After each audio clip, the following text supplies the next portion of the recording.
Hello, P-chan. Hey Deb, Good how are evening. you? Good, good. You ready Nice, to me too. start off kind of with a strong series this evening? Yes, Okay. Well, let's. let's we got Oshinoko the grand finale. yes, we do. Mm-hmm. We have the finale, the season finale for it. Wow, I'm really, really. I mean, impressed by this series. I'm still, being impressed by it. I still get impressed by it. It's really great. That music video that they created. Oof. But anyways, let's start with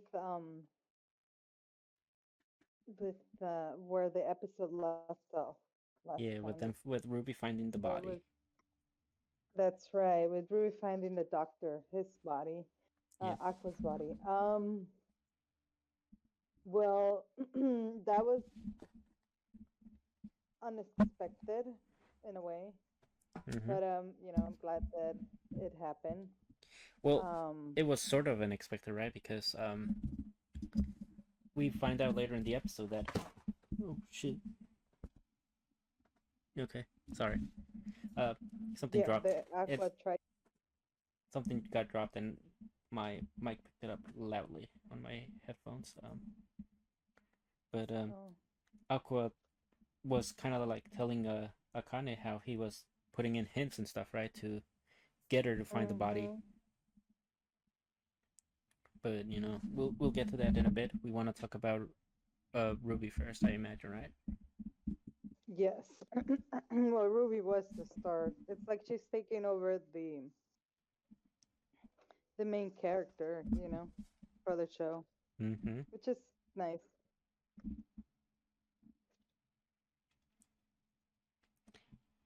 So yeah, I like that they called the police and created a big deal for it so they can Mm-hmm. find out more what happened. Um, Akane is really really strong with dealing with all that and Mm-hmm. just being cool with it.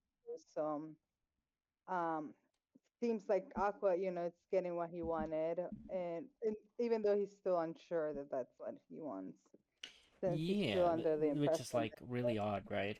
Because we found the that. we really started this whole trip inviting Akane to kind of figure out if this is what he really wanted to pursue, right? And we still don't Mm-hmm. quite know if pursuing this relationship is what he wants to do. Right, but it seems like he's not gonna drop her for no reason either. So that's a good thing, I think. Yeah, I think what really stuck out to me in them, right, is that Aqua like pretty much straight up tells her like, I was using you, right, Right, and I was dragging you along with me, and pretty much like kind of says like, yeah, I knew, but I still decided to go with you because I wanted to go with share her. share in your in your pain, right? Basically, right? She wanted to share everything with Aqua, right? Because she, I think towards the point when she was trying to like let go of him, she started to realize how much she actually really loved, started falling for him, right? Right, because he really even called out like you're not really in love. But then that also put her into really putting thought into it, you Mm-hmm. know. Um, and same for him too. And like I said, I'm really glad they're giving each other a chance more than not, Mm-hmm. without no good reason, instead of dropping it without no good reason. And I really loved how when she was doing the breakup, seems like when she was doing the breakup, he she her reasoning was because the fact that he doesn't see it as someone supporting him or helping him or anything. Mm-hmm. He sees it as using someone, and, Yeah. and that causes him pain and whatever. Um, we get through that really, puts things into real perspective Yeah, because and I think with Aqua stealing a kiss from her, right? It kind of like that's the his own tone that this is something he wants to do now. Like he feels like his revenge is finally like at its conclusion, and mhm, he's ready. That kiss pretty much sealed that he's ready to move on from it and yeah. pursue something with Akane. But the one that hasn't moved on, is Ruby, which we It's good though. It's good though because Aqua hasn't really moved on either. He's just under the impression that it's it's you over, know right? He's under the that it's impression that it's over, over, that but it ended, without mm-hmm, him knowing of it. But we know that's not true, and mm-hmm. that's really great that Ruby figured it out.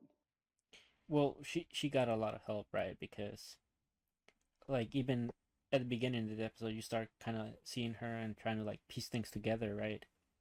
And Yeah. she goes back to the old hospital where she used to spend a lot of time with the sensei, and she meets the red eye girl who pretty much tells her like everything that was going on. Right, right. This Yeah, kind of crow girl. yeah, the Hmm. crow girl, and like pretty much she lets her know like there was two people that were kind of visiting the hospital like around that time, and it was kind of the she put it like really strangely, right? Because she's like, it's kind of like odd that the sensei went missing the same day you guys were born, right?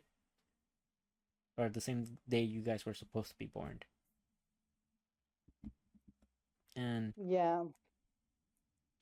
after that, it pretty much you can start seeing how like Ruby's expression started being more like how Aqua's was at the beginning, right? After I's death, Right.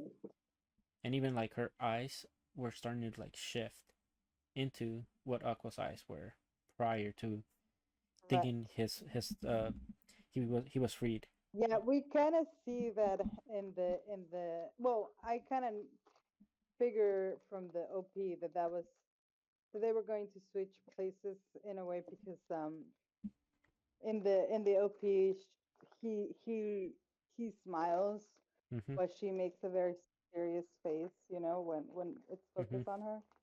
Yeah. And I figured like, oh, okay, that it's like they switched their personalities in a way, like Yeah. Yeah. Yeah. And like through all this, like Ruby was pretty much like forcing herself to perform, right? Like you just saw her like drag her feet, like basically try to be a performer, you know. And right, but she was no, she was imitating her, performer, I believe. It's not like it. She was trying to achieve her dream, but by by imitating what she thought it was to perform what is perform like the best yeah, thing. like she put on a brave face for everybody in her idol group, and pretty much just did the best she could, right? And I like how Yes, I yeah, like she was very strong because nobody's having that mental breakdown. I mean that mental like realization, like her. yeah, like She put a lot of things together mhm. Yeah. Also, she to to her she discover just a lot of lost like the second best person that she knows, right? The second like closest right by person the to same person mm-hmm. by the same person too. So it Like the really makes you feel some sort of way. So mm-hmm. And I like that after she did the video shoots and whatnot, right? Or like while they were doing the video shoots, like she, the person that was like doing all the video editings and stuff, right? She was kind of like right, complimenting Kana a lot, like how she's like the star potential girl, right? right, But like, right. Like how she knew hmm and she how was the like, star and why. and how like Ruby just feels like she's imitating somebody, which we know it's kind of she's kind of like Hmm. embodying I. or trying to embody I in Right. a way. So like, Yeah, copying her, like, yeah, trying to be, yeah, perfecting her, like, mm-hmm. hmm but as soon as we get that scene with her in the water, right, and her eyes completely shift, that's when it's like, oh, there's something like deep with her, right? Where Right. to the Like point where something like awoken in, yeah, to like the point where they were like, okay, we got you with like the first music video, but like the second one, you gotta let me like direct it as how I want it, right? right. It's like I feel like Spurs, uh, well, she felt like kind of like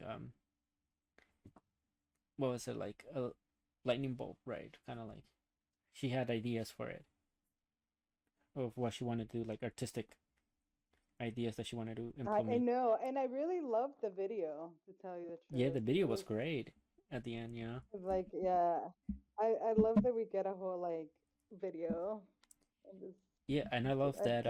another I love the another OP kind of thing. yeah, I love that throughout that video, you kind of can see like which days they took it right and which days they Yeah, weren't because like you saw the shift in her eyes like between the videos. right.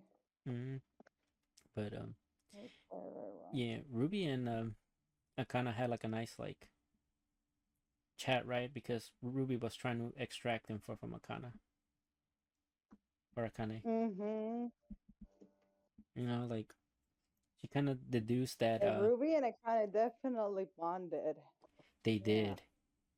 They definitely yeah, bonded this trip, and because of yes, Akane, she realized, oh, the reason why Aqua's been doing all these other stuff is because he wants to find out the killer, right? She kind of pieced it together because of right. Akane.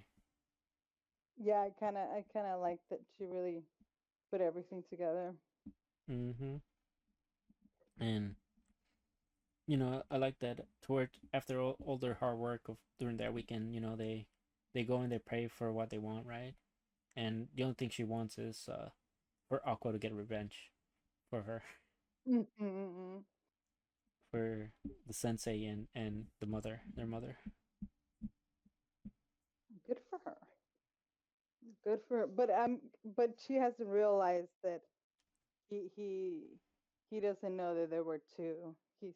Yeah, He he was only the impression that it was only which now he's we under know the what impression that he's the one. Akane pissed up, right? Now we know that Akane kind of realized that there was two people during that incident. Right, right. She did. Definitely she did. So now we kind of realize what Akane realized those episodes ago that we're kind of lost. And I like that, you know, this season ends with like a little time skip, and we get to see like Yes, everybody has grown their craft a bit, right? right. Like Akane Yeah, and that was Arima were fun. like big movie stars now, or like rising movie stars now, and Mm-hmm. Ruby's idol group has been like getting success thanks to that music video that they shot over there. Correct. Yeah, we definitely gotta to see their growth. And Mm-hmm. And we also got a very big cliffhanger, right? Because we finally saw we did. Aqua's dad, and well, Aqua and Ruby's dad's face, and it looks just like Aqua, obviously. Yeah, it really does. It really does look like him. But he killed. And I feel like I saw that girl. Yeah, huh? Yeah, Did yeah. I feel like what she's do you feel? familiar. We might need to like go back and rewatch. Yeah, I feel like she just kind of exactly. I feel like she just pop up in one of those like scenes while it was in the theater or the Mm-hmm. idol group, you know, like Yeah, she was just there as part of the. I feel Yeah, I so too. definitely remember that That that character gym design um looks kind of similar. So I'm that gym outfit. I feel like it was she was wearing the exact same gym outfit. mm-hmm. So, Yeah, and but yeah, that was that was all Oshinoko. But there was confirmation that we're getting a season 3. So You know, Yeah. big ups for Oshinoko fans. We're we're winning. You know, and Yes. I'm glad it won't be too long. I don't know how long, but it probably just shouldn't another be. like year, maybe like last time. Yeah. But That's, I'm fine with that'll that. be You know, good. like a year to make 13 Yeah, me episodes. too. It's fine. Me too. Other things, you know, Me too. They got other projects and I things. mean, it Yeah, couldn't be as bad. exactly. You know, they could have done us like Tower of God. You know, where we waited 4 years for this Right. season. You But know, I mean, you never fucking know how and they can do you. So hmm so we can start talking a bit about Tower of God. yes. Okay, Tower God. Wow, we're getting closer and closer for them to just see each other. Mm-hmm. Oh my god. I am loving it, Bam. You got this, Bam. You got this. Mm-hmm. So we start with the episode with Bam just, I don't know, roaming the streets, I guess. No, like I think in the Just previous walking. episode, he was seeing this person get attacked, right? This the traveler, I think that's what he called himself. Mm-hmm. And in this episode, Yeah, he went to save him, and he was not supposed to do that buddy. because what he just attacked were like patrol bots or whatnot, right? So they're gonna send in better patrols this time around. Oh my god, yes. And Yeah. how do you feel about the new opening? Oh, I love it. I love it. There were scenes in it, like Mm-hmm. like frames of them that really, really, really I I I like Don't like. and yes, the fact that it was very romance between them two, um Who's them too? like the prince and Bam, Oh yeah, yeah. makes me feel for our lovely Mm-hmm. um Kun. But I mean, I like it. I really do. The music was great. The animation was amazing. Mm-hmm. The scenes were very emotional and Mm-hmm. cool. Um, Yeah. This so is I'm like really looking it's a big forward. battle tournament that's happening again, you know, Yeah. and we get the whole cast back from season 1 finally, and Yeah, we get everyone back we have together. well, minus Rock, right? Rock hasn't arrived yet, Right. uh Right, right, right. but we do But see he's that on his way. He's on his way. Dorsey kind of became like a big celebrity now, right? We see that Dorsey is killing it for sure. Mm-hmm. Yes, yes, yes. And Dorsey being the bitch that she is, like badass. Love it. Yeah, she Um, she kind of sold herself like I'm gonna be taking out Viola, right? But she doesn't realize that Viola is spam. So yeah, mhm, pretty big mhm. And declaration to make there. she already corned him. She already corned him out and everything too. Mm-hmm. She already got him, sniffed out. Exactly. She's about to really find them soon, right? Um, we do have a little bonding time too with like Kun, the prince, and Dan. You know, because Dan Yeah, and the prince both love Dorsey. They're like the little fanboying over her. that was. I know, and since he's close to her, Mm-hmm. or she knows her, he knows her personally. It was very good to see Mm-hmm. them three in that scene. It Yeah, really was. I love those little interactions that they have. You know, like they're nice and sweet, and we get more personality out of Kun every once in a while. Yes. And okay, how did you feel about the gun test that they're doing right now? Oh yeah, it really got me out of guard, to tell you the truth, and I'm not really sure what's the purpose, but I mean I think I get it because they're It's really they're making it simplified. work for. So Uh-huh. they have like six bullets, right? But one of them uh works to ascend you to the to be eligible to take the battle workshop, or like the place where the battle workshop is gonna take place. And you have to Mhm. shoot that bullet and hit, or you're out. Because once you're out, once you're out of that bullet, you can no longer like participate in the in it basically. So if you shoot it, you're out. Right. But if you shoot it and you hit somebody, that person's out and you're in. But there's Yeah. like six other rounds that you can shoot and descend people back down, something like that. Hmm. So Well, we'll definitely see it's how they pull it off, and so seems like they want to go in as a group. So. so yeah, they incentivize people to go and find more bullets essentially.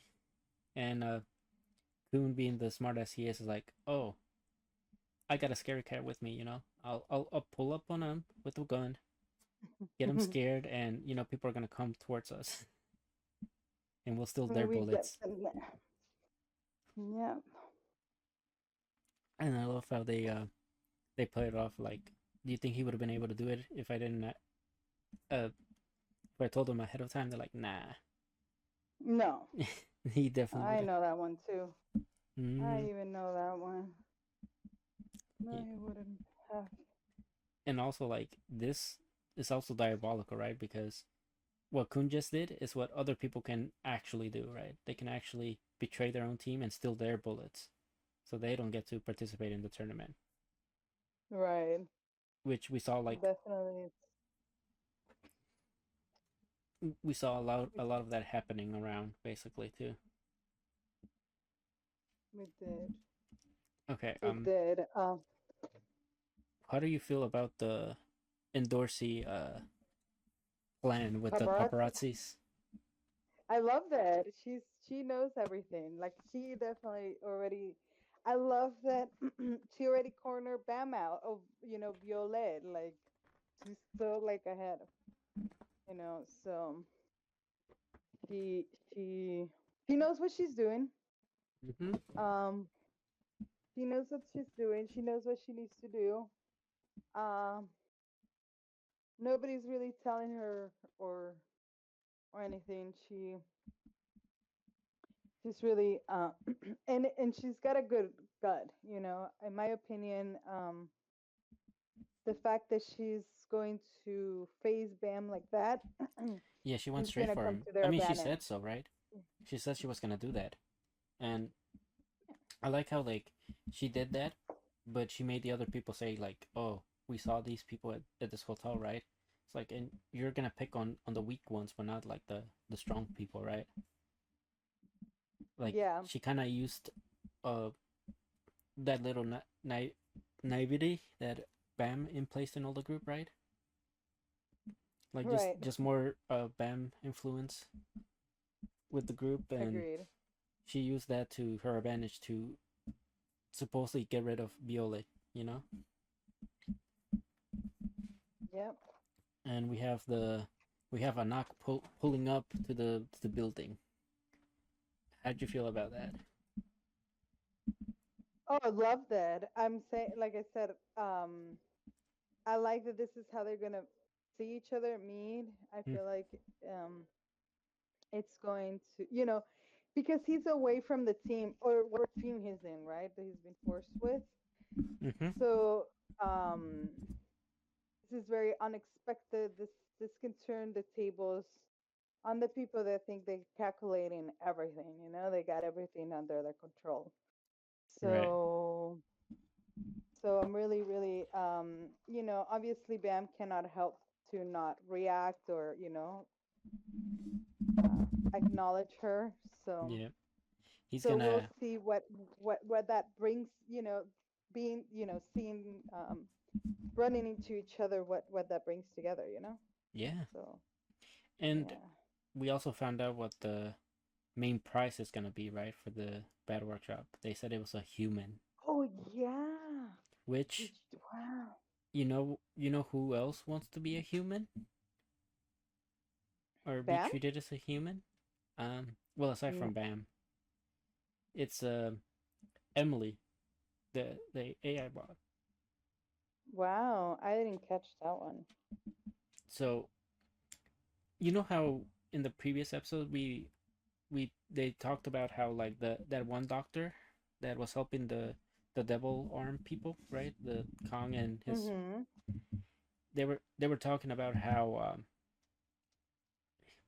well he knew where Sophie was.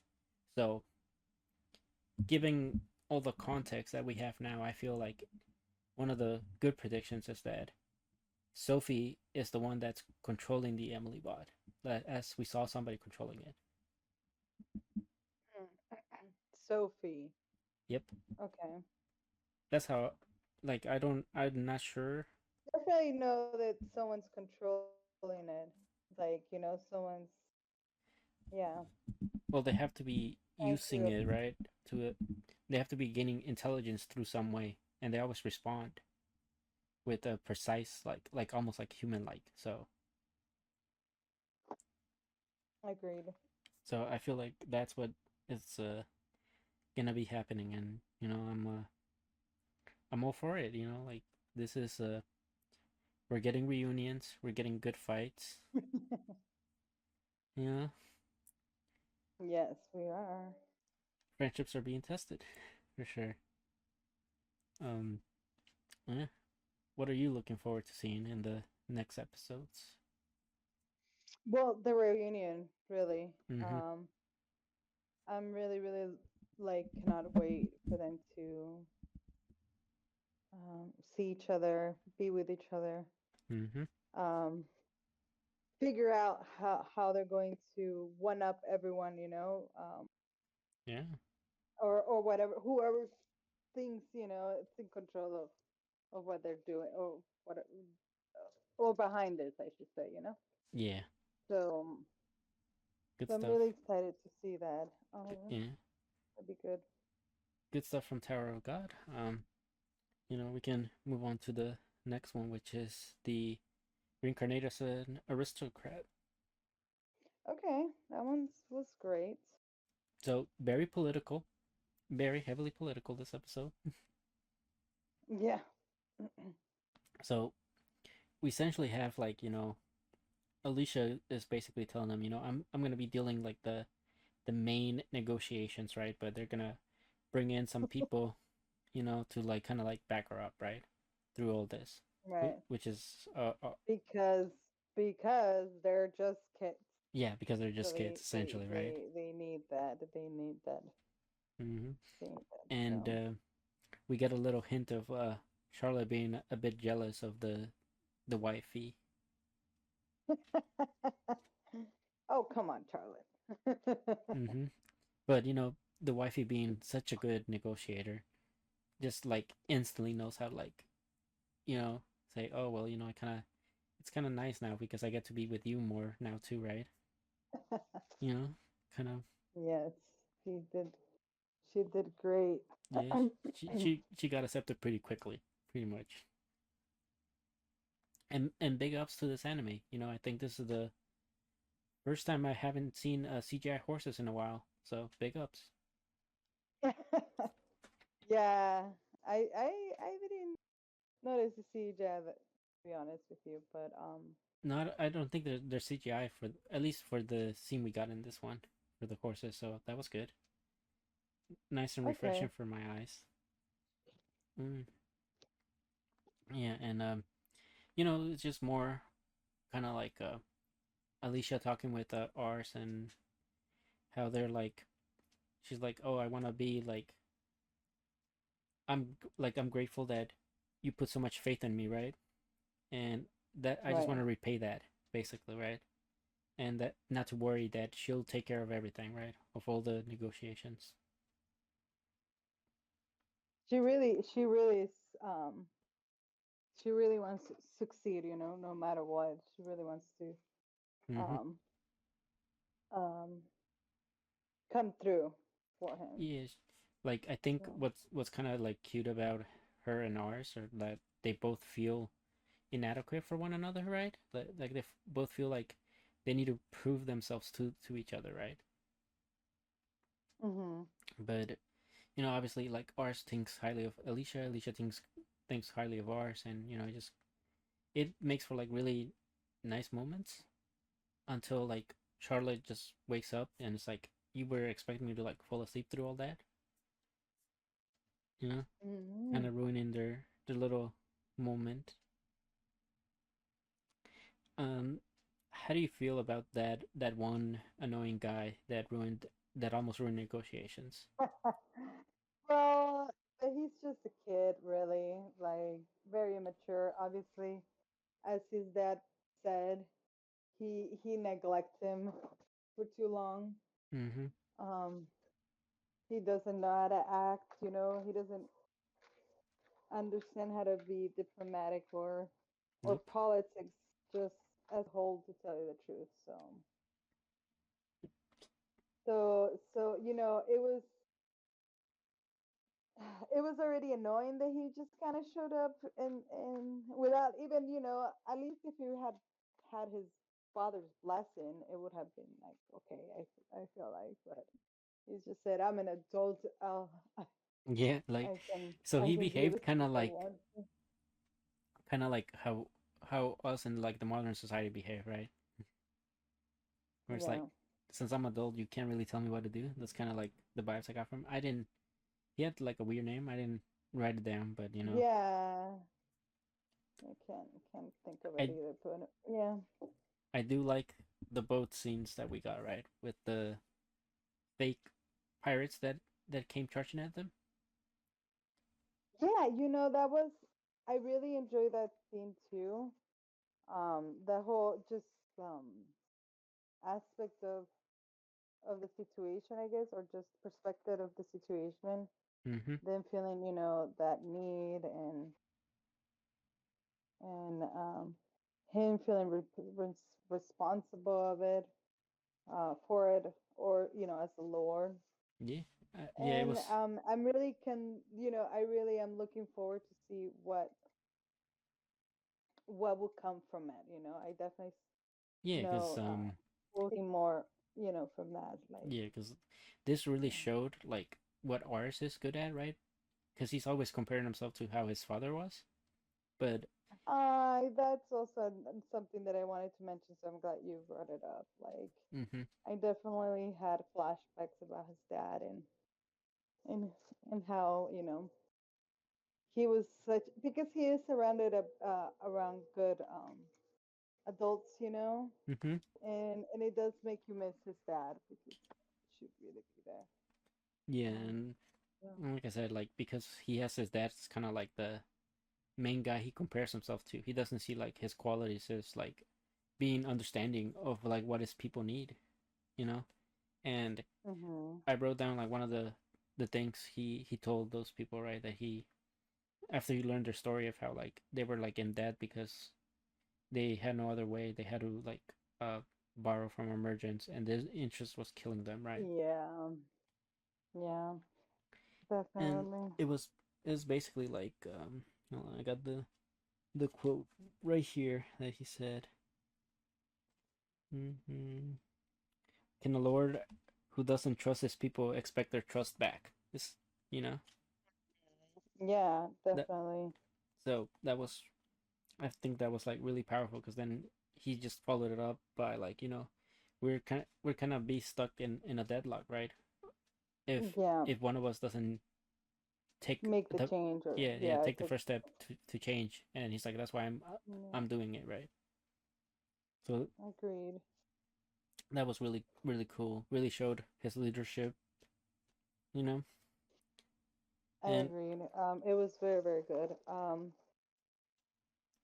I definitely can't wait to see where it goes, well, where it we takes still him. got the part of like before the negotiations, right? I just want to say like in that town that they got, you could like really tell who was hitting the hardest, right? Like the nobles, like the wealth disparity.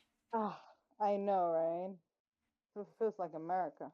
Yeah, basically, Uh, you know, the wealthy were mhm. getting wealthier, and you could see that a lot of this town was like not doing well, right? They were all Right. poor in the streets, and that kind of like just made me remember of like what he told the people in the boat, right? Like unless the Lord does something, like this is always gonna be the case, right?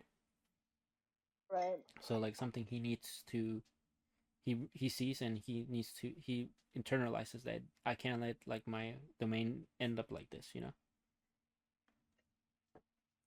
Mm, you know, lucky for him, he has the master negotiator Alicia, right? Who planned for the negotiations to go south. Yes, she definitely um saved the she definitely, thought about everything, like Mm-hmm. save the situations, save the negotiations. Um love that. She was given such a big task because and I feel like a big reason why at the end she said that everything went just as she planned is because she wanted him. She's so smart Mm-hmm. and witty that she figured that this guy was just a big open, like a Mm-hmm. mouth opener, like he would just open his mouth. Yeah, she was He expecting him doesn't to. think. Yeah, she was expecting that, and I felt like that was to prove that although there are kids, to prove the reason why they were given such a big task, Mm-hmm. and and how they deal with situations and how they strategize, and that, Mm-hmm. yeah, kids were about to pull one on you, Yeah, so they almost pulled one so on us for sure, and yeah, so if it wasn't for him, doing something so ridiculous, you would have fallen for it. So it's really like, legit that way, that I think it was part of her hopes yeah, that it wouldn't be so easy, so she can really like show yeah, show off, yeah, so. pretty much. And it also accomplished the goal of the guy that interrupted, right? Because he didn't want to feel like his domain was poor, right? That's why he said it. Hmm. So it No, accomplished two like goals. I said, it accomplished a lot, Mm-hmm. because um yeah, like it put a lot of perspectives, on the negotiation without, need of everyone to talk, just kind of acting on their own in a way. So that was felt like that was pretty legit. Mm-hmm. Yeah, and like you said, I can't wait to see what it has in store because we're like in the middle of a war, and there's a lot of political stuff that's happening in this show, which it's actually getting like pretty interesting. Just feels like a lot to digest. Right, I agree with you on that.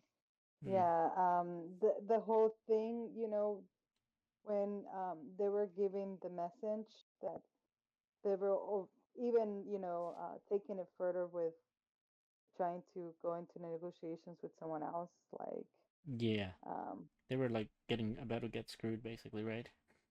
yeah, so if they weren't, yeah, if they wouldn't have done this, like they were saying, it wouldn't even have put them on equal footing with what Mm-hmm. they're about to go against. Yeah. So that was good. Um, Yeah. I think that was with that, good. we can move on to like a lighter one this time. Hmm. The tying the knot with the Amagami sisters. Oh my God! Can I just say that that's like a modern Ranma in a way, like Like that Go was so cute. Go ahead. Like, You got the floor. but in a way, yes, the grandpa, it's arranged marriage, but it's I definitely like that this has another angle. Mm-hmm. Um, like I like the three sisters, and then we know it who's going to be the obvious choice, right? But Yeah, I mean, it um, seems obvious, but yeah, yeah. So but I really like the whole doctor and him believing in doing things yourself, mm-hmm. like not putting things up to faith, Yeah, but yeah, at the same time, he's gonna open up or come to accept the other side as well because yeah. that's why He's they're there, right? pretty open minded, right, to the idea. Right. Yeah, we already saw him like, acting, towards it. So that was nice. But yeah, go ahead. So do you wanna say about it? Yeah, so like obviously I was like a bit confused at the beginning, right? Because we're kind of just introduced to the guy going to this shrine, right? But we don't know like the exact the what Relationship? we don't know why he's well, we know he wants to study there, right? He wants it's like a safer place to study or like a quieter place to study, but we don't know why Mm-hmm. why he's freeloading at first. Right. And Mm-hmm. basically in this one like he meets the three shrine mates in the not the most with the most clothing per se. What a Classic. introduction to them, right? um Mm-hmm. and he has the typical like nosebleed gag for that, and they make fun of it, which I did find like kind of like endearing because it's like, oh, it's kind of like saying letting us the audience know that this gag is kind of like outdated, and Mm-hmm. he was just Yeah. used like as an example for that. um I like that all three of these mage shrines have like different personalities too, right? Yeah. We have the And then what reminds me of Ranma, like, and the personalities, mm-hmm, except that Akane is the younger one, but instead of the middle one. mm-hmm. But Yeah, like we have the older sister, which is like the most innocent, right? The oldest. right, We have the middle right, one, who's most the complete tsundere, responsible. and then the youngest sister is like the gooner of the three sisters. She, of course, like Nabiki, she's just like the smart one. Like Mm-hmm. she will take, you know, she'll take advantage of the situation. Or Yeah, and I it did feel kind of like a repetitive gag when they kind of when he just they both sisters, like the oldest and the youngest, just like uh yeah, kept running into each other like that. Yeah, yeah, like the the oldest dressing. got on top of him, and then for the youngest he Mhm. got on top of her, and then Yeah. the middle one he was just kind of like, okay, I'm just gonna make sure she doesn't catch a cold, and she wakes up as soon as he's about to like put like the blanket on her, and they're like, Right. oh, you get along so well, but yeah, no, it's been I did find it uh, a lot more interesting once we really got into like the whole thing with about like the religious aspects, right? And how the sisters are Mhm. overly religious, and Right. Well, and they are priestess. they are like shrine mates, so they kind of have to be, right? Mhm. Mhm. And him, we don't get introduced to like why he believes in medicine until like later on, but like Mhm. he's like, I don't really believe in religion, like you said. He believes in things that people can make themselves, make happen Yeah. themselves, which is why he's studying as hard as he can so that he never has to lose anybody like he lost his mother, because he lost his mother, and he was like, His only family. His only family. Like yeah, that his was only family, and like it's like he kept praying to the god of the shrine, and it basically, he felt abandoned by it and betrayed by his beliefs, and that's why he took yeah, or this turn. fooled or just yeah, or just taken for his money, whatever. You can you know, Mm-hmm. You know, and slice it like one. But yeah, he definitely lost his relationship with God then, yeah, he felt like it or was. forego, or forgo of it. Mm-hmm.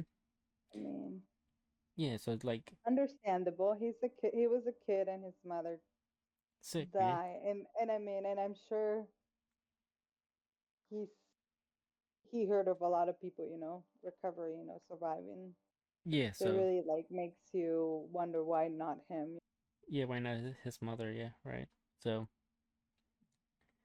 he doesn't really buy into it until the this one of the sisters loses her ribbon, which is the gift that their late mother gave them, right? Oh goodness, that was so emotional. And them losing it Yeah. was kind of like this is the only way they could connect to the mother, or they felt connected to the mother. So it was very important Hmm. to them, and that's why he got upset on their behalf when they were like, if God will let it be, we'll find it eventually. Right. Yeah, definitely. and Definitely can see that. Hmm. and that's how he's kind of like, he was very upset about that. He even tried to find it himself, and he tried everything, and then what was the only thing left to do was to like pray to the god. And Yeah. you know the sisters found, well, the middle child found out about the his mother. The one that told him, right, Mm-hmm. that he wasn't shouldn't be here Yeah, after all. yeah, like he wasn't a good fit for there, right? And Yeah. so she finds him in the shrine like praying, and she joins him, right? And lo and behold, like, That was very cute. Yeah. mm-hmm, yeah, and then they have the little walk back, and miraculously the ribbon reappears on one of their heads. and and we have that scene with like the cherry blossoms and stuff, right? Which is like very, very beautiful, like, to look at.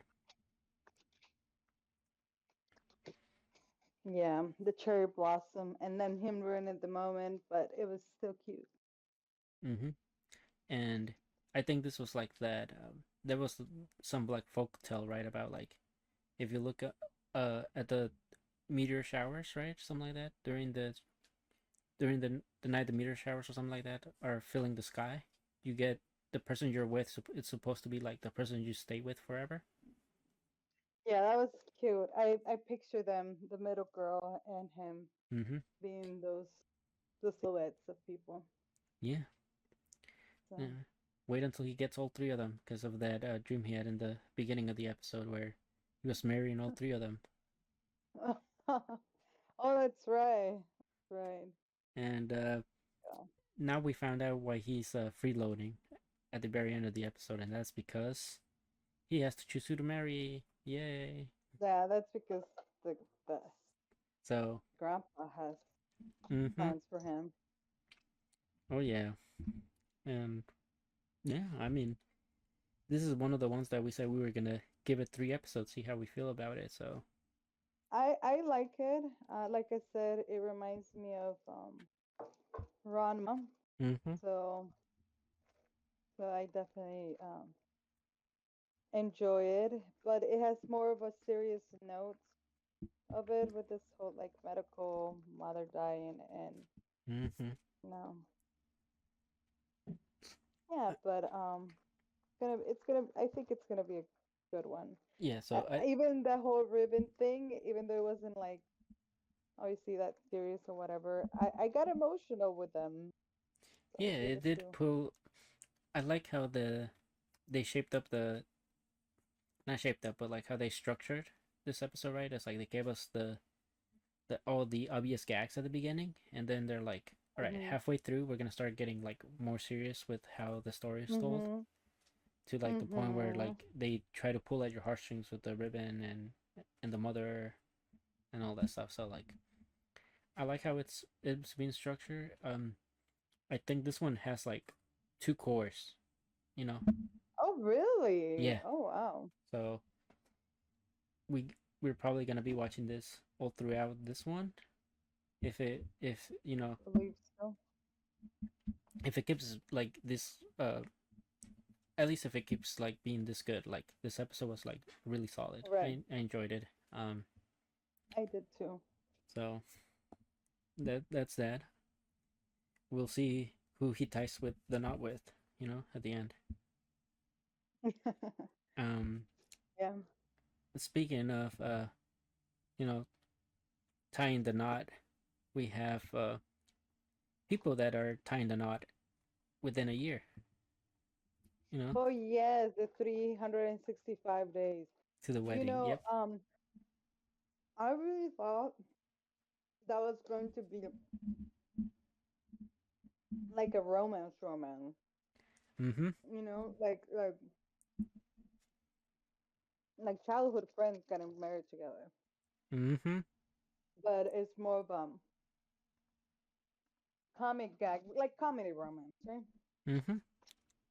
Because there was no relationship prior to their engagement, Yeah, and so that's I think like for people that want to get into this, you know, like the little synopsis essentially, right? That these people are getting into a fake marriage because otherwise their jobs are gonna ship them to like Alaska. Alaska. Alaska. So like in order to avoid that, uh, and the guy not having to leave his cat behind, the girl decided, you know, why don't we just pretend to get married and you know that we make up a whole story about it and that'll solve like two problems, right? I want me and you would not be picked because they prioritize people that were single as opposed to like married couples. Um, and that's how we ended up. That's the whole premise of this first episode. Right. So we can talk about each character if you want, like O'Hara, Mm, the boy. so, How do you feel so about the O'Hara, boss, who's that one? the boy with glasses, the one with the cat? The boy, the boy, Yep. the boy. Mm-hmm. Oh, great. Oh, yeah. I feel good. I mean, good for him. You know, he's quiet. You know, we get a straight up answer about him, how he, describes himself at the beginning. Mm-hmm. It's like I never get the chance to really say what I'm thinking or want to say. It takes me, a bit to react. So, so we see his struggles with socializing in his social life Yeah, and because at his job. Like mm-hmm. sorry. And yeah, So so I thought that was pretty good. Um, yeah, so you like his character? yeah, I like him. He's a normal dude. Um, Normal job. normal job, normal office job. Yeah. Mm-hmm. And Yeah. just going along. Yeah. Some crazy, marriage proposal. Yeah. Um. Yeah. Like I do like how they characterize him. Like you said, he has trouble socializing, and that's just because I think he takes longer to internalize what people say. So like Mhm. that's why he lags behind. Mhm. And you know, by the time he wants to say something, the conversation's already shifted. You know. So. Yeah. Poor guy. Mm-hmm. And the only one that gets him really moving quick is the girl, right? Hinoji. Um, I like Hinoji because she's also kind of like in the same boat where like Yeah. But she's with not. the bitch face. It's a different type of like anti socialization effort that she has to do, right? Because because She she's has a always bitch like glaring resting at face. people or Yeah. staring at people. People think she's intimidating, so they avoid her. So it's not even like her fault. It's the fact that people think she's intimidating, Right. and you know, I do like that the whole reason the boy like doesn't want to move away is because he has a cat. Like he even said like I'm probably gonna quit at the start of the week, right? He's like he's like I'm not trying to take any risks. I know. He was really serious about that. That's um that's commitment right there. Mm-hmm.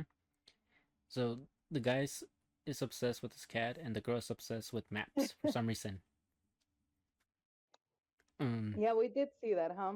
Mm-hmm. That's why she works there. Mm-hmm. Because he's obsessed with maps. So when they come up with their little scheme of like, we're gonna pretend to be married, and we're gonna. She's like, I have this whole plan. It's gonna be kept in the hut in the low, right? We're gonna tell the our branch manager about it, and then we're gonna act like in a certain way where nobody's gonna ever know, right? Until it's too late. Right. So the So they thought. so they thought, yeah, because the brand manager like sneaky, makes them work together on something. Meanwhile, she's out here planning their whole celebration of getting together. Um, Their engagement party. mm-hmm. And given that they don't really have a story yet, they kind of have to like wing it. And the girl decides, the only way to make it is to fake it. So she Right. chokes a But bunch she's of really pulling together a whole story though. mm-hmm, It's definitely knows what it needs to do, needs to have. mm-hmm. Like Yeah, I like how like after this experience, right, with her like drinking at the karaoke and stuff, mhm. they have this little like touchy moment where like she falls on him and she kind of gets like a little heart skip. Right. So we're getting a indication that these two could actually have like a romance brewing throughout the show. Correct. Yes. Mm-hmm. Yes. And she makes him fill out a form per se, right? Of to like help her make the perfect plan for their fake engagement and stuff. And the guy feels like really upset because he's not being able to put anything down, right? Like he's not helping with it as much as he would like. Yeah, he's not participating Mm-hmm. so much. Yeah, and at a certain point, the girl realizes, this is kind of hard to like internalize just with like my own struggle, right? Because she tries to picture how he would be with her on a date, and because they don't know each other that well, she just sees him like as a like the mess that he is at work, right? When she was staring at him, Mm. which like we have the little scene of like her like carrying him in her book bag, or him like just dragging his feet around, right? Right. Yes. Until the real one Yes. shows up and they hit the Ferris wheel. You want to take away the almost proposal? Yeah. She really. It's giving him the opportunity, like to to you know add to the story or help with the whole um, act. Mm-hmm. And she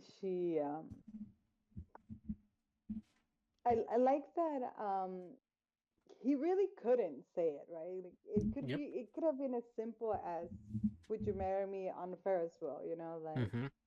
but he couldn't do it. And she really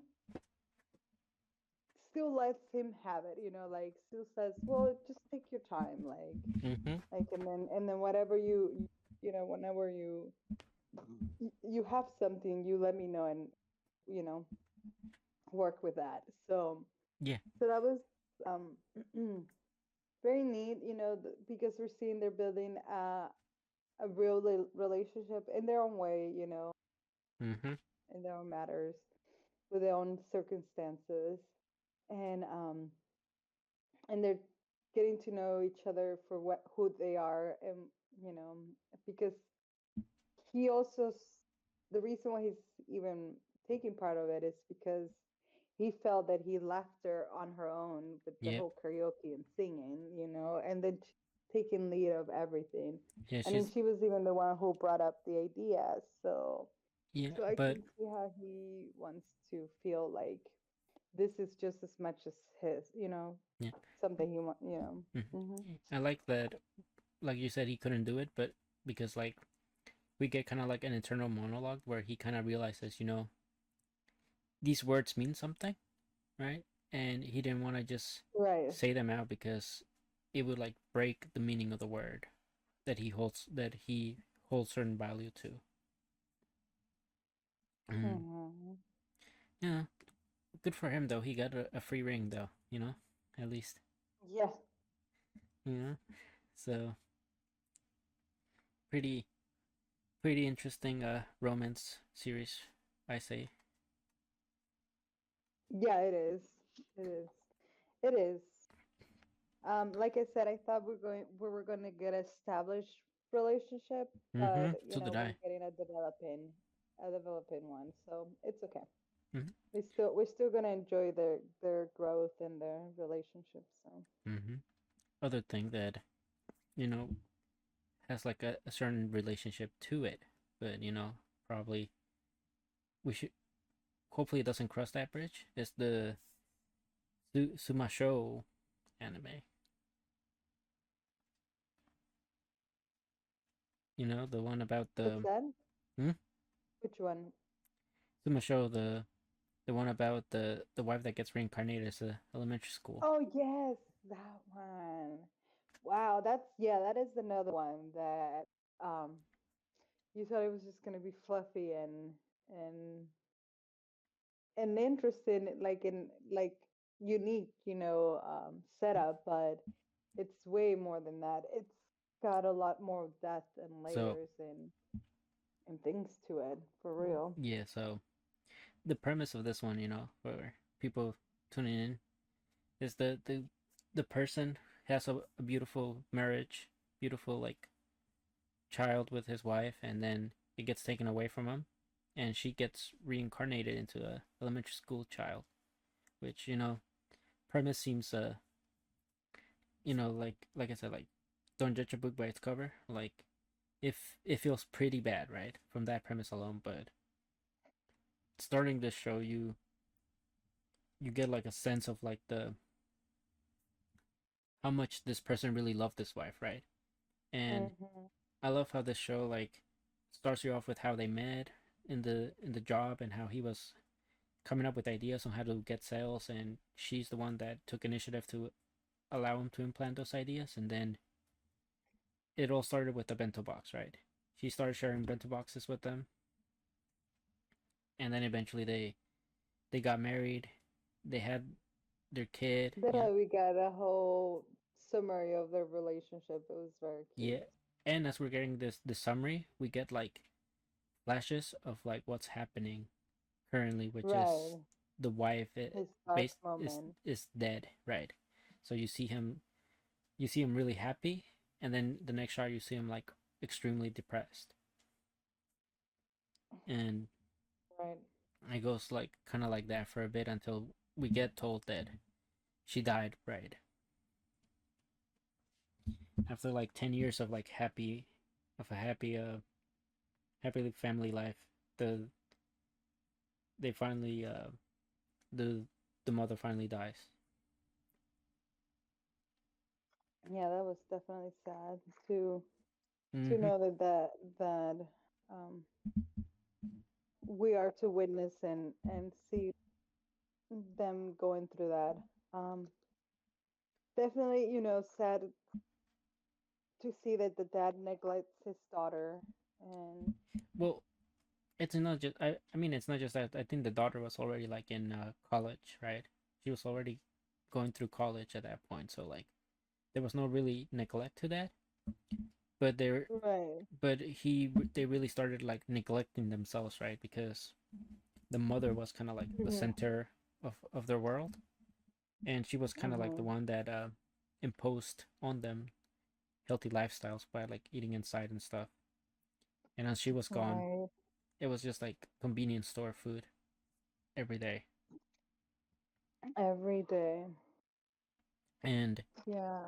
you know, after a certain point, she returns. Like she gets reincarnated into this girl, gets her memories back, and she basically goes back to them and convinces them that that she's the wife and the mother, right? Yes. She definitely takes back, like, wants to go back. It's so interesting that, she gets reincarnated so close to him, right? Mm-hmm. Um, that's something that is very unlikely to happen, and it's it's interesting that when she gets her memories back, that's I she like the realizes that she's close enough to reach out to them, even though it's a little girl, right? yeah.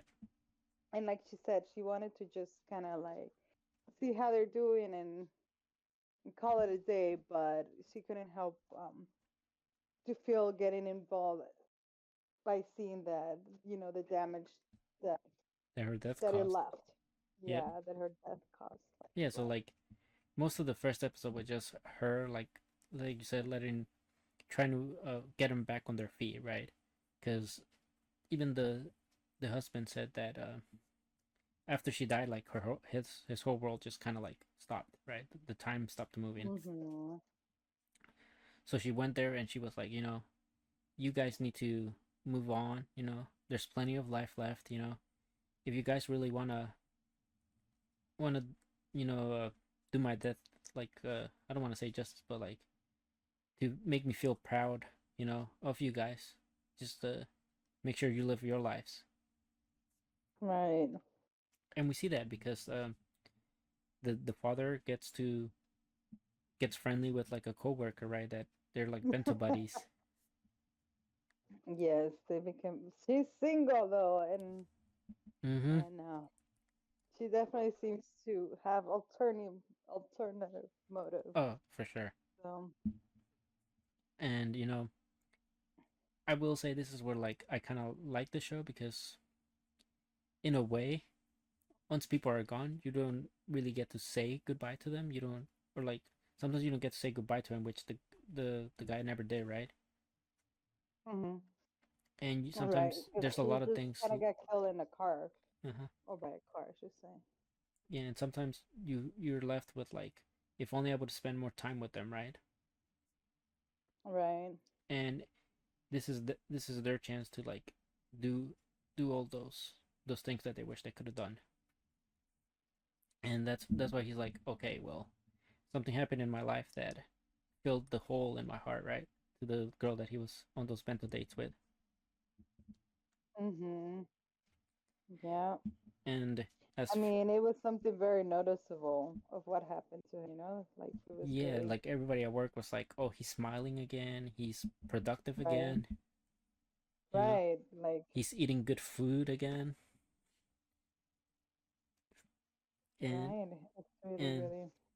as far as the daughter, like the mother basically got her to get off her lazy ass and start looking for jobs. She was like, you're gonna wither away, and with all my good genes Yeah, too. yeah, you you're know in your 20s. Like, come on. mm-hmm. Like, So that's like I know. once the we get the little bento box things, right, where he gets offered one by the coworker, and also Mm-hmm. one by her that she made in the morning. Like he focuses on he chucks that on the park, right, before going to see her. Yes. He And she's can't. kind He can. and it's just kind of like, He why you can't leave her hanger or like not. Yeah. yeah. It was very cute to see that gesture of like Mm-hmm. Um, he, he doesn't want to disappoint neither Mm-hmm. them. So, So, so, and I like how he put it right. He's like, if you put your hard work and you basically put your all into this, right? You worked hard to make it for me, so it's like I don't want it to go to waste. And he goes on to mm-hmm. the spiel that I just said, like how because of her death, he started seeing life differently and how like things can be taken away from him at any moment. And now he's like, I want to cherish all these moments that I can actually have with you again, right? Right. With her and his daughter, obviously. And you know, very touching like first episode. Um. It was very touching. Mm-hmm. We see a lot. We got a lot of content. Yeah. We got like a very good summary of their relationship, and then their situation, and then their reintroduction. Mm-hmm. Their the new setup, The new the yeah, new, yeah. and even more so with the second episode, right? Mm-hmm. Because Yes, even more so. we now get more of Now we get more into not just his life, what it became without her, and what it does now that she's back, but hers, right? hers And not just specifically, right? like hers specifically from school, from childhood friends to mother, divorce and all that. Like, damn, my Yeah. girl. So I like how it starts off with like the aquarium, right? Because it's like Mhm. the one convenient place where you can just have a child with you and people not say anything. Mhm. So very nice. Um, and obviously, we find out that Mai's having trouble finding jobs, right? So the mother kind of gives her more advice on like how to approach finding jobs and stuff, and really sets her on the right tone to like uh, undo her mistakes of the past, right? Because like the Mai had like problems like settling in the environments, right, for jobs. And I think the mother told her something along the lines that like sometimes you'll have environments where you don't necessarily think you're comfortable in or uh like adequate to be in, or Mhm. and but you'll find a way to make it work, something like that, right? Right. Yes. And Definitely. It's interestingly weird how she really is like, doing the mom's act, and the wife act as a kid. yeah, it definitely like feels definitely looks weird, especially to like the Yes, it it's definitely does. especially if like other people It start goes noticing. unnoticed in a way. It goes Yeah. unnoticed. It doesn't go unnoticed. Mm-hmm. But I mean, it's all But good. What can we do? yeah, I do like the fact that we have like more internal dialogue of her, where it's kind of like, okay, it's all good and fine that we spend the day together, but at the end of the day, we all go to like Different different homes, yeah. different homes, yeah. Yeah, and they have, yeah. And And we get to see hers, and oh wow, it's really, really. yeah, when we get to hers, and we have the shoes by the doorstep. Oh boy. Yeah, the trauma. You can see that they're trying to like um And you know what's um point out the like drama, really interesting, the right? trauma. Uh, Uh-huh. what's really interesting is like she said that after she awakened her memories, uh, like the everything prior to the divorce of the child that she inhabits now, all that memory's Hmm. gone. Right, So right. like Yeah, yeah. she doesn't like she's not even aware of like all the trauma the child went through the divorce, but like her body like instantly reacts to the mother just being there, which is I found like interesting. Right.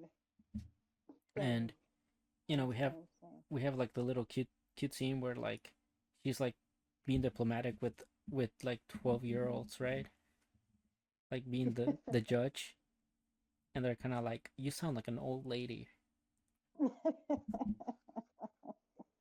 It's like Yeah, that no was boy's gonna like a nagging girl, right? And to their surprise, one of them does does like her more now, right?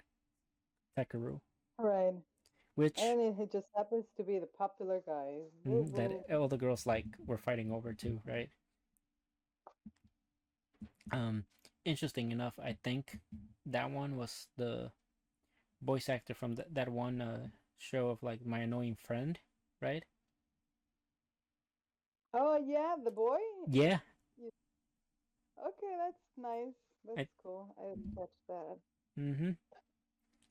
And we get like a little. She's like the boy's like you never really walk home with anybody lately, right? And Right. this is when we get to like the kind of like how the mother is, right? Because he's like, yeah, like anybody would be concerned, especially with your mother, the mother that you have, right? Something like that. Yeah. Yeah. Not just concerned. He was really saying that the reason, like, kind of giving her a reason of why she's so mature Mm-hmm. and um and diplomatic and just like an old lady Yeah. because no anyone with a mother like that has Mm. to Yeah, and be able to articulate and voice their concerns in a way that that they would understand, yeah, right? yeah, that doesn't get her too much in trouble. Mm-hmm. Yeah. And So we see the verbal abuse like first and foremost, right? Because she goes into the flashback when the mother was already there waiting, and basically she used the money that the mother left for her food, right, to go to the aquarium, and the mother was kind of like, right. you're lying to me that this is all you have left now, right? And she was scared that they're gonna find the phone that Nijime got her, right, like her. Yeah.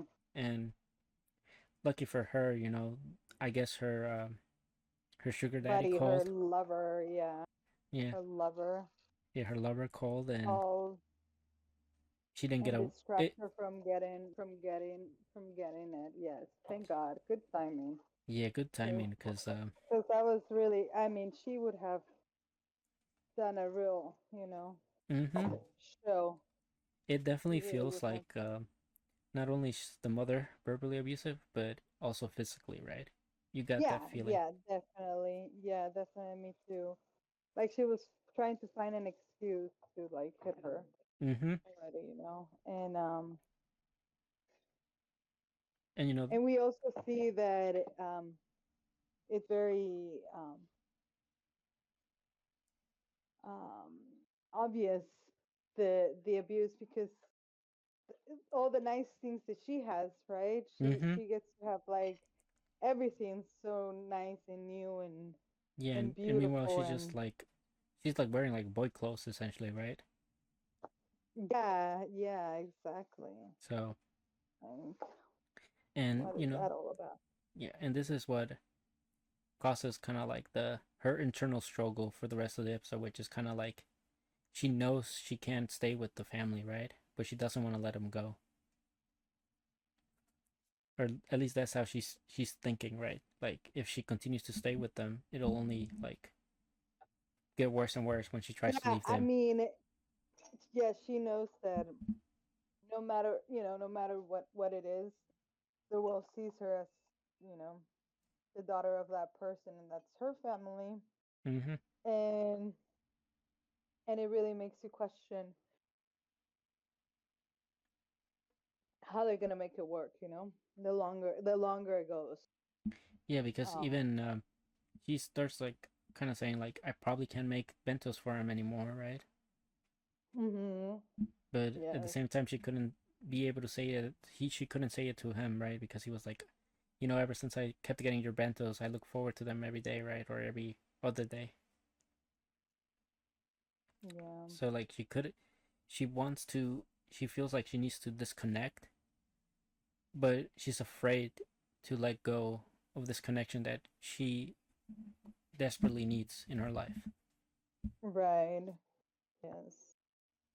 And once they go on the little like day trip, and you start seeing how they notice that she's going through something, but they Yeah. push on and That they try she's to keep her smiling throughout it.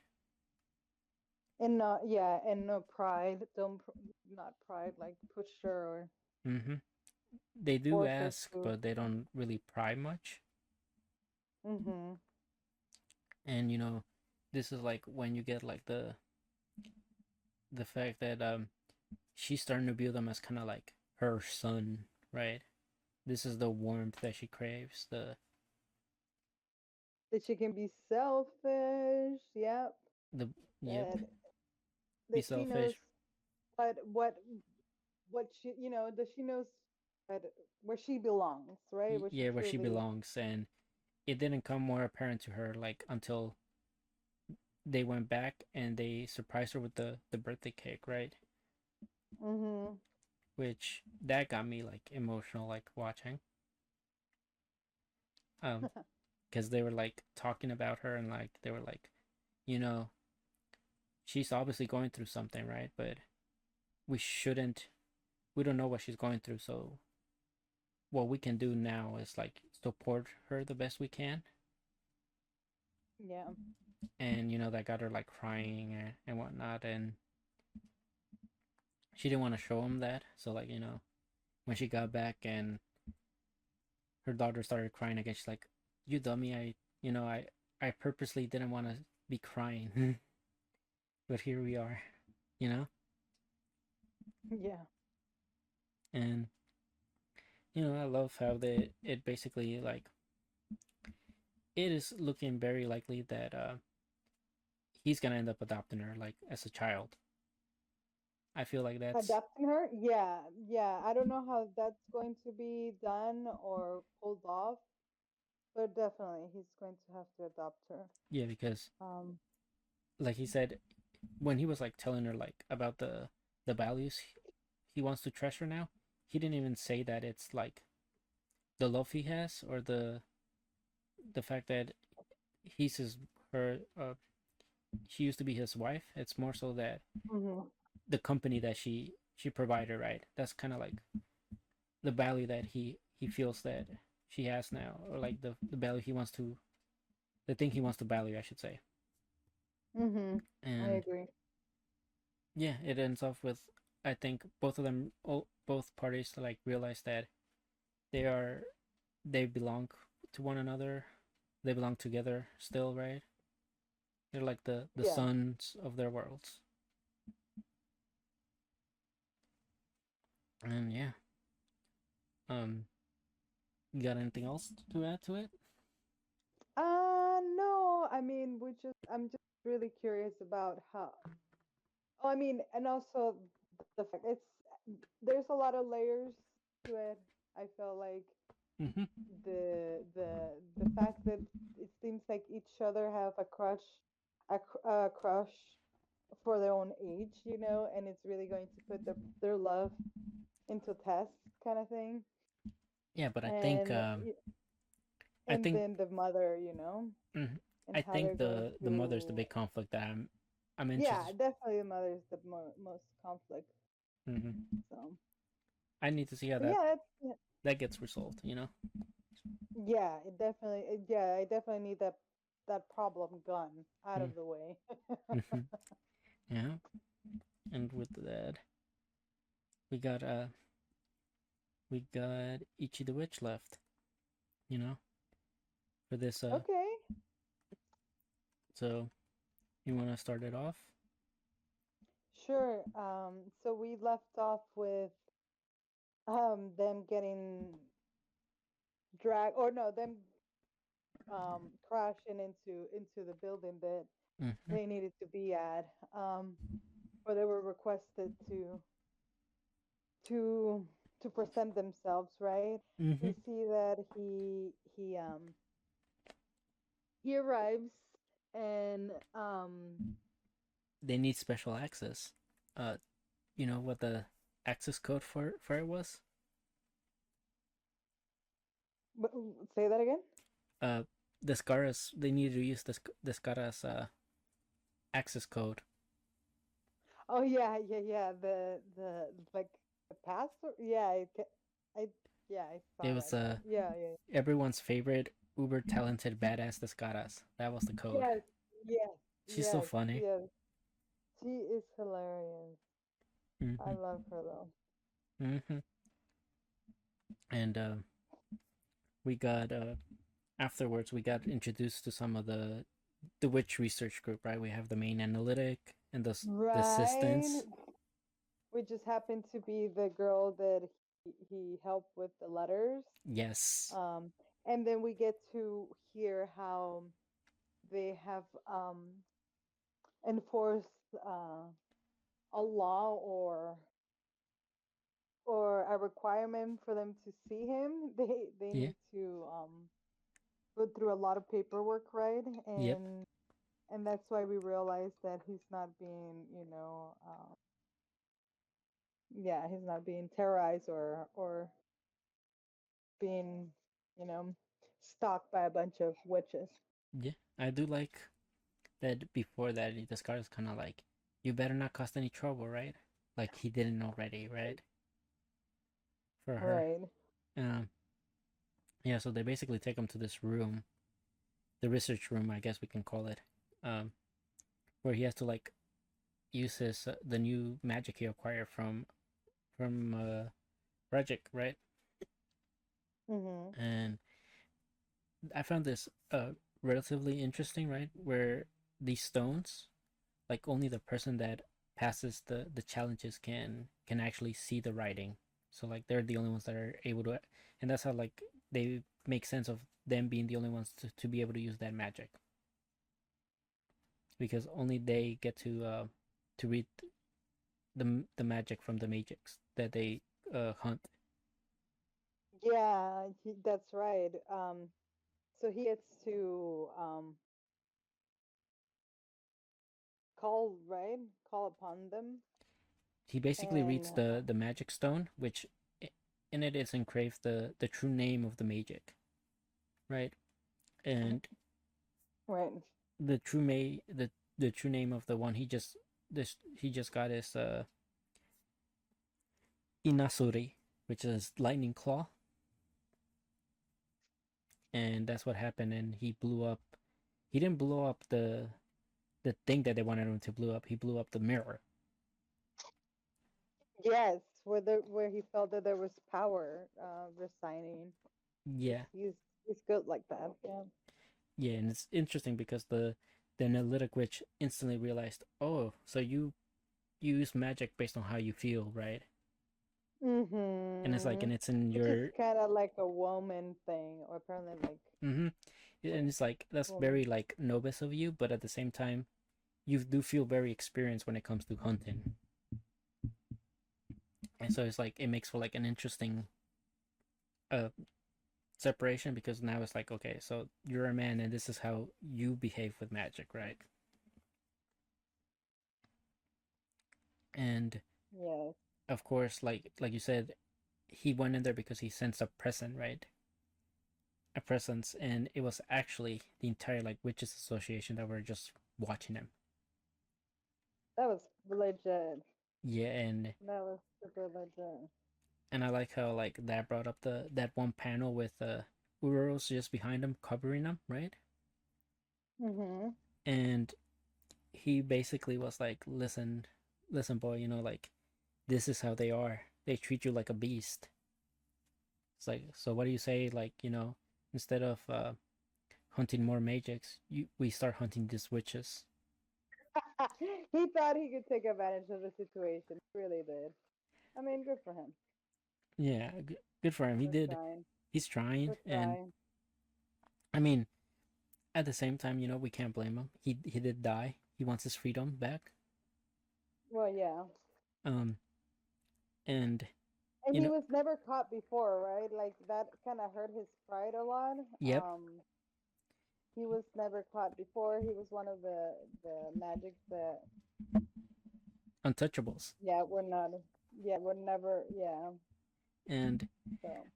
I do like that they explain that Ichi, as long as he doesn't use Uro's magic, he won't pass out for 3 days.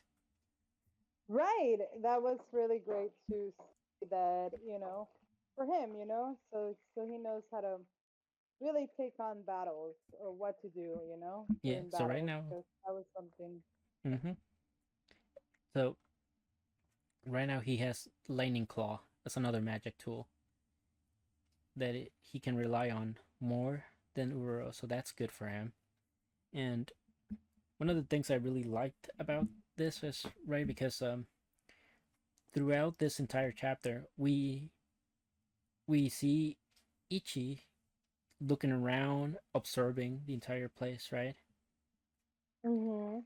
And but like this place was essentially like built for him to be the one that's being observed, but it felt more like he was observing, being observative to kind of like determine whether these people were dangerous to him and not the other way Right, around. right, right. I have to agree because they were trying to kind of like let him know about his situation. I want to say, like she was like, "Oh, they're just there to see if if you're a threat or Or a if they can help use to them, us." right? Yeah. So so and you can tell that he wasn't really thinking about it like that. But, Yeah, like, yeah. and I think that's just due to the way he's raised, right? Like the way he was raised in the jungle. He was observant. He was looking for a way to determine if he was gonna be in any danger, and that's why when he shot to the mirror, he kind of determined, okay, these people are trying to keep me caged in, right? Mhm. And I feel like at the end of this chapter, it kind of like it feels like it can go either way. It could be like Ichi's not gonna go with the Uro's, which is more the most likely scenario, but it also like the way his look was, he wasn't very happy that they were using him as like a caged animal to be observed. Mhm. But yeah. So it feels like it can go either way. Obviously, one way more than the other, Yes. but this is a good manga. 5 chapters in, and I really am rocking with it. Yeah, I agree. I'm really interested And in this world yeah, and just kind of how this um kind of what how can I say this, like exception to the rule of hmm and from the magic of this world, gets to play out, yeah, it's very it's always it's a unique way because it's not just like, oh, you're born with this magic. It's like you have to go and get your magic. yes. So that's interesting and interesting characters so far. Yeah, Agreed, agreed. and we already have the demon, which is Uroro, just roaming around. So I thought it was interesting that this time around he got bigger, right? Because the only times we've seen him, he was Yes, chibier. yes, that So was interesting. maybe he feeds off of emotion. Maybe Ichi was having like some rage about being observed, right? And maybe he's feeding off of it. If I had to take a guess. Right, maybe. Yeah, I mean, it's got to be something with Mm-hmm. with that. Yeah. Well, that's So, all. That's all I gotta say about that one. You? yeah, I love this manga. It's really really doing Mm, me too. a good. It's really building a good world. Mm-hmm. I'm enjoying it. Yeah, me too. All right. Well, Hello, good evening, Job. How are you? I'm good. How are you? Doing fine. Are you ready to Yeah. jap around? Yeah. We're ready to get this room started. Okay. Awesome. And we want to start off the second portion with Ron Kamonashi's Forbidden Deductions, right? The detective show. Yes, the detective um mystery one. Well, this is the second season, so Mm-hmm. um we got our first seasons a few seasons back, like I'm gonna say, yeah, like 2 or 3 ago. Anyways, this is our pair of dudes doing an investigation, but how they come together is really, really what makes this anime unique, I believe, because although both are in the field, there are both in complete different levels of it. One is like a super genius, while other is barely hanging, Mm-hmm. or or able to stay in it. So then, the reason why they come together, right? It's because the super genius one isn't allowed to do any more investigation work because of something that he, like a curse that he has. Yeah. Every after he solves the mystery, he hypnotizes the the culprit and tells them to kill themselves, to suicide, and it happens. So he was taking his license, and But now the only way that he can do some investigation work is assisting this not good for nothing in the investigation, a like, rookie. but good hearted, but yeah, the rookie, but good hearted. He's a Mm. a good hearted dude. So Mm-hmm. they become a pair because they level each other out. Um, and well, there's we've been going around solving individual cases and whatnot, but at the end of the first season, we come to find out that there is a group, or like Like a some secret sort of organization. That an organization, yeah, that it's at fault for our detective's genius curse, exactly. and yeah, and therefore, you know basically, to keep it really short, our first episode is it's them challenging him into coming to confront them, Yeah. and maybe even get to cure him, cure it. It's because they're the ones that did it, so Yeah. they So should be able to remove it. no, yeah, they definitely have like history with his family because I believe he is kind of part of both the Sherlock lineage and Morty lineage, or something like that. Mm. Something like Oh that. yeah, yeah. You mean like the Sherlock Holmes and like uh monarchy? Yeah, yeah. Yeah. So he's I know like what you mean. Them. They have, yeah, long history between them. Yeah.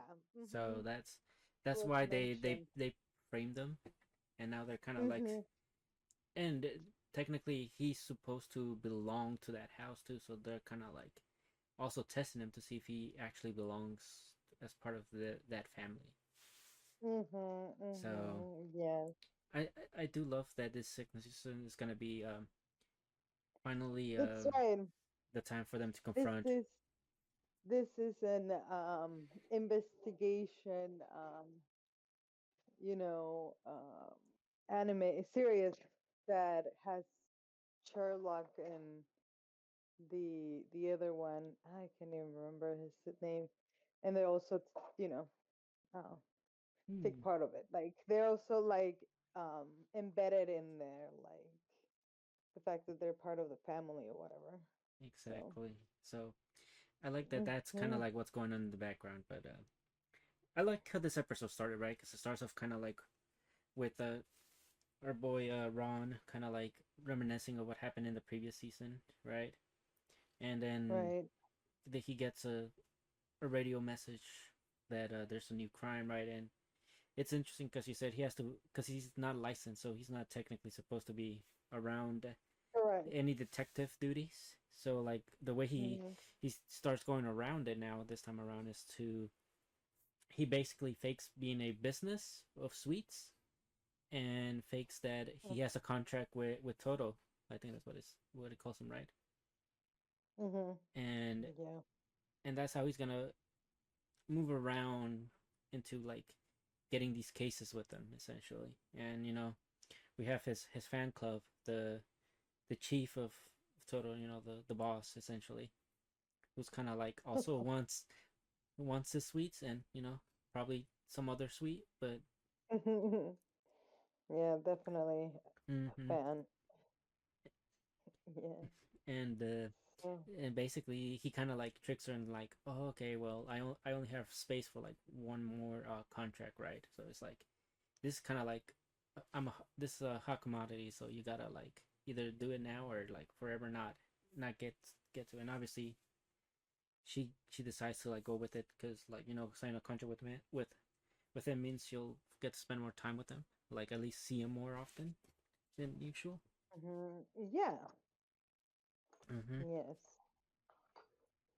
Very yeah. And then we have the winter comes, like one of the sisters of the M house, whatnot, one of the elders, and she's already basically planning how to kill Ron, and he's kind of like giving him like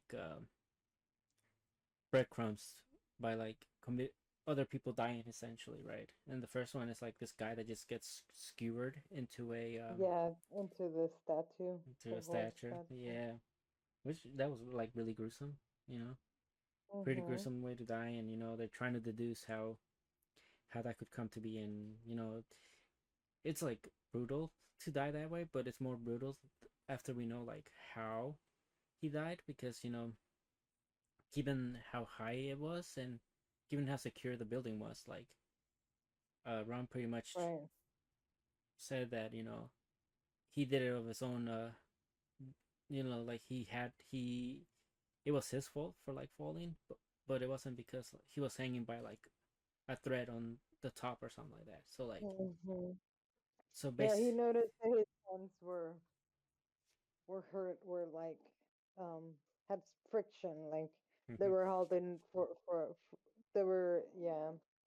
There's scars of them trying to, hold on to a rope. Yeah, And yeah, that was a pretty nasty murder. Um, yeah, yeah, but as Ren said, it was like a challenge. Though it was like a direct, like, um,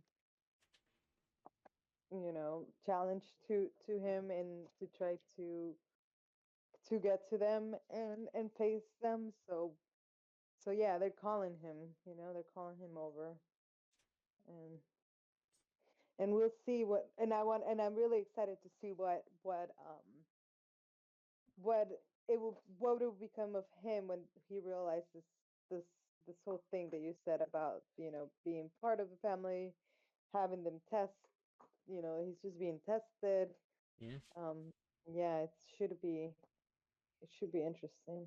yeah. I also do like that in this episode, like there were the hints that they were giving out was kind of like verses from like the Bible or something, or like from a certain book. Hmm. And even like his mark was essentially like a verse from it, like 9:6 or something. Um, Right. and then Yeah, this I one, did notice. yeah, Hmm. that's like when he noticed that and they had to. It basically led them to the next person that got killed, or Right. and obviously Winter's like never too far, always watching him, seeing how he's doing. It's like kind of like, oh well, this all you got. Like you're not gonna even be worth it, right? Mhm. But Yeah. yeah, um, I do. There was like because of all the zeros that were happening. Like I think there was at some point they thought it was gonna be by like the station, but it ended up like not being the station because it was like supposed to be like an intersection or something like that because of how the zero was like marked or something. Right. Yeah, it was pretty Like legit. that's like The what outline, yeah, that's what I the number outline. Yeah. that's what what's really interesting of like this thing, right? Because you kind of like if you want to solve it before they do essentially, right? Because you know as you're going along you might try to solve it, you gotta really pay fine tune attention to every single detail. Mhm. And you know I guess that's what he's being tested on because he is supposed to be one of the genius detectives. But yeah, I totally didn't do that much this episode, you know. Yeah, it was. Yeah, it was a good start to the face off. Mm-hmm. I mean, So. right off the bat when I saw the episode name, I'm like, oh, part one. Oh, so this is like a multiple part Mhm. part arc. Okay. Yeah, I noticed that too. Mm-hmm. And we had a few on the last season, which they were the good ones, where there was a lot of Yeah. information. So. Yeah. The definitely the last season, the final one was like the one that was really a head Mhm. scratcher. I wouldn't have gotten it Right. at all. Yeah. That's all I got on this one. You got anything else? No, that's it. We really just picked up where we left off, and where where where we had questions about, where they Yeah. left us with lots of questions. So Yeah. they're picking it up from that. So that's cool. Yeah.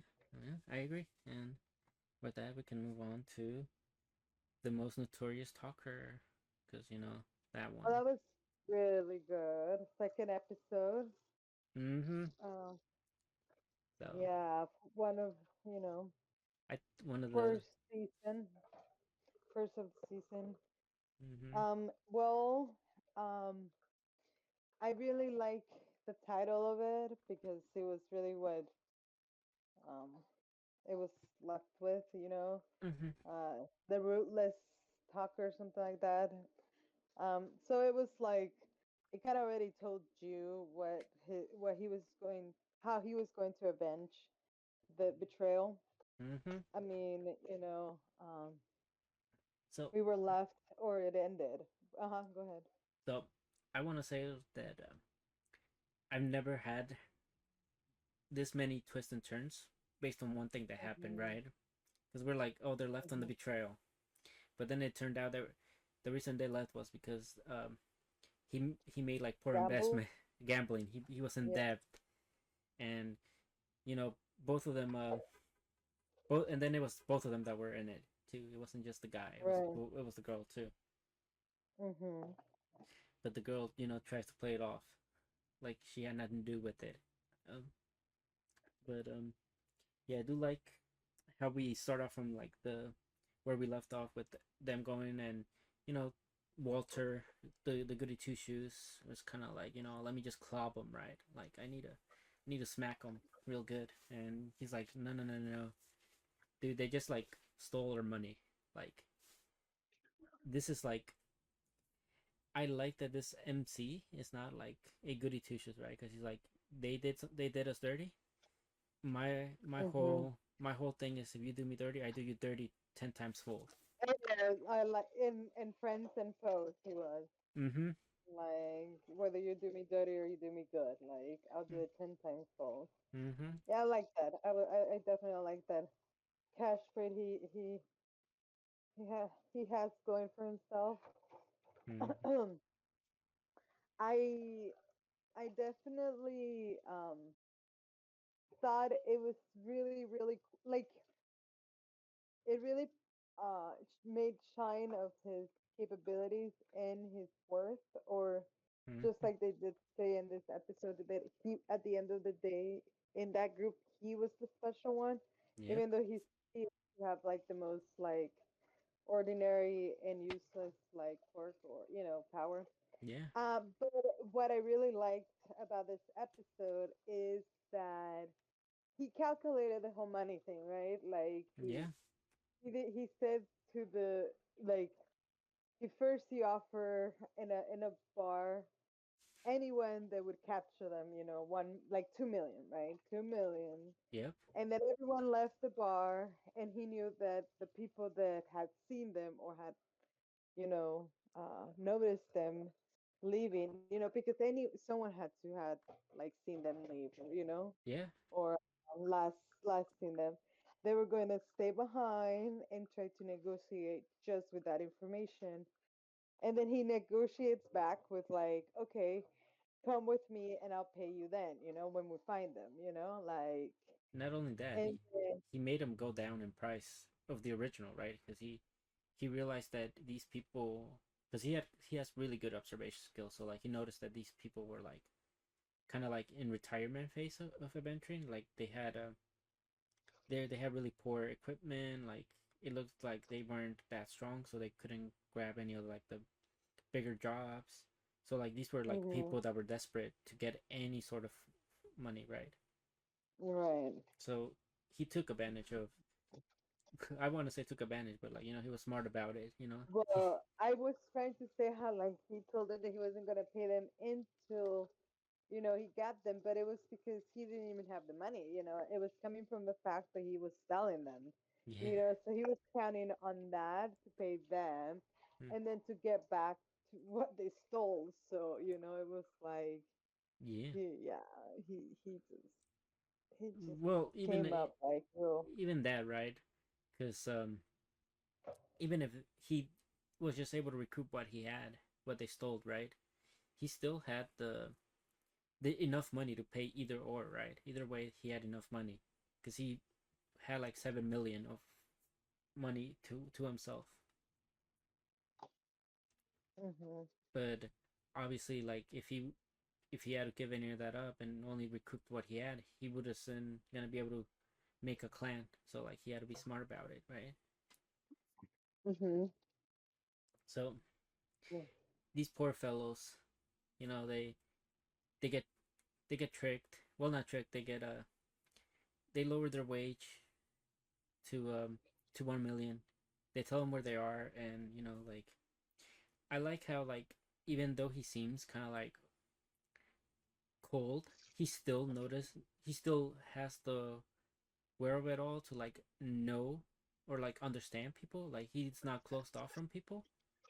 He's just hmm he's just very distant from people, right? I guess it's a better way to put Right. it. And in that, he kind of wanted Walter to stay behind because what he was about to do, he's like, you're not gonna be able to stomach this, Right. which he was right, after he saw that he left, but um, Yeah, and I was surprised to tell that he wanted him to stay.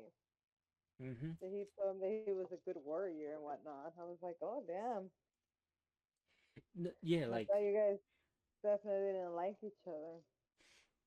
yeah, But so like I guess we can get into that like a little bit. I feel that was more so like Walter's like own insecurities, where he was like he felt like he told him at the end, it's like I wasn't anything special, but like out of the entire group you were. It's kind of like mm, every time Walter like tried to diminish the value of Noel, right? It was more so like kind of like a self what is it, like a self projection? reflection, like a self reflection, yeah. Because No, projection. oh yeah, self project, Reflection would be like him admitting that. yeah, But okay, yeah, projection is like not admitting to it. But yeah. So yeah. there we go. I That's what mean, I. at first he was projection. Yeah, yeah. At the end, I guess he realized a little bit. He did a little bit of a reflection, but yeah, Yeah. the it was a very good twist of how you know they were the ones going at each other's throat and weren't the ones getting along, Mm-hmm. and then the other ones are the ones that So totally are so so betraying, and then they I get together and do this together. But yes, like a it's little sad that they go their separate ways after all that. Like yeah, that's just bad. yeah, and But yeah. So like life happens. I like you said it's very like good like how parallels, right? Because Walter and him kind of grew closer because of this, and then Yes. these other two, you know, Lloyd and Tanya, I guess I think that was her name. They kind of like Yeah, Tanya. Yeah, I think they so. they kind of like started turning in each other. So like they weren't really with the they didn't really want to be the best for each other, right? Yeah. But yeah. Now we can talk about like the when they Ah, cut it up was to it was definitely, yeah, I was about to say that. Damn, the way that they fucking, so it through colors, mm-hmm. The dude was so like trying to play the victim about how like, oh, all the responsibilities on him because he's the leader. Like they don't understand what kind of pressure that is, and stress, and Yeah. Tucker just goes like, bro, you're the one who wanted it. Yep. And Like nobody, yeah, like it was nobody no fucking forced it to you. Like nobody. Yeah, because that was my first thought. Like, why is he not? Like mm-hmm. obviously being the one pulling the strings, wouldn't you think that he would be the? But Yeah, so I think for that he just didn't want to deal with all like the I guess not that he didn't want to deal with the responsibility, but having that not be on him made him able to focus on other things. So right, right, yeah, I definitely so think he was. It's not that he couldn't. he let it be because, yeah, I definitely know that he let it be because he knew that at the end he was gonna be calling the shots. So Basically, yeah. so it was fine, hmm Yeah, and I mean, let let's go how Walter at least got he. You know what's crazy? What was Hmm. funny? Walter was the one that wanted to beat the living hell out of them, right? And he did nothing. Right, But right. I know. but He was Noel just was looking away, like yeah couldn't Noel even watch at Noel was some just point. stomping them like stomping them. He wanted to like bury them in the ground. Oh, I know.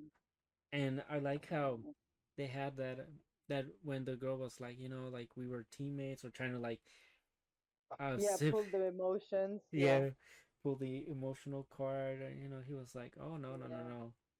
no no like and then she was And then it's like, oh, you had a crush on me. What kind of crush is that?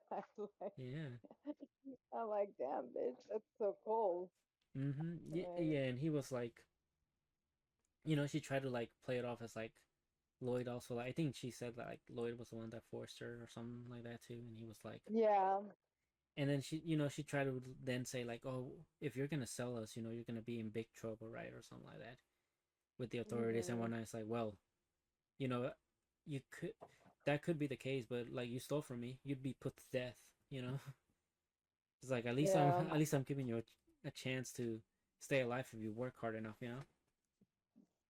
Or if you get a nice master. Yeah, Yeah, I mean, they weren't gonna have it easy either way, so but at least deserved it. yeah. It was a cheap betrayal. Mhm. Like gambling, like all the funds of the party. And like they said, like, that money they had to like risk their life. It's not like their clusters Yeah, easy and breezy. So everyone's putting like their life on the line, and then two of them gets to just like play with it. Like that's just crazy. yeah, It's exactly. just great. But I'm excited to really see his new party. Yeah, Like speaking of that really new party, it's like like we can talk about like the ending kind of like scene where he saw the snake shedder skin and he was like, well, yes. I guess it I He's that like, I'm ready for that, for my next, yeah, for my thicker layer. yeah. Yeah, near. So, this is his this is like symbolic, right? Because this is his way of shedding his skin. This old teammate, he's gonna bring in a brand new, stronger team now. Yeah. And he did he did well when saying that because he was gonna say that this guy bought Tanya and Lloyd for like 30 million, that eventually they would go up in price for to like 90 million. So that was like a sweet deal or something like that that he got. And yeah, I'm super excited. Like obviously we've seen his teammates in the opening, right? Like Yeah. so I'm excited to actually like meet him in the anime and Mhm. see how they do. Me too. Yeah, what kind of powers they have and personalities. Yeah, Yeah, it does look like a, you know, big party too. Like at least other three teammates yeah. or four. Mhm. Yeah. Something to look forward to. And you know, something else we were looking forward to. We talked about it was the Yakuza Fiancé anime, you know? Oh wow! Yay! That one, that animation is so beautiful because it's like old school.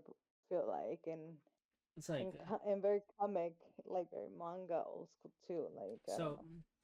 so like the way I saw it, right? It was this feels kind of like a version of like old school with like uh Hmm. did you remember Viral Hit? It gave me like kind of like that type of like Oh yeah, the Firehead way was pretty good. the Like people are drawn in like that kind of like thick mm, layer lines. Um, it's like a little bit of that. That's how mm. that's how so I really enjoy the art style. Me too. Okay, Especially the color palette, the fact that our main characters have red and green. I mm. thought was Yeah. pretty Speaking of good. the And main his character, tattoo and his tattoos, like okay, yeah. I mean, detailed. mm-hmm.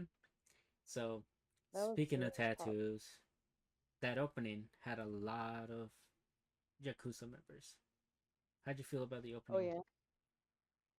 Oh, good. I I'm looking forward to see, everyone that's gonna take place, all the yakuza's, like you Yeah. put it. So I Um, definitely I like the song more than I like the visuals. I think for the opening. okay. Yeah, the song is it's legit. Okay. So I guess to kind of give the synopsis of this one because it just brand new this week. Mhm. This this girl Yoshino is basically getting married to like a Yakuza member to kind of like form like a truce, right? And also because Yeah, the grandpa, like an arranged marriage. yeah, they're an arranged marriage because the grandpa was like, well, you're not doing anything, so like I might as well, I put an ad for you so I can have you marry somebody off or to marry you off to somebody else, right? But also, it was probably to like get her because she married off to Expand their wealth too, like yeah, they're wealthy, uh, so like I think it's just because they don't want any conflict, right? I think so. It's kind of like a mhm. bit of Romeo and Juliet type of thing. They marry him and then Mhm. they basically form a truce between the two, and these are like I think two of the biggest, like the grandpa's and Yoshino's Yakuza side is the biggest where they are, and then this ones are like the next Mhm. biggest ones in this in they went to Tokyo, right? Yeah, I mean, you even hear him said how he hasn't even realized how she has lived a Yakuza life without even having to be one herself, like the Yeah. princess treatment, being protected and looked after Mm-hmm. and now, she's experiencing bullying for the first time. Oh my god, Yeah, so yeah. funny. So let's get And into like the school life for a bit since you brought up bullying. yeah, yeah, yeah, I like that, I think, again, I think that is reason of why the grandpa's doing it, because and for both ways, for her to experience Mm. the life, of normal life, Yeah. and for her to be able to marry into into a family just like that, so she can kind of still continue that life. Mm-hmm. So I feel like she's been given like a pretty big decision, and for her to really decide um, which direction, she would like to take it. Um, because women don't really take part of the yakuza things Yeah. and jobs and things like that. So Yeah, I think as far like because you were bringing up the bullying, right? It wasn't just like the bullying that was new to her, right? It was more so the hmm fact this is where we find out she was getting hit on, yeah she, just normal things, just she normal things. yeah like she never got it because she was technically she didn't get to live off the like a like a Yakuza life, but also like she didn't get to live a normal life either because like people were scared of her Yakuza family, hmm right? So hmm like no boys like went near her, and so she didn't even realize she was getting hit on. Um, even like I think she didn't have many friends, so like even like interacting with people was like it's gonna be was like damn I don't know how to interact with people like that either, right? So hmm so this girl's like having to fend off for herself, right, and really try to integrate herself into not only a Yakuza life but also integrate herself into like a regular school life, which I find really intriguing. Correct. Yeah, and I want to talk about Yeah. the fiance to be because his first thing when he saw her was like, I want her to mess up my life, right? I was like, oh, hmm okay, buddy, like you have a few, maybe a few screws loose in your head, and Yeah, I mean, definitely seems like a masochist. messages, He yeah, likes to, yeah, he likes to inflict pain, and he's in the right line of work for it. yeah, So so it's pretty hard in those in those places. yeah, Um, and I think I definitely was shocked to to to see how he talked to her or how honest he was being with her. yeah, And that was, I I thought was pretty good. Um, it speed things up or it put things into like perspective or into real yeah. to reality. Like Well, did you buy off his facade like to at first? Like, were you buying it that he was like, not really, not really. That's why I meant like it's good that he he let go, like he was he realized that it was okay, that it was better to be honest, and yeah? I mean I mean, he I was a total asshole about it, but yeah, it was yeah. That was true. like, It was his truth. It was his truth, though. In a way, like on his perspective and mine, he is right, and she was kind of acting that way. She was kind of thinking that way, like she was being like that. So that was a nice wake up call in my opinion, and I appreciate that to him. Like he could have been a lot nicer, of course, but I mean, um so given that, right? he's I think these two like pretty much complement each other well, right? Because even like in school, right. even in school, like what she's not good at, he's really good at, and he's pretty she's pretty much like needs to know how to associate with the Yakuza life and the school life, right? Right. And Mhm.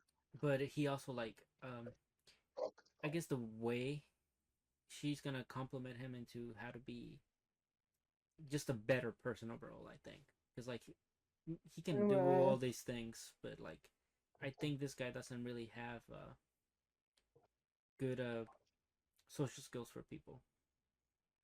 Mhm. Right.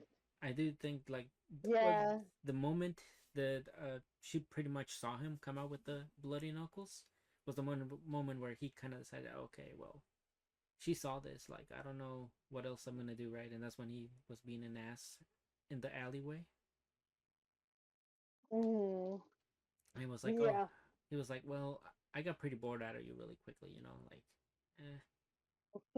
He's like, you might as well, you know, told her like you said, like a bunch of horrible things, like, you know, you're cute and you have a good body, so you might as well, you know, just use it to make your You were to, shelter.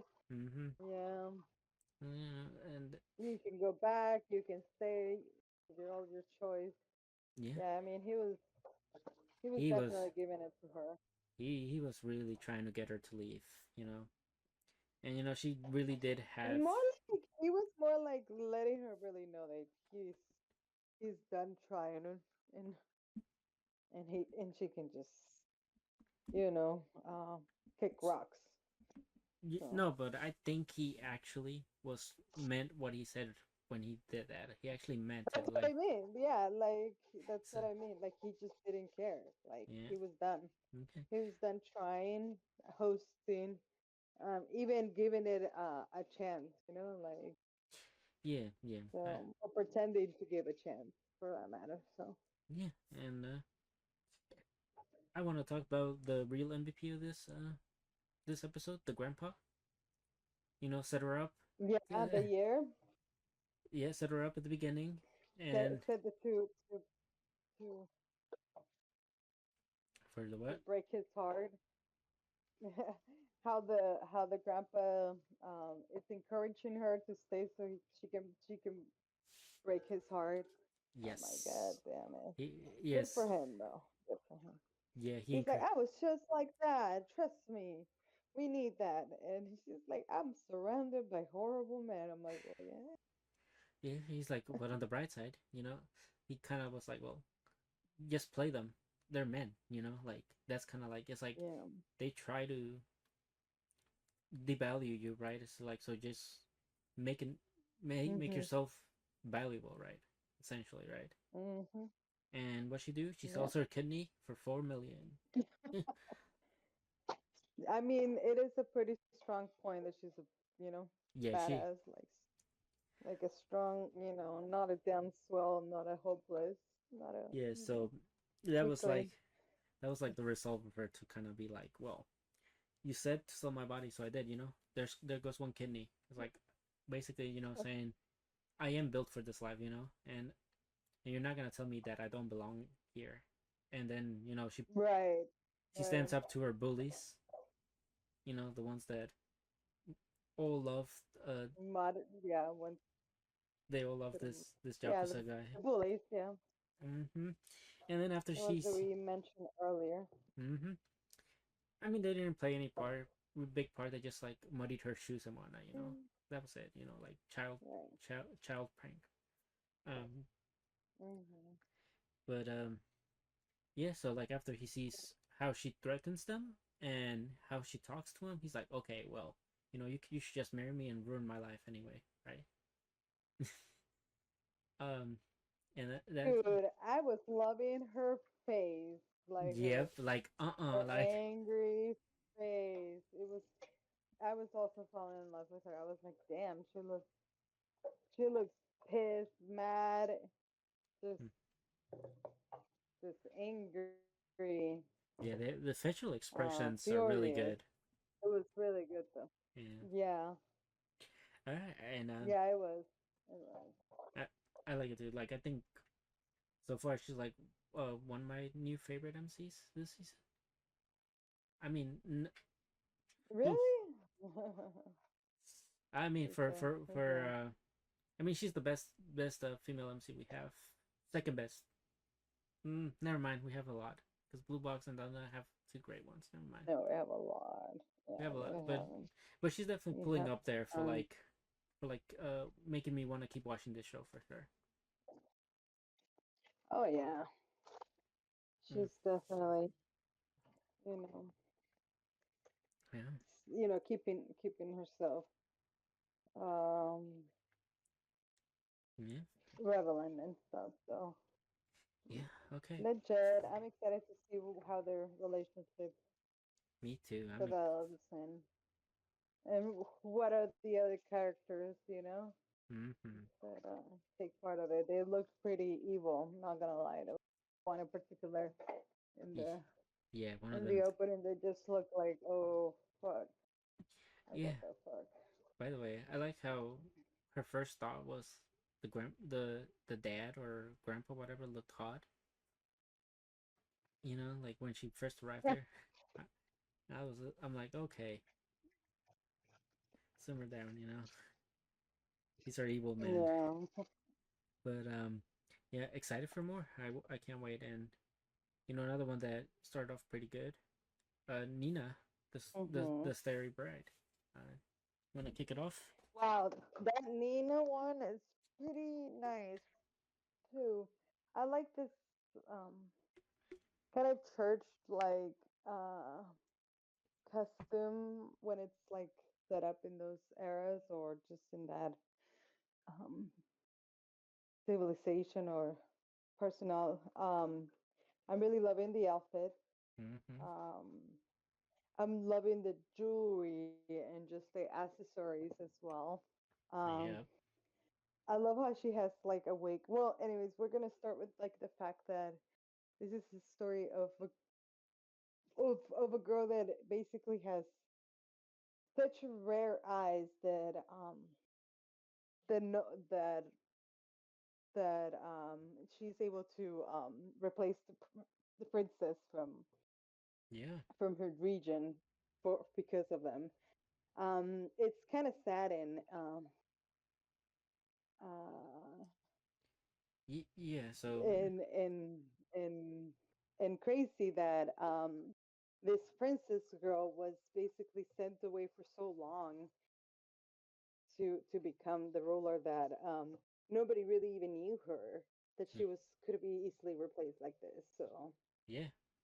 So I just want to say like us from this right. Also, it's kind of like a from rags to riches kind of thing, right?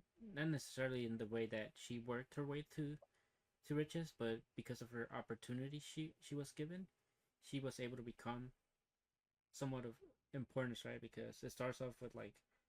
By the way, the opening was kind of like cruel in a way because it said that this was gonna be like her second time that she died, right? Which already like hooked me. I'm like, okay, what do you mean? Like second time you die, and mhm. given if I had to like guess based off this first episode, right, is that her first death Right. was she the one the Nina, her first identity, her real identity died because now she's being replaced Died. Yeah. because Got killed. Yeah. she's she's replacing the princess. Right. So Nina had to die too, so she could be the princess. And now the second time of death is because she's the princess, whatnot, but she did something where she got ousted, and Oh, she got found out. yeah, exactly. So Mm. so now they're gonna execute her, and that's how like the story starts, which it was like, okay, well, you died twice. I'm interested. I when I said died twice, I'm like, okay, so is this like a reincarnation type of thing? Right. But we can see that it's not. So it's kind of like legit like that. Mm-hmm. More Yeah. like, um, yeah, replacing and taking over someone else's identity Yeah, and I like type of that. yeah, and it's real like first of all, thank you. We've already watching like 5 isekais this season. Isekai slash reincarnations. Yeah. So Yeah. For reals. so So many good of good us. good on that. And I like this. As we before she gets kidnapped, we kind of have like a little sad story, right? With her and one of her Getting betrayed. getting, That is a sad story. well, not only getting betrayed, but like her like found family was betrayed her as well. Well, not betrayed, but she lost one of her found families and her family too. Mm. Like she said that her parents got killed like a year after they visited this festival or something, and then that was revealed like later in the episode, but like earlier in the episode, like her little brother died, right? Essentially, to her, that was her little brother. Obviously, Yeah, that is a kid. Yeah. and that one kid was like, "Well, you're not even like blood related, right? You don't understand what I'm going through, right?" You know, kind of like devaluing kind of her own feelings towards the poor guy, you know, and this is where after that we really find out like how cruel this world is, because like you see there's already like a wealth disparity in this one, right? And there's also like Yeah. no mobility. Like once you're born poor, you stay poor. If you're born rich, you stay rich. So like for these people that were like basically having to steal to survive, um and just being content with the fact that they got to be together as a family, that was good enough for Nina. And you can talk about Saji, the one that turned her in. How did you feel? Yeah, it seems like she was fine with how things were, you know, Mm-hmm. and she was very optimistic and hopeful because, as you saw when the kid was getting sick, and he needed medicine and he was staying bedridden, um, she was, staying optimistic and positive that they were going to find ways to make money, or they just needed to make more money, and so they could pay for the medicine. But it was at that moment that it seems like the dude was having it against her, or like, or for her, um, because you know she even felt like he might have never considered her part of their family. Well, she did, and the kid definitely did. The younger one, Yeah. considered her and loved her as much as she did to him. Mm-hmm. But the older one was more of heartless person, to put it that way. Like he was more of selfish um person towards her, Yeah. so that was really, really um painful to watch, or but I mean that's how she's giving this her new life, and I mean it was better for her. It was definitely for the best, to be sold, because I mean she's being sold the to the palace, to the prince, Yeah. so she can, you know, become the princess. And that's, an opportunity of a lifetime. We heard these stories before, Yeah. like this is like a whole story of like a poor person that looks exactly like the rich person, trades places or replaces it, Yeah. Yeah. Yeah. and No. Yeah. I just could. yeah, it was pretty interesting to see that. That's what our protagonist is going to be doing in this series. And Yeah. Like just to like add on before we move on from this, like because we learned like the how this world works through like Nina like telling us, right, or like recalling how poor this nation is and how like the rich and stay rich and stuff. Like we don't us like we don't really we kind of we hate him for doing this to Nina, but at the same time we're also like made to feel sympathetic given how this world is, right? How much the wealth disparity is. Like we can hate Saji for like betraying mm-hmm. her, but like at the same time, it's like we get why he did what he did. still a bitch about it, but we get why you did it. And like I said, it was for the best for her, anyways. Yeah. So it wasn't like she's getting abused sexually and Yeah. and Uh, physically. but No, she but got into a better life. she did have a pretty rough 3 months though, with all the a proper lady training she had to do. I Yeah. mean, Yeah.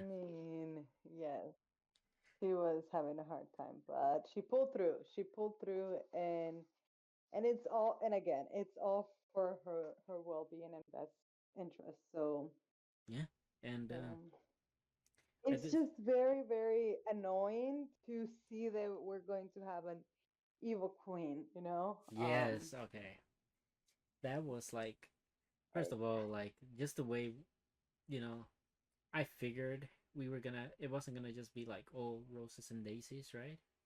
But to have like mm-hmm, it's always like the evil queen, like we right, couldn't have been like the king this time, or both of them, you know. But or both, yeah. yeah, no, the queen was like, it, so the queen I feel, so based off this first episode, I feel like the queen knows that that's not Alicia, the original princess, because Um, so I'm not sure. here's my thing, right? Uh huh. Because when they Uh huh. meet right off the bat, like, and she notices how like scared, or like, well, yeah, how scared and stiff she looks, she instantly tries to like get the king to make her dance, which is like a ritual that Hmm. I think they're supposed to already Yeah. be like at least like studying it, or like mastering few of the steps or whatnot. Yes. I mean, she did say. I mean, that was her excuse for it Mm. to be okay. So But that's one thing, and then obviously with the how it ended with there's a rumor about Alicia that they're gonna investigate. I feel like somebody saw the carnage that happened, that they were trying to cover up at the beginning of the episode,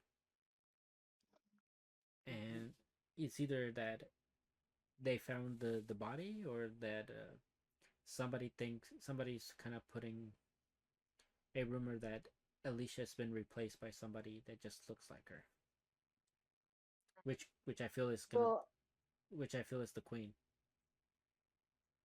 mm, well, I definitely don't didn't get that vibe. For me, it was more like her challenging him because he's the one that has to give him the training, Mm-hmm. give her the training, and made her the proper lady. So, and she has it against him, because something to the fact of her son, or I don't, not really sure, or that he was the son of the other woman or the first wife. I'm not really sure, but it really seems like the hate is with him, and that he was trying to ridicule him,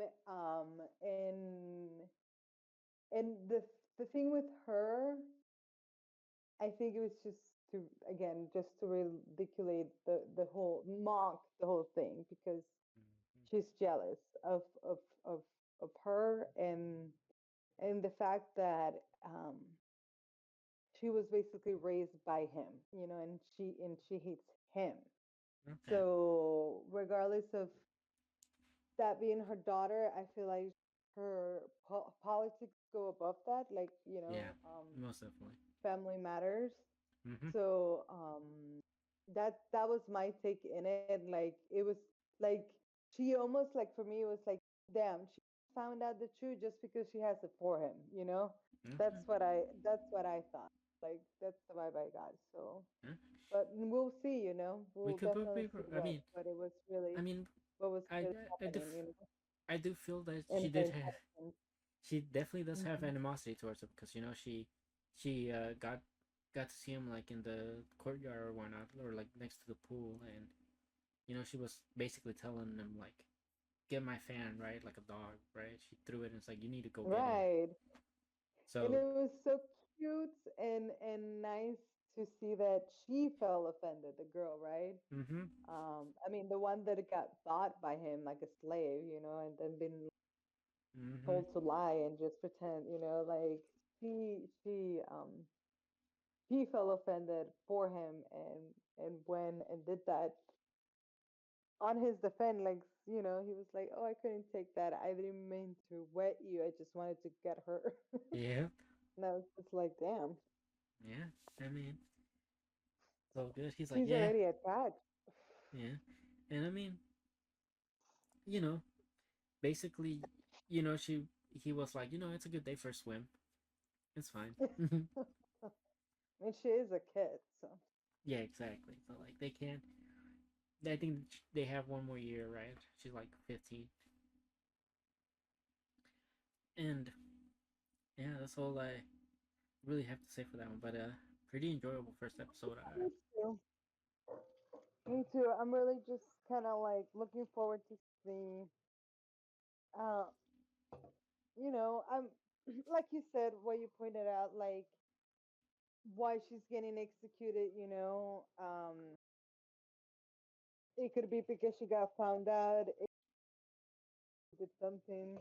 We're not sure because she is from the poors, and she's probably gonna try to help them, with all Yeah, that well distribution and all that. So, and then that relationship, that whole politics with the queen, the dude.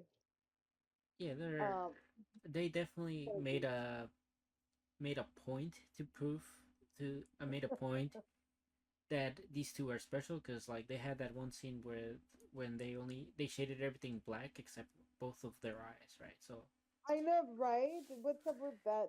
The golden blue eyes, and what's so special about it? I'm really, really too. and what's You speaking of know. that, that kind of reminds me how we have another show with blue and kind of goldish eyes. The I'll become a The blue lock. villainess. Well, I'll become a Oh, the villain. yep, which I want to get Yeah, into. You know, yeah, it's a good one. mm-hmm.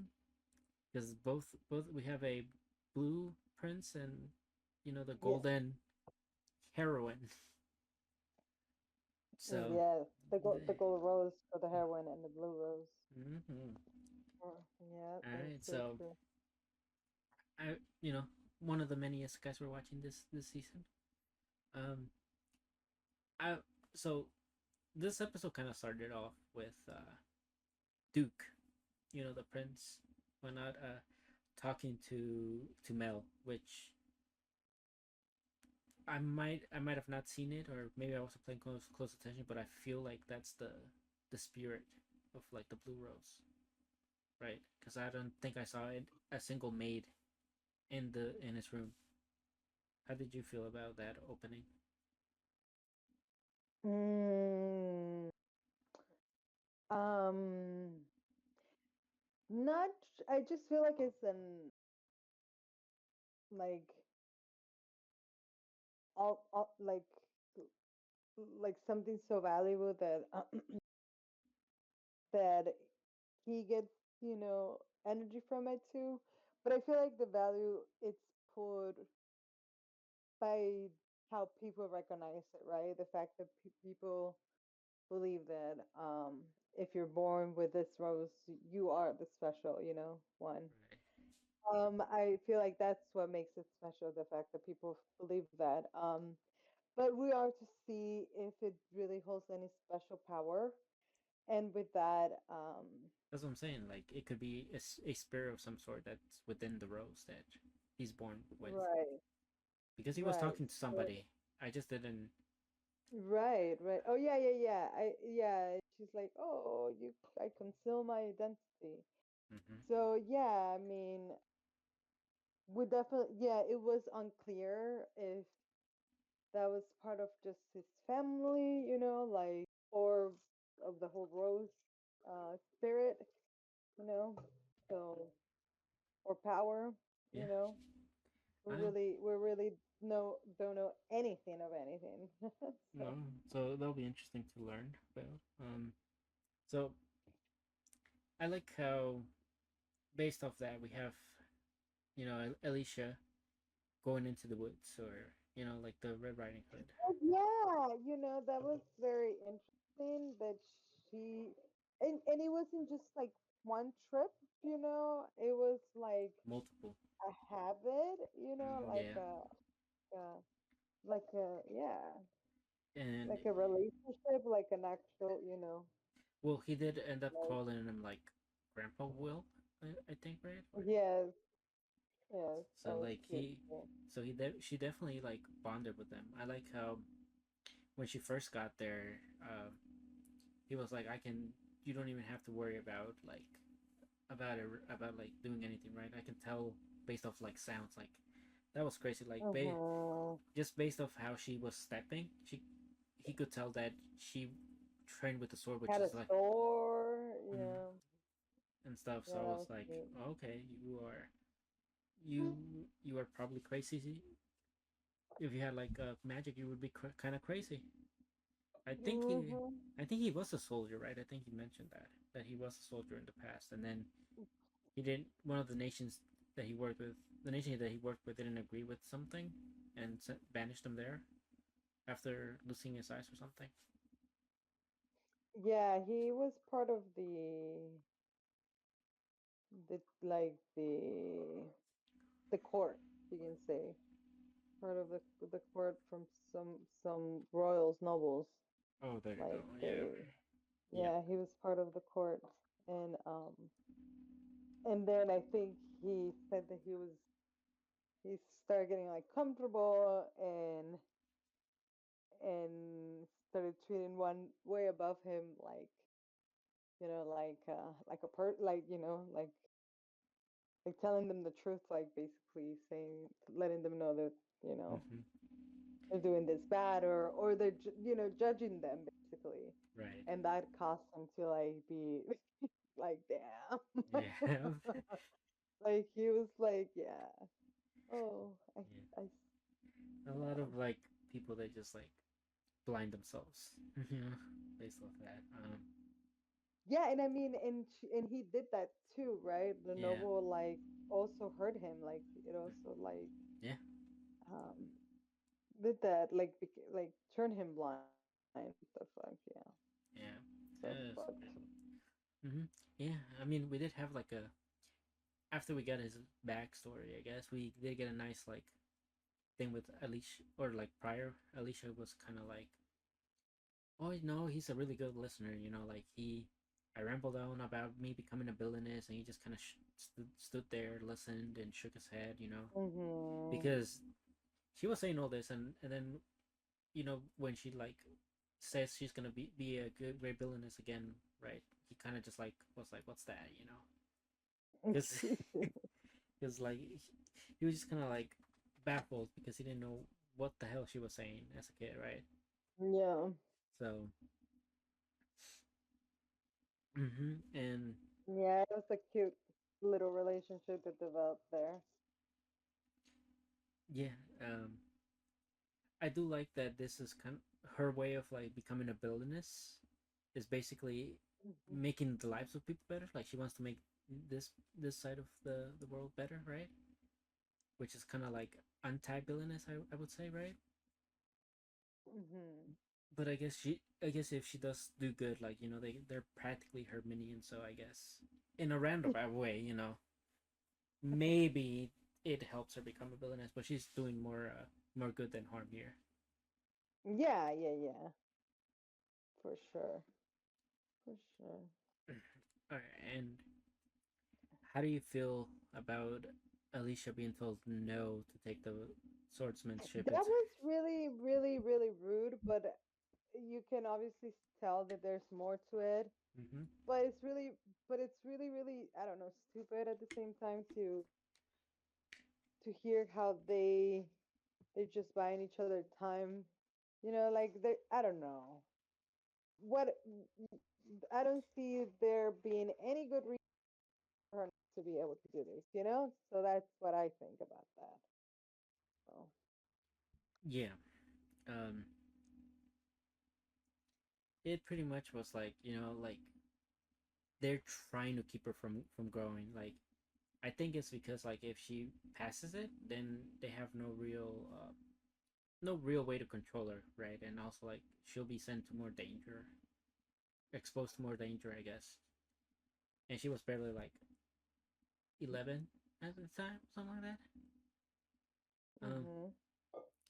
but like they're already practically saying like her skills are like way above some some anybody her age already, right? So like the girl's been Mhm. diligent in her training to the point where even now she's like beating her own brothers now. Like we saw like a little match and she's like beating them. Yeah. Mm-hmm. And we do so we do get like I think one of them is going to the magic school right now, or about to Yes, attend, we did see that. and that's how like they said that's the deadline that they're practically given in, right? That, like if you go to the magic school, we'll allow you to take the swordsmanship exam, right? Which is like a way to Mhm. protect her, and also like a way to like make sure she has all the tools needed to defend herself after everything. So it it's interesting that because I think she's adapting way too fast to all her skills. Like Mhm. even in the first episode we saw like after a day she could pretty much do like 10 times the amount of push-ups and sit-ups. Mhm. So it she is growing too rapidly. I wonder like if that's her an innate skill that she has. Like that's not really something that's been explained. Yeah, it is actually, yeah, because you might be have a point there, because I also realized too that um there's magic in this world, but Yeah. yet we're not really even much um you know uh Well, so uh feel like much information of that, like she barely found the library, or like one area with all the Gilmores, so Gil I want to Grimoires. talk about that for like a little bit too because that was so odd that it just magically appeared, like almost like this world was waiting for her to reach She a certain age or like a certain point for her to be able to. Yeah, she was kind of complaining. Hmm. She was like, I hope I find this grimoires. I need to learn more about magic, like, and then poof, it kind of listened to her pleas, you can say. I don't know. Yeah, so like so she basically can summon things or like there's definitely like something going on, almost like we know this is part of a like she's in a world that's like a video game in her previous life, right? Right. So it's almost like this world is trying to guide her a certain way. That's how I Mhm. interpreted it. But Okay. it's interesting because like you said at first she couldn't find anything and then and she searched all over, so like she ended up having to read all the books in that Mhm. library she probably already read. Um, and now it's like now she has all the magic grimoires and she's going through them. Within a week, I think she rose her level to like level 5 or something from like level 1. How she started, right? She was like, I'm gonna start Mhm. small, and then she rose it up to like the max that she could. That one magic of like moving things. Yeah, So she was up with that. her growth is going kind of crazy, and given also like the state that she's in, she also went back to the village where Will was, right? And but this time she didn't go at night, which Will warned her like you have to come at night, like don't come during the day. So Oh, right. Damn, that was. heartbreaking when she got there during the day and really saw the truth of the innocent and weak. Mm-hmm. So that was really Yeah. really painful to watch her witnessing a kid especially, getting killed because Yeah. he He was getting beat. wasn't he wasn't doing as expected or as told. So Yeah, and oh well, he's still alive because she's using all these herbs and medicines. Actually, never mind. But he's like hanging on to into his like lifeline, like by a thread. he was hanging on till like she appeared with the herbs, which we only found out she knew where they were because her brother and some other friends invited her to like um one of the nobles that A date. opened, and he was. She's such a smug about it, right? Because she was like, "Oh well, of course I would know what this plant is, right? It's such common knowledge." I know that's her view of a song. Yeah, so Um, they're kind of just she must laughing, more than just kind of like laugh at her for a bit. It was fun.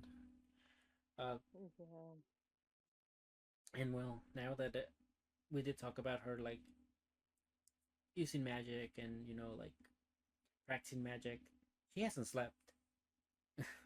I think is what it is, right? She hasn't slept as she was practicing magic all this time, and the king comes to visit her because he has another problem that 11-year-old has to fix. Yeah, that's kind of weird, but okay. you know, and he kind of like, what do you think I should do, right? It's like Right. hypothetically speaking, of course, right? King has to not basically straight up ask the 11-year-old who has no experience whatsoever. And she practically gives him a really really solid idea, which is kind of like instead of just having nobles be the only ones that can use magic, there's plenty of commoners that are probably just as capable as those nobles that can use magic. So why don't you take take them and nurture some that are talented to use magic, and Mm-hmm. instead of like and have like the nobility based, not depend on like wealth, but instead of like how good your magic is, something like that, right? Well, I felt like she was more saying that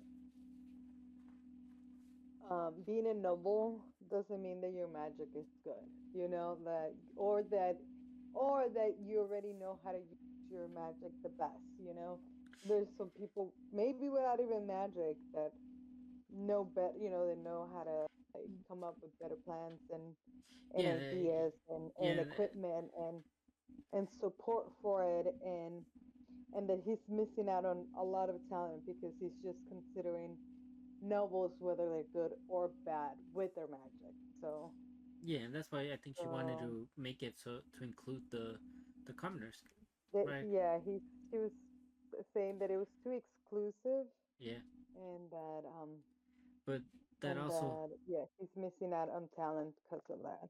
but also like So it also made it to where like the rankings would also be like based off that, I think, because like they even told her like, what if like one of these commoners like outshines you? She's like, well, then I I just would have, know. then it just I don't know, I don't remember the exact words, but it was more so like, well, then I wouldn't be like, Then I just have to prove myself, yeah, basically. yeah, exactly, that's what it was. It's like I just have to prove that. Yeah, like I just have, yeah, I just have to prove that I'm Mm, better. yep, exactly. Mm. and, So and then so yeah, I like that. mm, yeah, I like that too because she's she's really, I love how well paced this thing is, right? Because like it's not just like, oh, she's studying magic, time skip, boom, okay, now she learned she Hmm. mastered magic. it, and it's like I feel like it's the pacing is really good. Where we saw Hmm. her like study first the first level, and then like within a week we see her study. She's studying like the fifth level of magic, Same with swordsmanship. She's still like continuously doing her 5,000 swings a day, her 50,000 sit ups, her 50,000 push ups. All that stuff. Like you could All tell that. she's constantly like once she starts training one thing, she just keeps doing it over and over to keep getting stronger. And it finally caught up to her in this episode where she, after spending herself of all her mana, probably right, she probably just couldn't take it and fainted, got a fever. She burned herself out, and who's there to catch her? The Duke himself. And I like how like the brother was like, "Here, hand her over to me, and I'll take her to her room." And he's like, "I got it," and gives her medicine through a kiss at the end. So he stole her first Those kiss. brothers are a little bit too much for me. Like they're getting in the way more than anything. But Yeah, they are. I mean, the father already said she's better than them in swordsmanship, and they've been doing it longer. So Mhm. it is quite a thing. But yeah, I really, like I said, I really enjoy this one. It's not a super fast pace. It feels like it's pacing itself slow, but at the same time, it's all very entertaining. Yeah, definitely. Definitely letting itself, set up. And I love that, we're getting a romance more like she is interested in him, like Yeah, that's obvious, but she just kind of has the mm, she's kind of just more like so. already coming to terms that the heroine, that's just that she cannot go against the story too much, or they deviate from you know from the results of the game, Yeah, because that is well, her thing, right? She's already trying to like avoid like her ending, or making sure that she's adored instead of hated or whatever, even though she's still a villainess.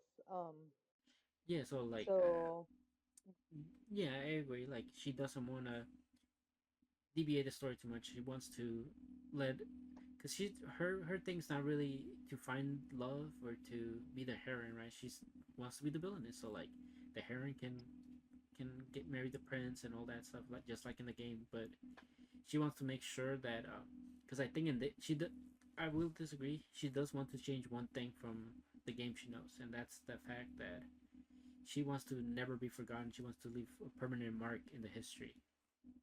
mhm, yeah, With, because I think right. in the video game she knew the the villainess just got excluded to like some random island that it never heard from again.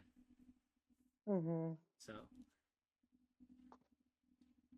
it's interesting because she obviously not necessarily has feelings for the prince, but she does not, how I say, does not necessarily reject his feelings yet, right? She's kind of like, Right. No, no, no. I mean, she has a crush on the dude, so mm-hmm, there's not gonna be any rejections there. Um, but we'll see. She definitely already feels like she's putting all her might in and focus on trying to divert it or take it some sort of way, and she doesn't realize that she's definitely, changing it all towards that way. That even the prince is like falling for her. She might have be the heroine, like yeah. I think so. right now she's definitely the main one, but we have to see, like, if like I told you, I feel like this world is trying to like correct certain things, right?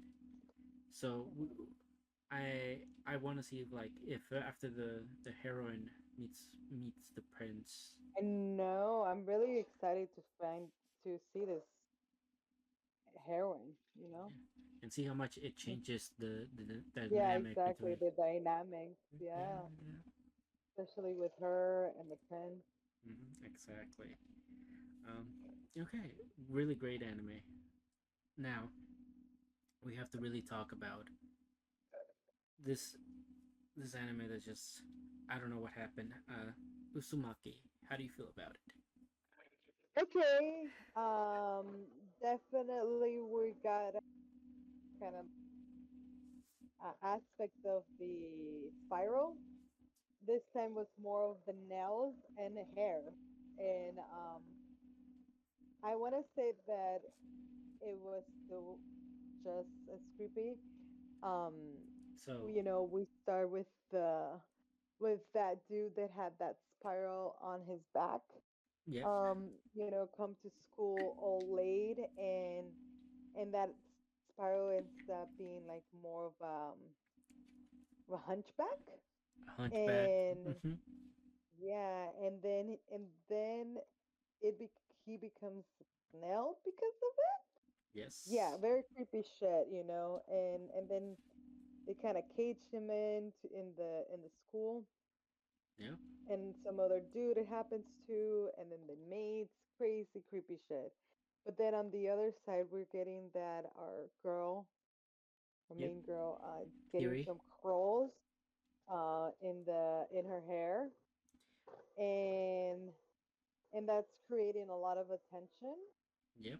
Um, she's and then we see another girl trying to get that same attention and the same so Yep. um Mm-hmm. that was also pretty creepy, but I'm glad that Chi was able to help her, to like save her, Yeah. um Um. because yeah, yeah, the curls were like, alive in a way, so So, yeah, which kind of like makes what Chuichi's mom did in the previous episode kind of like the right move, right? Because she kept seeing the spirals in her hair, so she cut it completely off. And in this episode, we saw like that now the spirals can grow in the hair and basically become living things, you know. mm-hmm. And Yes. I will agree, the story is still kind of creepy. I will say the animation quality drop is kind of crazy compared to the first episode. I heard about that, and then when I saw it, I mean, I noticed it, but I thought it was just like 10%. Like it Like, went from like I had a H 4K HD TV to none, to so standard. So, the only so I will say the only times where it looked really bad was when they mhm, were like during the chase scene and whenever they were trying to hit each other. Like that was like some of the stiffest animation I've seen. mhm. But There was one that but for me I personally, really noticed that it was really really bad. yeah, That it I was like, okay, that's cheap. Um, and it was was it in the when beach. no, yeah, in the beach when she was going upstairs up the lighthouse, Mm-hmm. and I think his structure was like white, Mm-hmm. and they literally didn't even outline it. Like I don't they think I left it noticed it. literally. They definitely like left the blank, white, like the Oh, background of the of the lighthouse, of yeah. the of the of the no, no, of the paper. Oh, okay, Yeah, it was really really, yeah. yeah. I thought, okay, that's pretty bad. So as I like, I noticed the quality animation drop, but as far as like the enjoyment of the story, it didn't really deviate too much for me. No, no, of course not. So Um, the enjoyment of Junjitsu's like story is still good. what did you think about the Runaways becoming one? Um, I mean, after I saw the snakes, I was like, that's gonna happen to them probably. Like I kind of like pieced it together before it Um, happened, okay. and also there was like a lot of hints of like how in that like specific location people were getting twisted. I'm like, okay, so that's probably Mhm. not necessarily them, but I'm like, somebody's gonna get tangled. Like I didn't know it Okay. was gonna be them per se, but I knew Yeah. something with the snakes was gonna happen again. Got it. So you know, at, it was kind of it was kind of creepy that they were like, you know, twisting like that, right? Like and you just heard the Mhm. crunch sound. It was like, oh, you know. But as far as them, you know, I was not a fan of how they punched the guy. You know, they punched him and then 2 second delay he falls. That's when I noticed, okay, you know, like the motion's not the best anymore. And actually, like I'll let you know, like I did some like digging around to see why what happened, right, with the quality drops, Right. and it turns out I like mean, if adults swim, what happened? um it turned out that the people that worked on the first episode, like the main director, I they it switched. Like the studio wasn't couldn't do it anymore, so they switched studios, which means they had to switch directors and staff. Serious? Yeah. Oh wow, that's a pretty big switch. I think they couldn't. I don't know why. I just know they switched, and I'm like, okay, this is why it looks different. Um, but you know, I definitely did not like the snails. I will never crush a snail egg. By the way, you know, that was very that was very interesting to find out that the guy that was bullying uh, the slowpoke also got turned into a snail, and then they laid eggs. They laid eggs. Yep, Oh, they did that. And then the teacher became one. yeah, for crushing the eggs. And I'm like, no, Yeah. don't do it. You're gonna regret it. Oh no, no, no. Well, there's that. All right.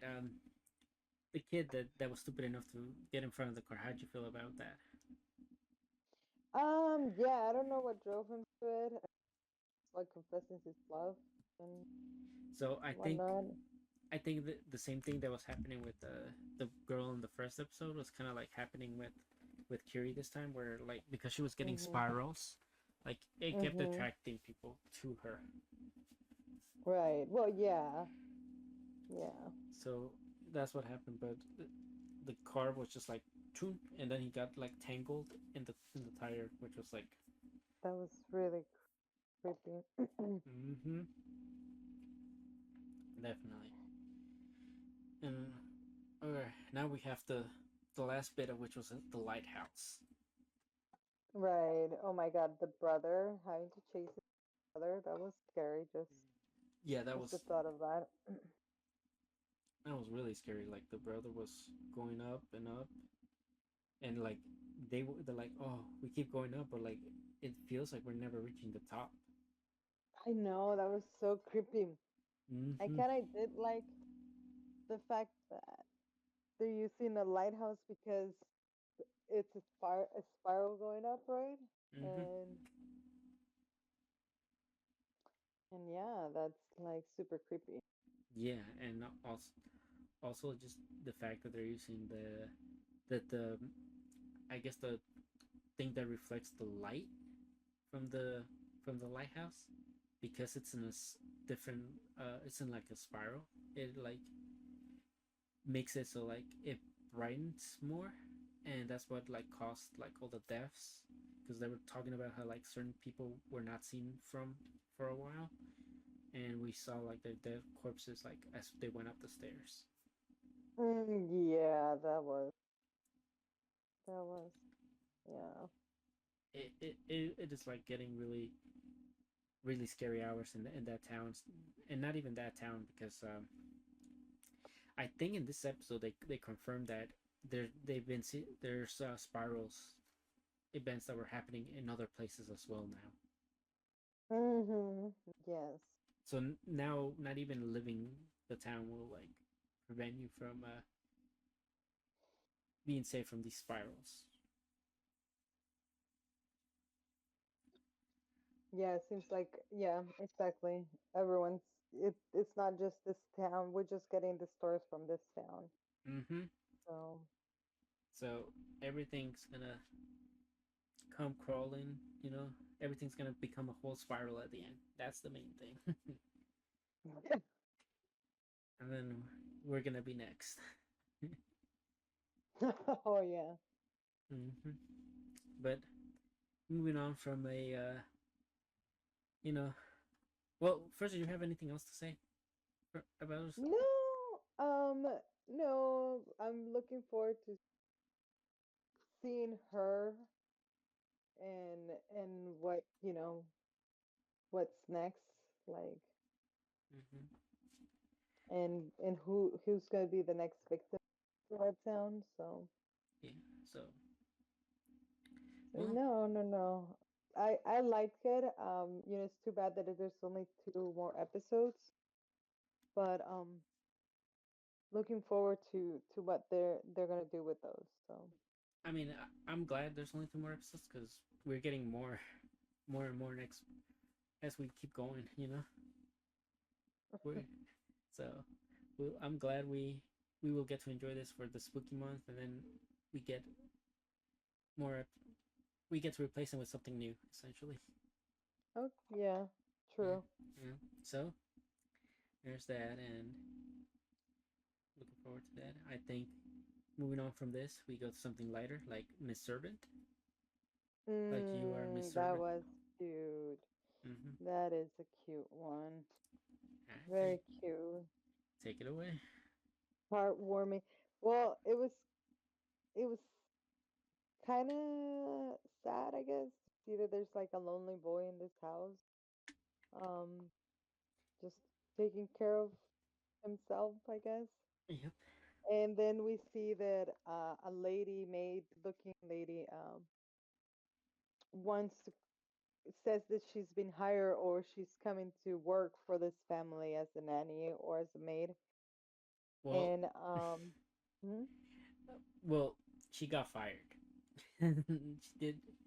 She got fired.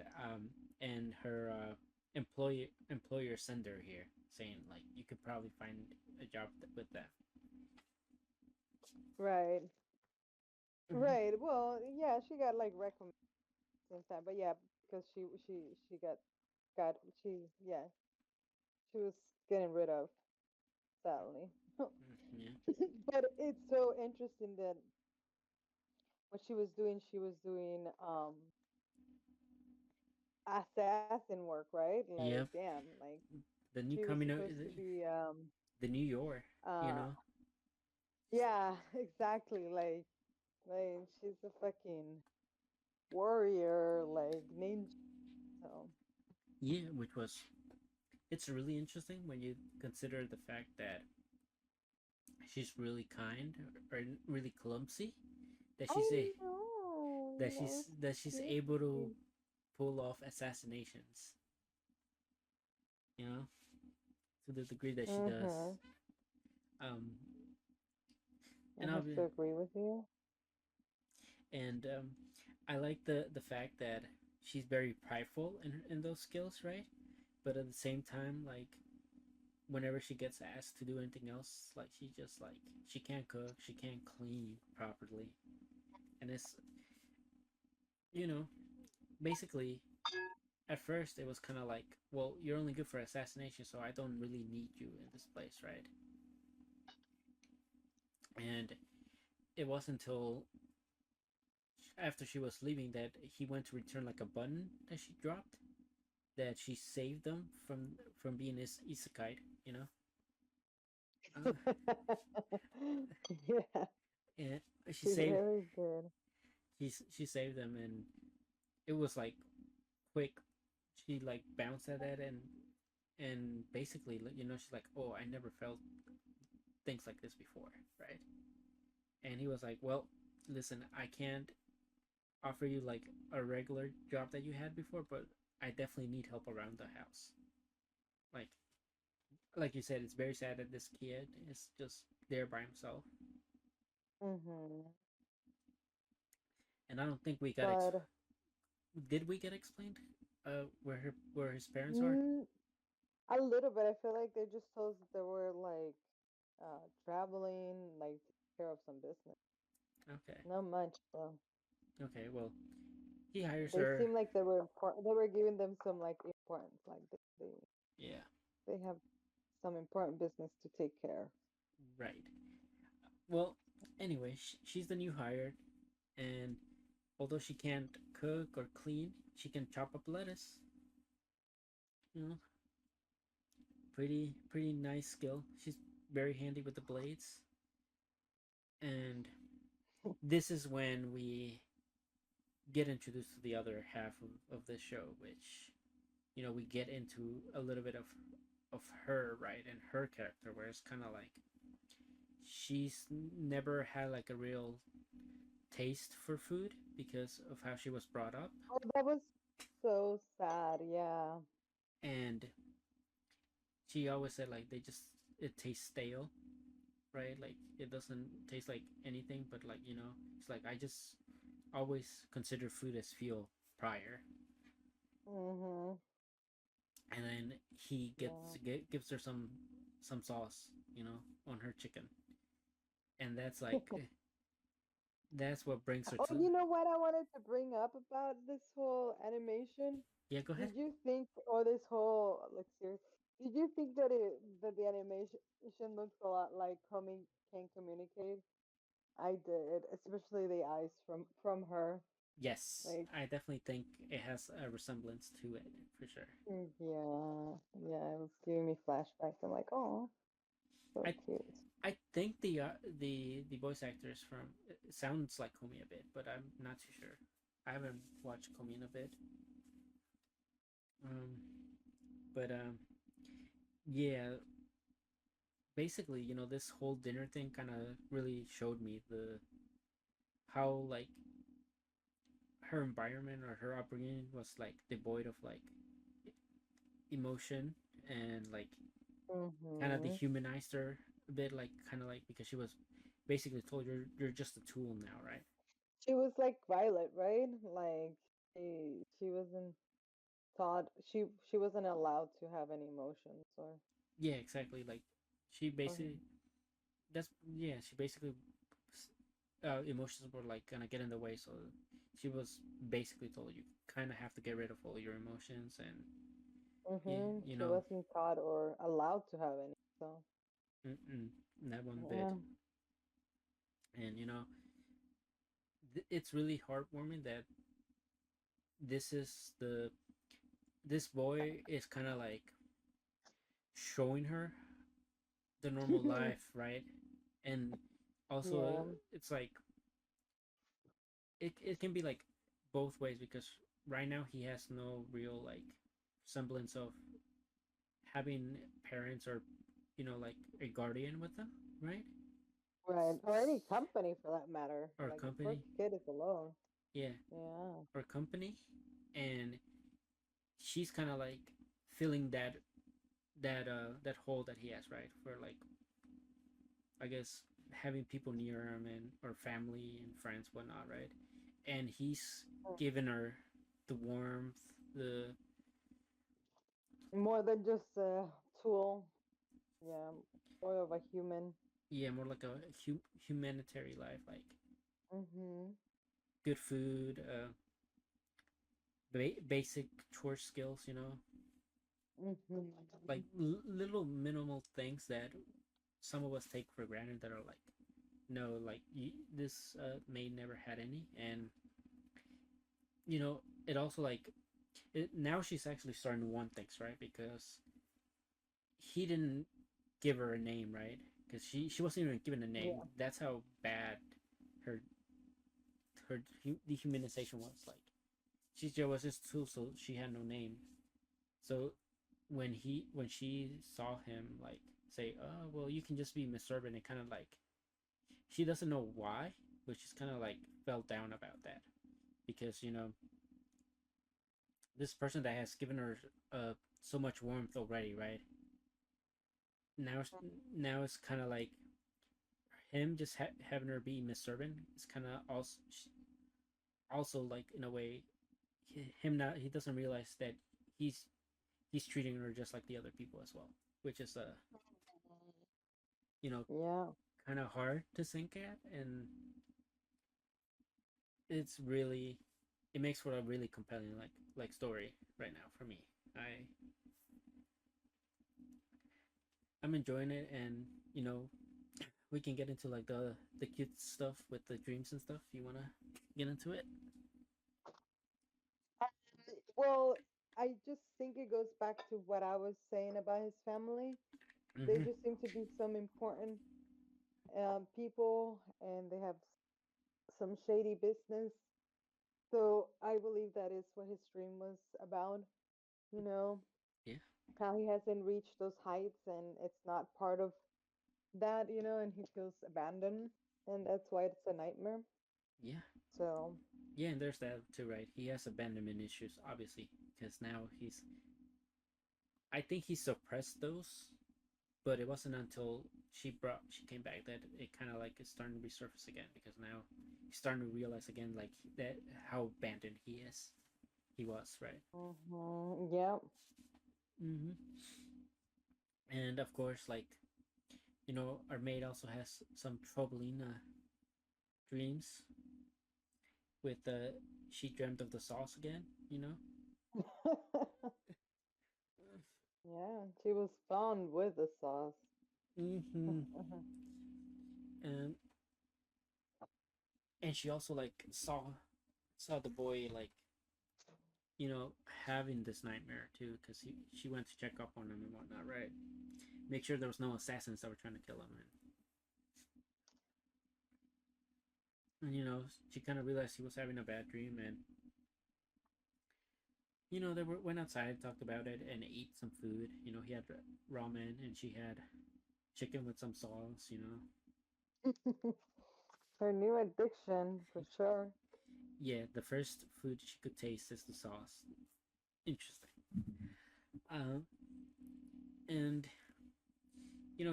he talked to her about the dream, and how like the way that he would get over it is how, because his mother would like let him lay on his lap, right? And she's like, well, she can lay on mine, she was giving him that comfort, right?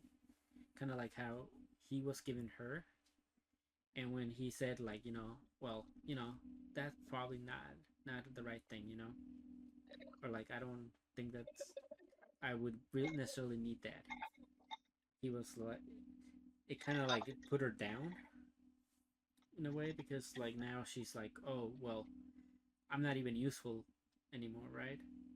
Because and that's like how she's always been brought up. She has to be useful. She has to be a tool. Be there whenever they need her to be.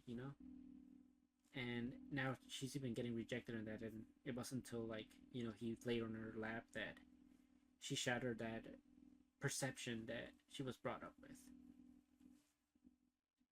So I thought that was like a really, really, really good.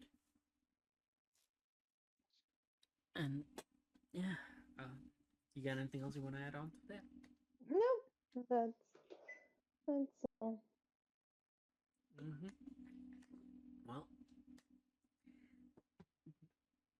I'm gonna say right now that this is probably uh one of my favorites that's come out Hmm. so far for me personally. Okay. Um, I think um once we know more about his family, I might feel I might know how I feel about it better. yeah, Mm. we definitely need more backstory. Um, for sure. All right, we got tying the knot with the and the Megami sister next. Kinda not. The second episode. I know we recorded the first episode prior, but this is Yes. in between. We got a new one, so all right, start us off. Well, we see that getting that they were arranged by their grandpa, Mm-hmm. and they made a deal with this kid, right? Because the grandpa's um the girls are the family, his family. That those are his granddaughters. So it makes you wonder why is he so willing to give it to this dude, right? And who is this dude to this old man? Mm-hmm. And we see that he's coming from an orphanage that has like a doctor taking care of them, and it seems to have been through those connections that he was recommended, and that the only reason why he could is so he can have a place study. Mm-hmm. And we see that he actually blackmails him that staying at this temple will allow him to go to a high school that has a high rate to enter to their to the university of his dreams, so for his Yeah. career. He never So folded we so see that fast. our dude, basically tells himself that he's going to go with this, and then when it's time to get married is when he's going to back out. So Yeah. we'll see how that works for our friend here. But so far we see that he accepted it, and the girls were, Not very happy, later. yeah. So they were planning on finding ways to get rid of him, or change his mind from it, and Yeah. start giving them all these crazy chores, right? Mm-hmm. So Yeah, so basically they made him, they're like, oh, well, we're gonna make you have to make food for us, right? And it's like very specific food that he had to make because they have no ingredients, right? So they're like, oh, he's not gonna be able to make food with no ingredients, and then he brings him like a 4-star meal. So they're like, oh, you think cooking is all you need to do for us? Nah, you have to also do a laundry, which, the sister was like, maybe that wasn't such a good idea because now he's touching our underwear. Mm, but he did it anyway, right? No complaints. He was like pretty easy, taken care of. We're good. But like, he's like, all right, I'm gonna go back to studying now. And then they're like, okay, this is the last one. You have to clean our sister's room, which is like the demon layer, I think they oh called it. my goodness, it was so nasty. Yeah, they It even was had to so censor nasty. it. They even had to censor some of the food. That's how nasty it was. Or like Hmm. some of the trash, they had to censor it. I was like, oh my god. And it's obviously, playing into the bit the college student that has no time to do anything. Hmm. She's So respected. yeah, and then he leaves this spotless, and they're like, "Oh wow, you know what? We could use somebody. We could actually use somebody like him because now we can have food every day. We can have our laundry done every day." And he's over here like, "I'm out." I was like, I was gonna wait, but you guys are making. Hmm. I can't possibly keep doing this on a daily basis and study to get in university. So I'm out. And yeah, he's leaving to go back to the orphanage, obviously, right? And they're like, they decide to chase him, straight up, just like chase him. And then they end up in the orphanage where he grew up, right, with that one doctor lady, and he's kind of like, "What are you all doing here?" And even in the orphanage, you can still see how much Iryu really like is necessary there, right? Because of the 1,000 crayons that they had to like do, and the prep stuff that they had, and all the also like another laundry thing, right? There are more chores there, and the kids all love him and as well. So like you could already tell like Uryu's not a bad guy. He's able to connect with people pretty well, Hmm. and Yes, he is. he's not really, and he's a hard worker, which is kind of like we know that that's kind of the lesson that the doctor lady Mahiru implanted in him, right? Because we get that little Mm-hmm. flashback of like Uriel like Oh, of his cranes, mm-hmm. of all the cranes he did. Yeah, he did all the cranes for like for his mom to get better, and also like Uriel seen her do all the work and saying you can't possibly do everything yourself, and then she's like, well, I'm just gonna have to do it all, right, regardless, right? And that's kind of like he goes about Yeah, life. He has to do everything by himself. yeah, And going back to he really does. mm-hmm, going back He to really does.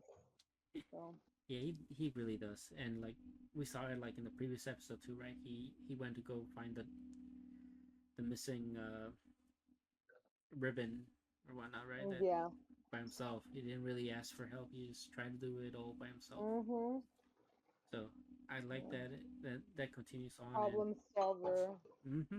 Yeah, that initiative of, solving the problems.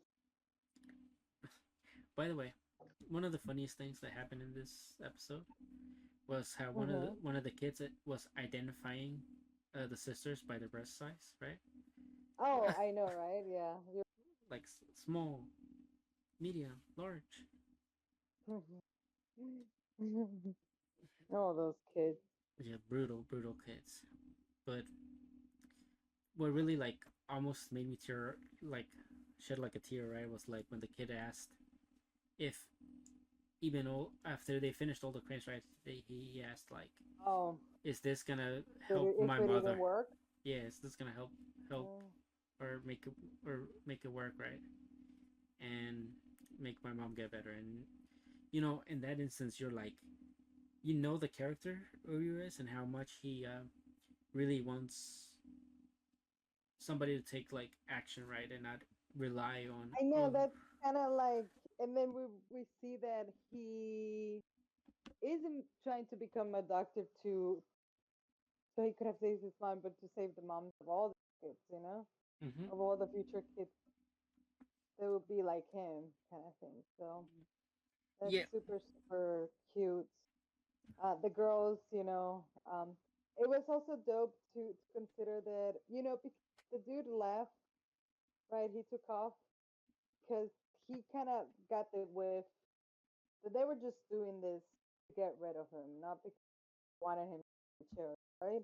yeah, He figured that this was them trying to get rid of them, and that's why the friend, the doctor was like, if you got the impression that they didn't like you or they didn't want you there, I want you to realize that's not what they're doing here. yeah. They So really it just was, they really were just checking up on him, like good friends.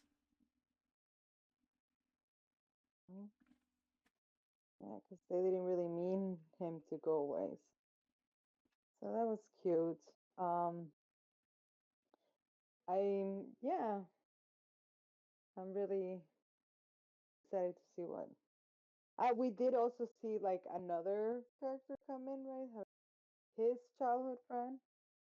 So Oh yeah, we did, but how but she, she she's not even in the competition, so we're fine.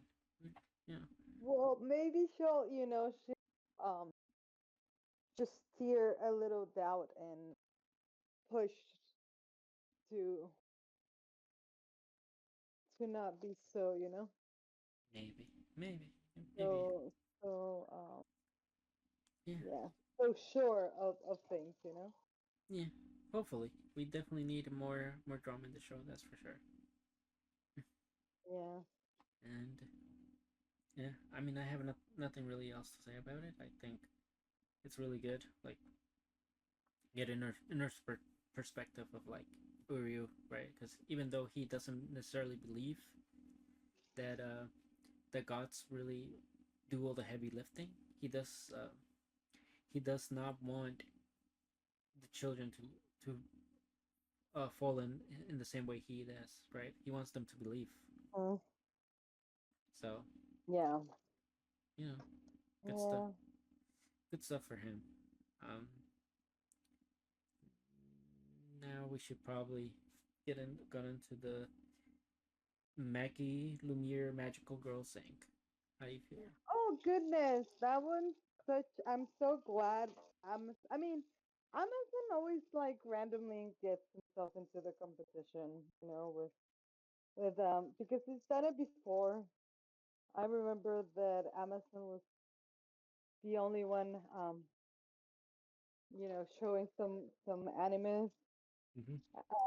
So yeah, this one's in Amazon Prime, and Mm-hmm. it's a very interesting one because it's about magical girls, but very put commercialized.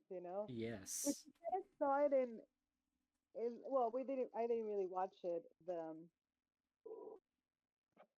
gushing over magical girls, but that's kind of like the other two for that Yeah, one. I didn't really watch it either. I heard things about it, and I Yeah, maybe for the so second it's kind season. of the same, kind of For like the same idea mm-hmm. that magical girls are treated more like a job, Mm-hmm. and and and and you don't necessarily really have to be anyone special to do it. You just kind of want to have the job because it's not an easy one. Well, So, I will say definitely not everybody can do it per se because you gotta be able to stand your ground to these monsters, right? Because mhm, like I think they call them what was it? Kais. They call them kais, right?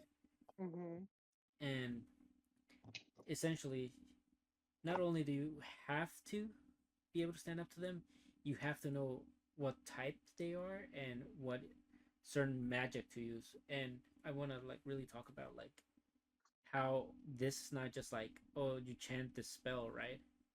It's mhm. it's the magic is technology Right, based. right. We saw that with the laptops and soft words and whatever the new It, hire was talking about. mm-hmm.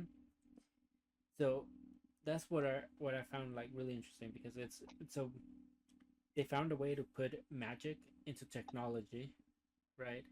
And that technology is what makes them be able to turn also into magical girls. You know, um, I I want to like so like to get back to the beginning of the episode, right? Mhm. That monster chase with the motorcycles that was sick. Like the she might have our girl she might have endangered a couple civilians, but she looked damn good taking care of the Kai, right? And She did. She was a fucking badass. hmm She was and, definitely and doing her job. not only that, but like the animation for that beginning sequence was Yeah, no, the animation is so top notch. Like it's so modern too. It's so like new. yeah, Like what you would think that, 2020 animation looks like. So, yeah, definitely. so thank you, that studio. Yeah, I don't know which studio it is, but we'll look into it Me later. neither. I will. Yeah, we'll get to know it. Yeah, but We'll learn. it's interesting that they don't get rid of these monsters, right? Because I think they catch them in flash drives. So now I'm getting like kind of like uh how do you say, like it's like interconnecting. I think the magic they're using on these weapons are based off the monsters they catch. Right, right, right. So there's definitely like little layers to this show, and Mhm. which I always found really, which always makes for like compelling stories and whatnot, right? But Mhm. we, like you said, Matt. This is then we get into where the magical girls are like commercialized and whatnot. Like there's every single one, right? Uh, Everywhere you go, there's one or two or three. There's like over 500 of them, and our main girl, uh, Hitomi, works for a brand new one that just started up. So like obviously, like I we can see that they're having a bit of difficulty. They don't want to cause any problems because that means less jobs for them, and they're just like startups. That's why she gets scolded all the time when she does some shit that's reckless. And With that, involving the civilians, you mean? yeah, yeah, yeah. Yeah. It definitely doesn't. It seems like it's a regular occurrence, you know. Right. Uh, and so like they're like, okay, well, we're starting to like kind of get more jobs, so you're probably gonna be packed. We should probably hire somebody else, and that's when we get introduced to our second main character, right? Kana, Mm-hmm. who is just freshly graduated out of college, trying to find a job, and we find out she has like insane memory right off the bat, right? Mm-hmm. She's able to Yes. she's able to remember like people's orders and stuff. And that she wants to help. She just has a pretty innocent. Mm-hmm. Um. She just wants to feel like she's being helpful, Mm-hmm. which doesn't work well for all the jobs she applied because they're all very greedy bunch. Yeah, all the finance jobs. She's like, Mm-hmm. Yeah, I like how the first one was, how they put it, like it was like she was like, you said all the right things, but you didn't say anything about you, right? Which is kind of like an ongoing thing where she studied so much that she never found a way to how to express how she would actually help the job, right? mm-hmm. She Oh, who she is, or who you she know? is. She just knows that she wants to help people essentially, but like you know, that's not really something that these jobs are looking for. I would say so. For her, uh, she gets stuck in the ice into not that. You get stuck in another place where it's Akai was already like harbored in a room, right? Oh yeah, he's been sitting there. Yeah, he's been sitting We there, see that. Yeah, we see that. Yeah, and the reason we're kind of like giving that. Mm-hmm. why we know he's been sitting there is because they're saying, "Damn, nobody really comes and checks these rooms anymore, right?" Right. And they're supposed to have like somebody that checks them regularly so that the guys don't get out of control. Right. Or don't take, or don't yeah, or don't take like uh home. Like yeah, Yeah, exactly. don't hibernate in some place. You know. Yeah, they hibernate in some Or place. in or in habit habit someplace. Yeah, it was pretty um like I really like the animation for them too. It Yes, looked really badass. Um, so and not 3D, or at least if they're 3D, they don't look that bad. mhm. Um, but yeah, like that's when they have to call in Hitomi's work because they their whole advertisement is that they get there in a hurry, right, or like fast as fuck, and Yeah, and they're cheap. they're cheap too because they're obviously Mhm. just a startup, so like they're barely starting up, Mhm. so like it's cheaper. Um, and she gets there and she's like, nope, I'm not equipped to handle that, right? It's like you let this Yeah, she sis. right away can identify that this Kai is it's way too strong. Like it's been taking its strength there, right? Like it's been growing Yeah. and yeah, so So she's like, well, I can probably do it, but I need one of you to help me, right? And they're kind of scolding her like, you can't keep involving civilians, and this one like kind of is like, well, I can do it. It's like, oh, okay, good, just do this, that, and that, and that, and you'll be good, right? And then she's firing in all cylinders and kind of realizes you're using the wrong bullets.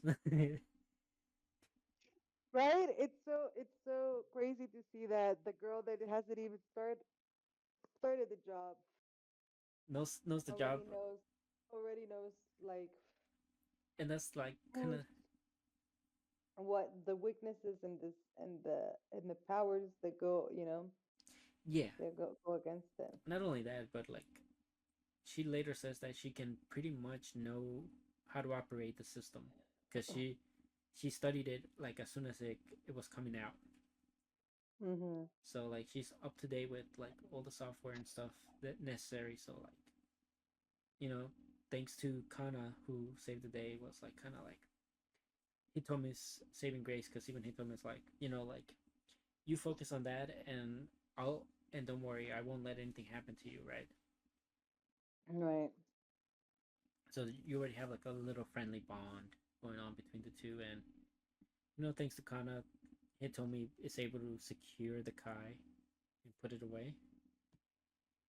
And I always love like the effects they do with the shatter ice, right? Like that always just looks so beautiful when um studios know how to animate it well. And turns out, the person that this new startup is hiring is Kana. Like Yeah. she decides to go Love with she decides to go with them. Pretty awesome stuff. And you know it's so funny because like back before this, right, in her previous interview before the Kai got released, she was like, after she saw the Kai got released, she was like, yeah, I'm not gonna be here, sorry. Yeah, And I like how she turned out the job first. yeah, she turned down the job. um and now like she's in this startup, and we meet the CEO, or like at least the owner of the company. How'd you feel about him? Oh, he's cosplaying as a magical girl, so that's Mm-hmm. cute. Yeah, Um, he seems interesting. yeah, he's interesting. I think we heard that he was the one that thought that she needed help, and she Mm-hmm. was like, "Oh, boss said that." Yeah. So we kind of see that he's already loved and that he's caring, Mm-hmm. So we also see in the intro Oh that yeah, there's more people in the office, right? yeah, there's more. Like it's not only it's not only uh It's either there's them more or they're them good. three them three, the girl, the assistant and the boss, right? Yeah, There's gonna be another um and her, aside from Kana, the one getting hired. yeah. So So yeah, I'm looking forward to seeing how this boss does his, you know, boss yeah, things yeah. and I just want and make what I'm really looking how this company starts to grow and starts becoming like one of the major the players. the major yeah, exactly, you know Yeah, like the ones I that people definitely, look forward to see or call. yeah, I definitely think Kana's gonna play a big part in that, given how big Of brain course. she is. Yeah, yeah, Um. definitely.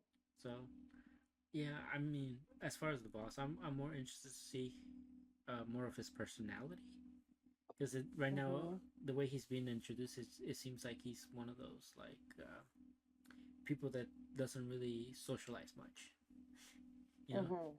But it'll be interesting if they divert my expectation and have him be kind of like a Gojo character, right? Where it's kind of like not Mm-hmm. necessarily strong, but just like you cannot not notice his presence there because of Right.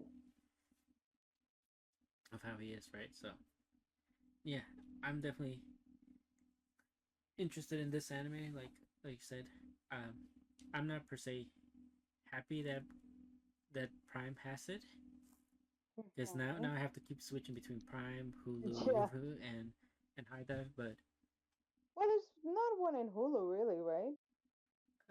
Bleach, Oh yeah, yeah. but Bleach is in Hulu, huh? yeah, Damn. but yeah, I'm looking forward to more magical girls. Definitely a genre that I haven't dipped my toes too much into. Yeah, you know what? I'm kind of picky on that one myself too. So I mean, Sailor Moon is top, you know. I mean, so it's like, to be fair, the whole transformation I feel like is just a nod to Sailor Moon. So of like, course it is. so It's like paying a tribute, you know. yep. Yeah, So yeah, of course it is. alright. Definitely, I agree with that. Mm, But yeah, more. yeah, looking forward to more. Yeah, okay, and go. Continuing on, And P- no, continuing on, Pichan. I think we should do ReZero. What do you think? finally, we're gonna get into Zero. Well, I Yeah, thought the theatrical hour Malice. 90 minutes. It's dope Yes. as fuck. All right. Um, So let's start off with like the beginning, because I do love me a good how it starts off at the beginning with like we get a time skip finally, right? Not just right. like 3 days or like a week. We get a whole ass year of time skip, and Hmm. Subaru, we see he's not been slacking off. He's been training finally. Like, he has his own secret course or whatnot. Yeah, yeah. He finally using that tracksuit Yeah, as as part of his gear. Yeah, yeah, yeah. It was I, good to see him getting yeah, getting active like that yeah. for fighting, you know? For fighting, yeah. Which it was interesting because I do believe like in previously like in season 2 like he did mention he used to really enjoy like running, Mhm. so it's good to see him go back to his basics and not be lazy and over rely on his power, I guess, or on his redoability. um and yeah, we get a more, I think we get like Beatrice shows up relatively early, right, in the episode to kind of like just tell Subaru, hey, you're kind of needed or and stuff, right? And we have like their upgraded relationship, I could say, right? Kind of like fatherly, Mhm. father daughter thing. And even though like she's like Subaru's like super spirit, whatnot. Yes. So, I was really, really loving um the overlook from all the characters, especially the ones close to him. Mm-hmm. How Beatrice and him have like become a team, like master and spirit, like they're very open and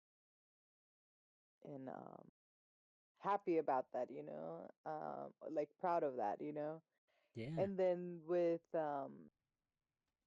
Amelia as well, being his knight, she is like going around flaunting him as like his, shiny knight, like in yeah, shiny and he armor. loves it. It's I like, know he's loving it.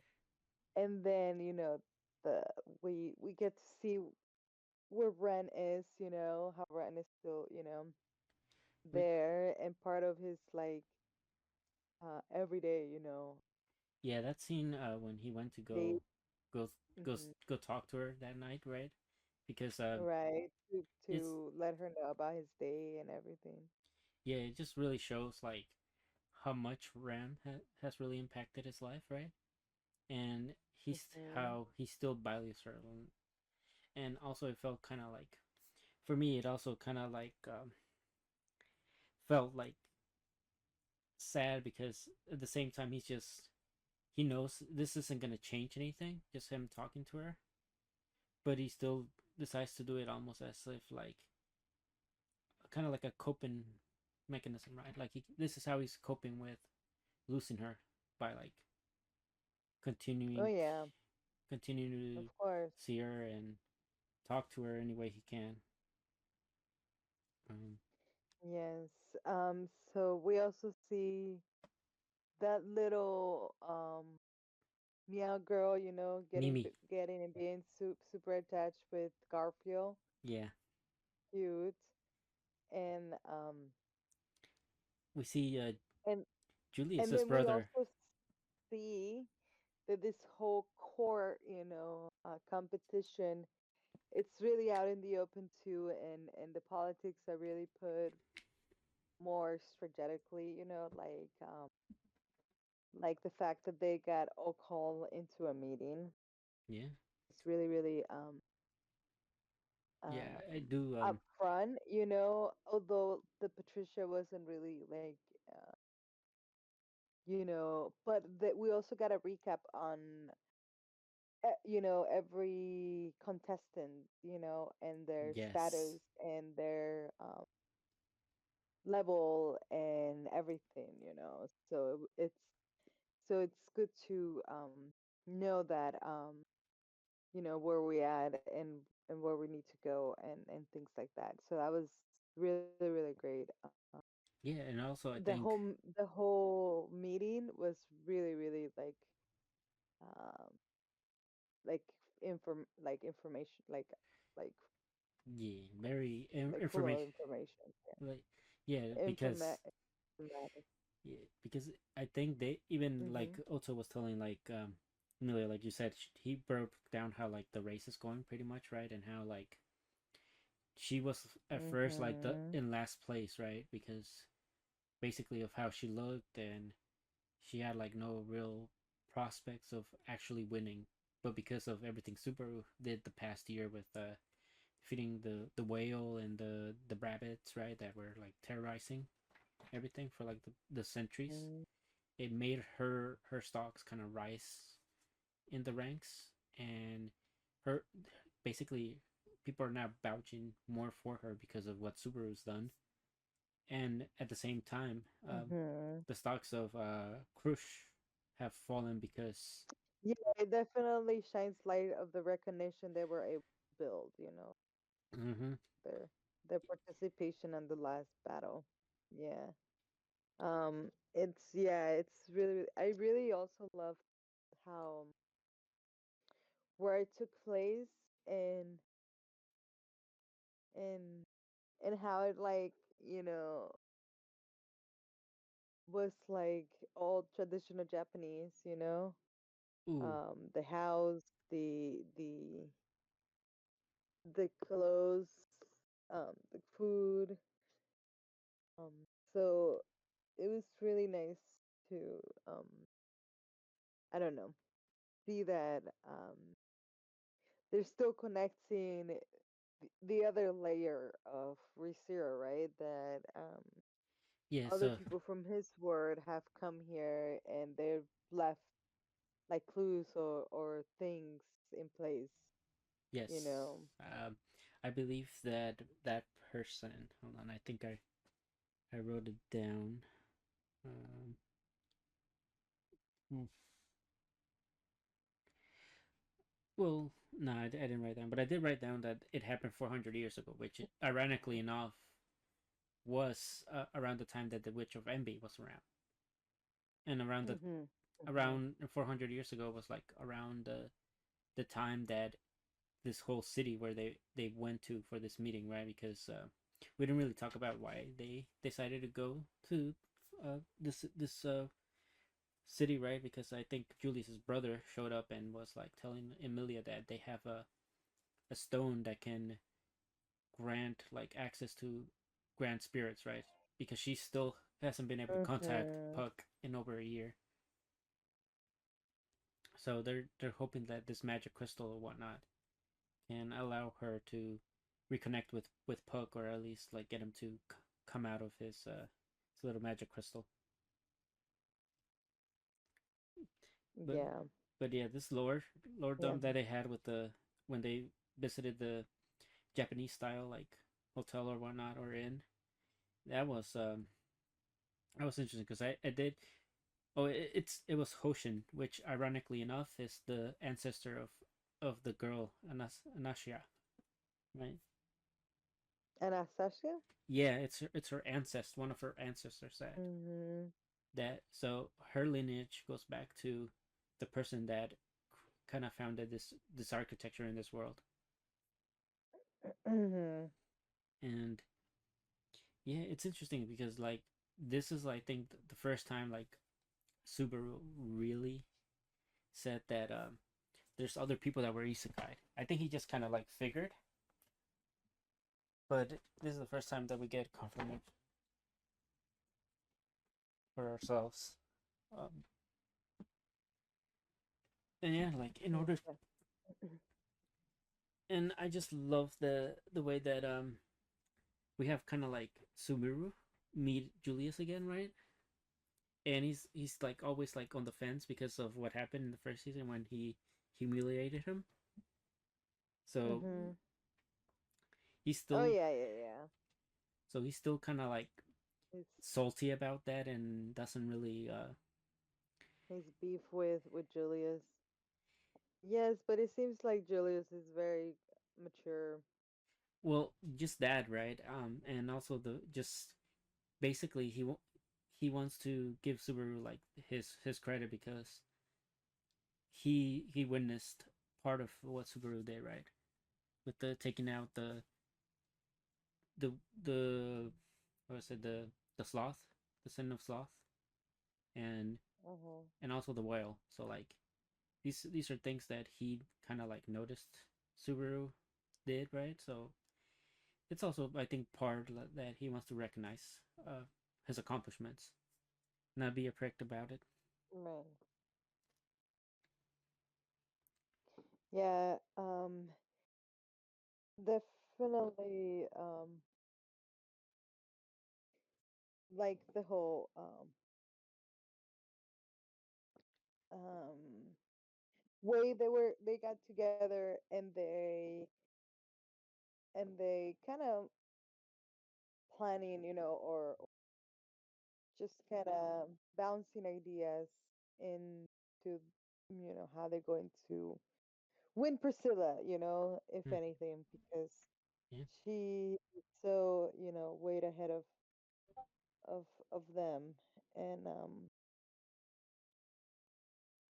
And then I definitely felt that um yeah. Like uh, first of all, what was your thoughts once you heard this cities was basically like a trap? What are your thoughts? Because they're saying that this was built as a oh trap. yeah, that was the water. Yeah, I mean, I feel like that was a it just tells you the magnitude of the threat that they had, Mm-hmm. well they dealt with, and yeah, definitely Yeah. that was All right, and after they go to the end, right? Let's mostly along, with the songstress. I like before that they reach the person that they wanted to negotiate with the crystal, right? They took a boat and Subaru, ironically enough, got seasick, right? And everybody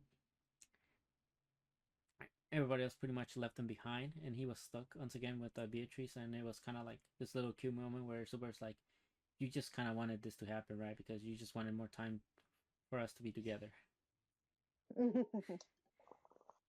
And Beatrice, just being like, "Oh well, I suppose if that's how it was meant to play out, I don't mind it." Something like that. She's very sly, like because obviously being her spirit, I guess she kind of is aware of some of Subaru's weaknesses and stuff. And now like they find the songstress together, and Subaru's like, "Oh, your lyrics suck," and kills the whole mood. And it was like one of those like, dude, inside voices, right? Like, don't be don't be rude, and but then he kind of makes up with her by like um basically rapping to her new song about him and Beatrice. And well, What did you what did you say about Beatrice? um, that that this songstress girl basically sang a song about Subaru and Beatrice, and Oh yay! I know that was cute. That was cute. and That then is Beatrice cool. was like, how did you just join? Like she was just coming up with this on the spot, and it's like, oh well, music Mhm. transcends words or something like that.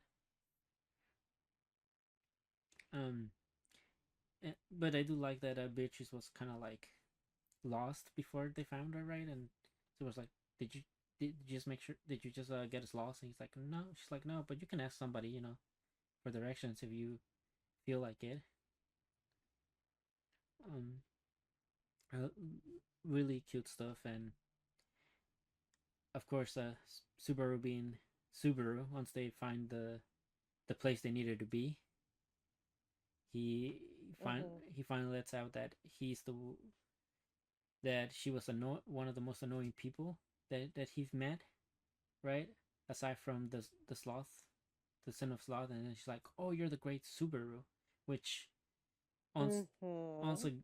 once again, reinforces to us that Like Subaru has the great girl user. I'm kidding. the the The lolly. little girl user. See, I saw this other translation for it, and people were calling him the lolly mancer. Mhm. So That's it, funny. either way, it was funny. He's like, I would appreciate you not calling me that. you know, and they get into the negotiation table, and they were Emilia was so close to, like, sealing the deal thanks to Otto. Otto being, honestly, so far, getting a bigger role than I thought he would, right? Because I thought he was just gonna be, uh, I thought he was gonna be with Subaru, but I didn't think he was gonna also be like campaigning as like the advisory to like Emilia.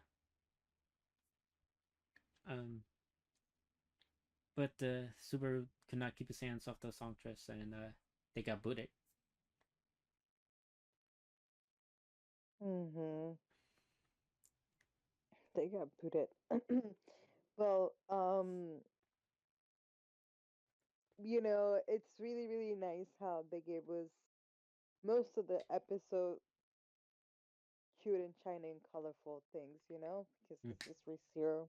Yeah, So it was really, really, really at the end, and the most awkward way too, when just like him, you were noticing that you were already under spell, or it was too late to yeah. Well, even oof, fight it, you know. there's so And much to this, right? Because I love that this. I guess we're skipping a bit ahead, and then we'll go back. Uh, I love that this entire as we're going through this, like you said, ReZero is very colorful, but it kind of gives us really rich like character interactions with everybody, and very Mhm. like unique perspectives of like how people see Subaru, and how Subaru Right. sees everybody in his eyes too, right? Mhm. And Mhm. then, Yes. Exactly what we've been saying. Yes. mm-hmm, which, yeah, it just keeps reinforcing the magnitude that Subaru hasn't like really Mhm. gotten, and then like it all after like finally like he's finally like set, right, he finally feels like comfortable in this new environment, then it Correct. just comes crashing down because Mhm. he went to get some snacks, and the what is it, the sin of wrath shows up and puts him under a spell along with like everybody else, which that was like brutal because we're kind of like seeing it as Subaru is experiencing it. It feels like we're experiencing the madness with the Subaru, right? Yes. That's And exactly right. and that you We start. were like sucked in with him. And it was one of those things like he felt like there were signs, I think, of of him of his body knowing it was wrong and just not being able to do anything about it, like crying. He was like crying. Um Mhm. and he just kept applauding, and eventually, the kid gets dropped, and you just see the slow like as the kid gets dropped. I love how they like just stop the music, and then it's like, and then heads get like smashed and blown up, and then it's like, oh, it's ReZero, so we gotta go back. And Subaru's like, I feel sick because he Mhm. just witnessed like probably one of the most gruesome things to ever experience. Yeah, we're definitely dealing with one of the strongest sins, which is wrath, like anger and honestly, it was really really scary just like the design of this person. Yeah. They're like bandaged to, fully from head to toe, Mm-hmm. and they just have like hospital hair, like, Yeah. and a hospital like in a way like outfit custom, like and then the creepiness Yeah. And also, of her talk, of how she talks and yeah. and what she says. Mm-hmm. Mhm. And also like the music that goes behind it, as she's talking, also like just the omnious. You just feel it, right? Like with the music, the way she's talking, the way the colors start like kind of changing a bit, right? As you start seeing everything's under her spell.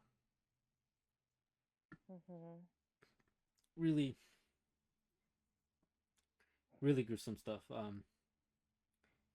There is so we covered that end. We should there's another thing that there are like two things I think that majorly happened prior to that. That Mhm. that maybe we should get into with Garfield, and how he kind of tries to fight Reinhardt after they try to go back into the inn, right? And he like Mhm. notices how outclassed he is, Mhm. and Yeah. Reinhardt's like, oh, you're pretty good for your age, right? Mhm. But you know, he kind of was like, yo, Subaru, buddy, just tell him that we're friends, it's all good. And you know, this kind of puts Garfield in like a downward spiral, kind of feeling down on himself because he's not the strongest as he wants to be for Subaru, Mhm. and Subaru's just kind of like, you'll you can he'll probably just like need some sleep and he'll be fine the next day, right? And even Beatrice was kind of like, yeah, it's a good learning curve because like at one point you got to realize you're not the strongest or like, that somebody's better than you.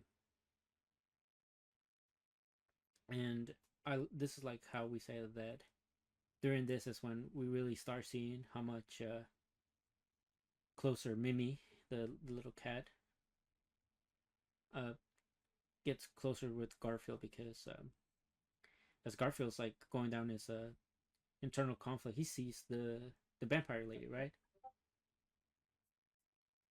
That he killed in the previous season, Yeah, man. and it I was mean,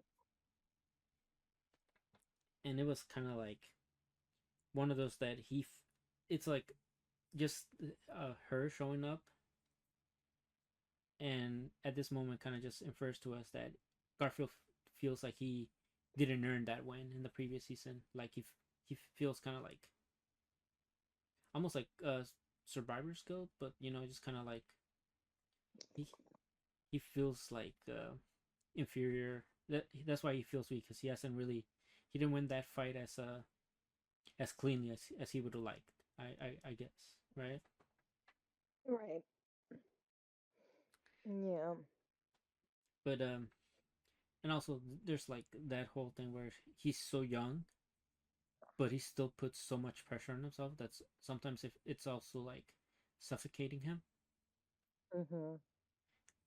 But Mimi, the young boy that comes in and like saves, kind of like, it's like, what you doing here by yourself, you know, like showing him around the town, and it's like, just do what you can. And Garfield's like, well, you know, it's no use getting worked up over something like that, right? I'll just have to get stronger. And he does say he does save some kids that were like in the in their boats, right? And then when they ask him, like, you know, you were so cool, Mister. What's your name? He doesn't give him his name, right? Because he's like, it's not necessary, right? It's like, but if you gotta call me something, it's gorgeous tiger, right? Mhm. So it's one of those things that I think he picked up from Subaru, because he even did Subaru's famous pose from the first season, you know, with the finger pointing to the sky. Yeah. And you know, But it's I just think that's mostly ego, like just like, muscle. no, So. I definitely think that's a Subaru trait that he picked up, because even like Emilia was telling like Otto when they were in the carriage, you know, you're starting to look a lot more, sound a lot more like Subaru. So I think even Subaru doesn't realize how much he's really impacted people. Mhm. And if we remember, Well, like, definitely, puts it in perspective to him, like someone like Subaru being so weak and does so much, yeah, like so it's like he has like the superpowers and strength, mm-hmm. feels like he should be doing more as well, Yeah, and I mean, it is cute how he calls him boss, and yeah, master or whatever. I mean, he did So beat him. He did beat him, you know. So it's a it's one of those things, right? Because I, like I said, the foot finger pointing up, that's definitely a Subaru thing that he was doing in the previous season. You know, when he was like over the top, kind of like in his like annoying face of the start, right? Uh, but this just leads to a more interesting part that I was not expecting to happen. Which is like he takes the kids back, or like one of the kids back home, and lo and behold, he finds out that this is probably his stepbrother or step sibling, mm, because he finds his mom.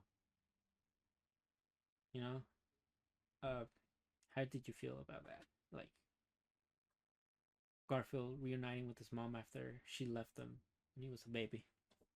I mean, do you really think that's his mom?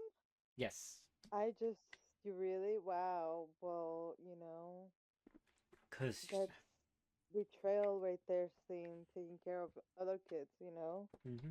But Because we'll he see if he learns anything or, or grows at least from it. Um, so it will be nice to see that, to see how this, affects him. What more information we get about him, of yeah his past, yeah I and then the growth that it will make, you know. yeah, and I just want to say the Mhm. reason why I feel it is his mother is because we got, even like after, right after we saw her, he got a flashback of him being a kid, and she was wearing the same necklace he's wearing, and also Mhm. she has like his same colored eyes and hair. So I definitely believe it is the mother. And if we're just fine having this like now, right, it's gonna, like you said, it's gonna put like a really interesting character growth for him, because now not only does is he gonna feel inferior in strength, but now he's gonna have a whole other like mental mental block that he's gonna have to get over. Mhm. Mm-hmm. Really, really good stuff. Other thing, right? The little moment with Subaru and the old knight. You know, you know which one I'm talking about? The Wilhelm, Mm-mm. the one Oh, that's the old man, yeah, the the, old man the. with that's with Oh Crush. wow. Well, definitely love the the death of his um story of abandonment that he did to his family, and then how the kid showed up, or his dad, I mean, his son, and tried to ruin everything. Well, I want to talk about um the moment with him and Subaru first because I think that was really crucial to like what you're about to discuss right now. With so they're kind of like the Wilhelm is kind of like spending the staring at the night sky, right? And here comes Subaru who can't really sleep, and he's kind of like walks in there, and it's kind of like they're sharing a moment, and he's like, "Well, I feel like you're about to dump a story on me, right?" And he's like, mhm, well, can I?" And he's like, "Yeah, yeah, go for it, you know." And that's how he tells him about his story with how his wife was and the things you said like about him abandoning his family and Super is there listening to him and Wilhelm kind of just like says like, huh, it's strange because I feel like it's easy to talk to you, but how come I can't just talk like this with my own grandson, right? Which is Reinhard. mhm. Well, yeah, that is that's right. It was the death, of his revenge and what it affected to his family and the legend's uh, legacy. Mm, But it was really nice. I mean, we see that at least his um grandson is willing, but more understanding and mature about about the situation, um and that they were about, it's really really annoying and or just yeah, and hurtful the to see that they were bonding and about to reconciliate, or at least start building a relationship, when he's asking him to teach him how to make the food because he's not doing a good job while he's like making a million of them for his lady. yeah. uh so that was really really like um I also like that touching. like this was like the first time they like looked at each other properly right before the father like dropped, right? And I like that Right. he got this strength because Subaru told him, you can probably start with talking to him about the whale, right? Because he told Subaru prior that he wanted to hear that story, so it's like, you could start with there, and maybe Hmm. it'll give you guys something to reconnect with, right? And Correct. and the old man was kind of like, yeah, I'm not a single match for you, mm, Hmm. you know. Yeah, and then the father came in drunk, ruined the And moment. ruin everything. Yeah. And the most fucked up part is that the one that brought him was the one person that wasn't even invited to this thing. Like she Right. she showed up uninvited. And because she was not invited, she did this. Yes, She did this. You know. for her own entertainment. Yes, Um, for her own, yeah, vengeance in a way. yeah, and it's just like I do like some of the lore that we got here, right? Because we find out that Reinhardt isn't even like the head of the family yet, right? Because the dad didn't give him the rights. So Mhm. essentially, like now this puts kind of like in question what Mhm. Felt is doing, right? Because now Felt doesn't necessarily have a it kind of is diminishing her stocks a bit, right, in the race until Mhm. Reinhardt can actually take full control over the kingdom, essentially, right? Or Mhm. part of the kingdom Yeah. that his family owns. So Krush, not Krush, Priscilla, I believe, right, is the one that brought him. She knowingly did that, right, and to mess around with them, Mhm. and you know, I it really sucked because, like I said, like this was the first time that Reinhardt and his grandfather was like were looking at each other, and after everything got laid out on the table, like you saw them like uh turn their backs on each other. So now it's like Mhm. not only are we noticing that there's a rift again, uh, through that, but also like through how they're being persistent, but also like without like saying that it happened, right? So it was really hard, and then all for Priscilla to almost like slash the guy in half after because Mhm. Yeah. like her own like knight had to like step in and be like, whoa, let's not do that, you know. Right. And I like how Subaru once again being Subaru is kind of like you could have taught her better all this time and all this time, right? What you doing being Mhm. bossed around? And he was like kind of like, oh well, I'm not gonna take that. I'm not sure how to take this from a footlicker, uh, to the and yeah, um, yeah, and I like how once again we just kind of really get another bro moment with Julius and Subaru after all this tobacco happened, right? Yes. Which Julius kind of thanks Subaru for by like saying like thanks for looking bad for everybody else, right? So that we didn't have to put our pride or like our status in the line, right? Mhm. And Subaru was kind of like dude, if you felt something, just say it, right? It's like you don't have to wear like an a heart of armor all the time, right?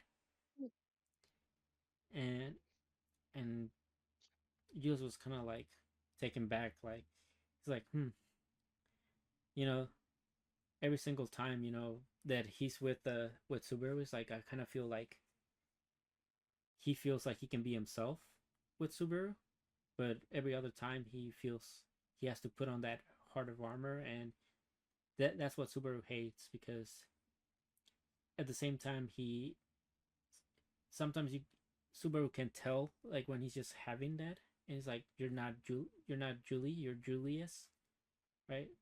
So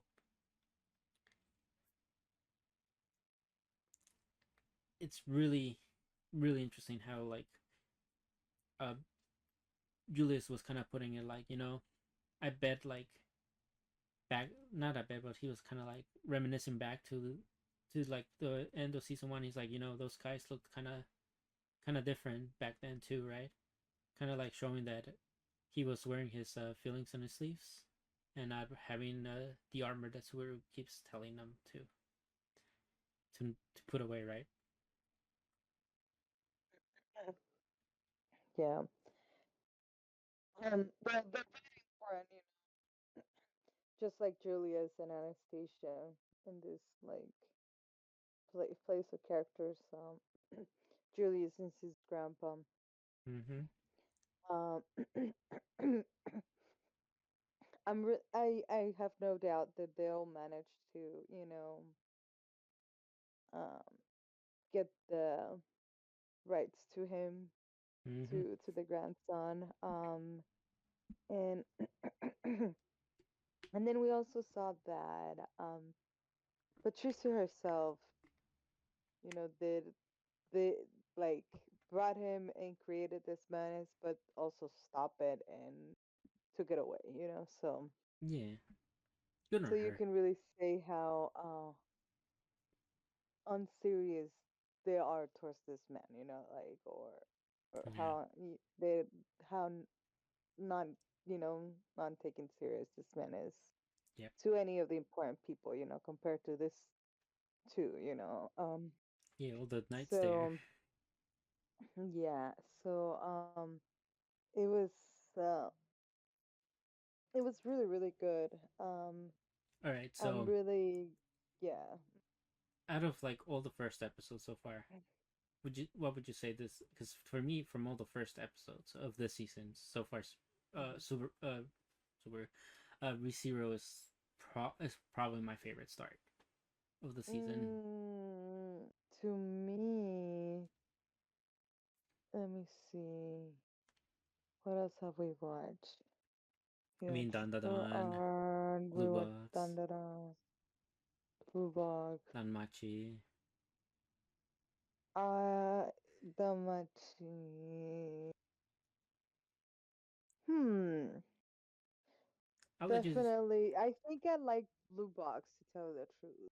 Okay. It really caught me off guard that one. Like, Mm, and the animation's really really beautiful. yeah. Like, uh, but maybe even Blue Lock. I really really liked too. No, but Blue Box really caught me off guard. Okay. And I really really love uh yeah, I like that So it as has more of a serious sense of it too, yeah. but it's a very like yeah, that one was very very Okay. Well, fair enough. You know. just for expectations had been blown. Yeah. Okay. So Makes sense. Makes sense. Okay. yeah. You got anything else you want to talk about the 1 hour and 30 minute pilot that we got for season three? mm, uh no, I think it was nice to cover, everyone else, all the extras you can say, Yeah. and Sobero's support system. Yeah. Uh, but and then we went back to business with with one of the witches called, Oh, one of the witches. we really didn't talk about this, but we did run into two of them the first episode. We ran into Yes, we did. We ran into Greed. pride, greed. Okay, yeah, yeah, to greed. We didn't know he And was and Greed. Amelia We and didn't. Amelia said that she felt that she has known him, and I'm really really curious about that whole thing, So their relationship. I think she did spot him because I think she was part of like the her trial back in season two. I feel like he was, but I'm not quite. I don't quite remember if that's true. But I definitely know that Greed definitely had some way to play in Mr. Sloth. You know, becoming Mr. Sloth. Hmm. Um, okay, well, let's talk about this second episode now for the season. Yeah. Um, Well, I'm glad that we basically just went into that loop of him getting into that mess with one of the witches, yep. And like you said, I like that we had a preview of the dude. We knew he was around, right? Because they ran into him Mm-hmm. on the way there in one of the, you know, on in the episode. And but at the end of this second episode, he butts into the battle that the other one was having with them. Yeah, yeah. I mean, And I really like. and I really uh-huh. No, I was gonna say I really like that too. Yeah, I really like that just you know yeah, a way of reconnecting and being part of but the the way that I definitely like the way that Saburo was tackling this situation.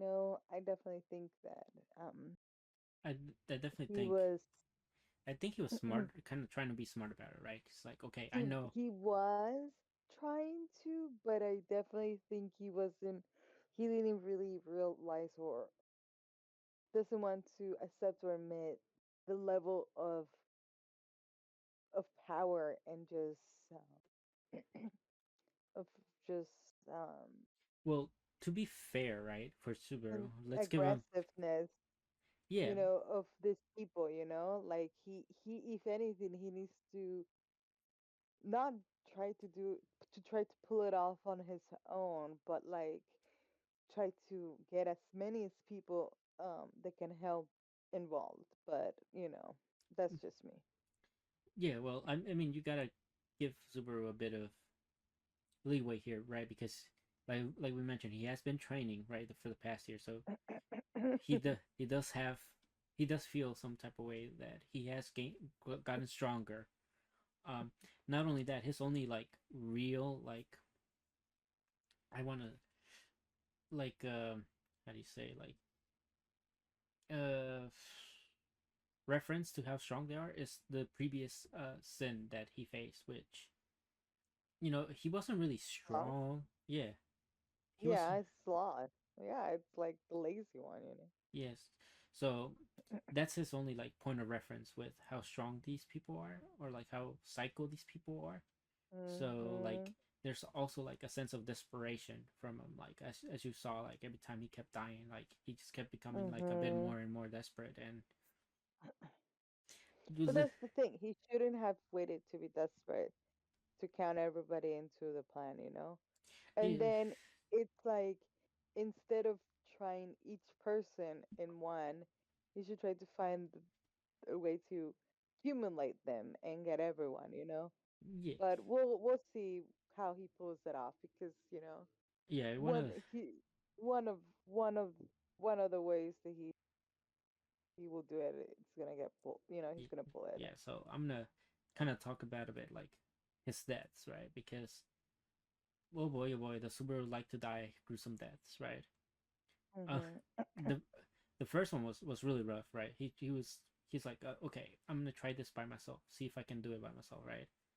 Uh, Mhm. did not work out. He got choked to death, and like as as soon as he was getting choked, like I think when they dropped him, you saw like his fingertips, or like part of his fingers Yeah. got cut off, Mhm. and he was also bleeding. So he was bleeding to death and getting choked, and at the Mhm. same time, the wrath was taunting him like, you two feel everything. So like, it was really like disturbing, just like having Subaru's thoughts at the same time as you're having the kids' thoughts at the same time, um, Mhm.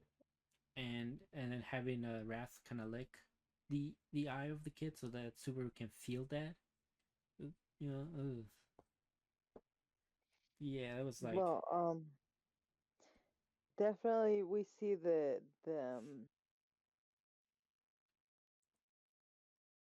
how great are her powers really because she really has um what he calls mind control, right?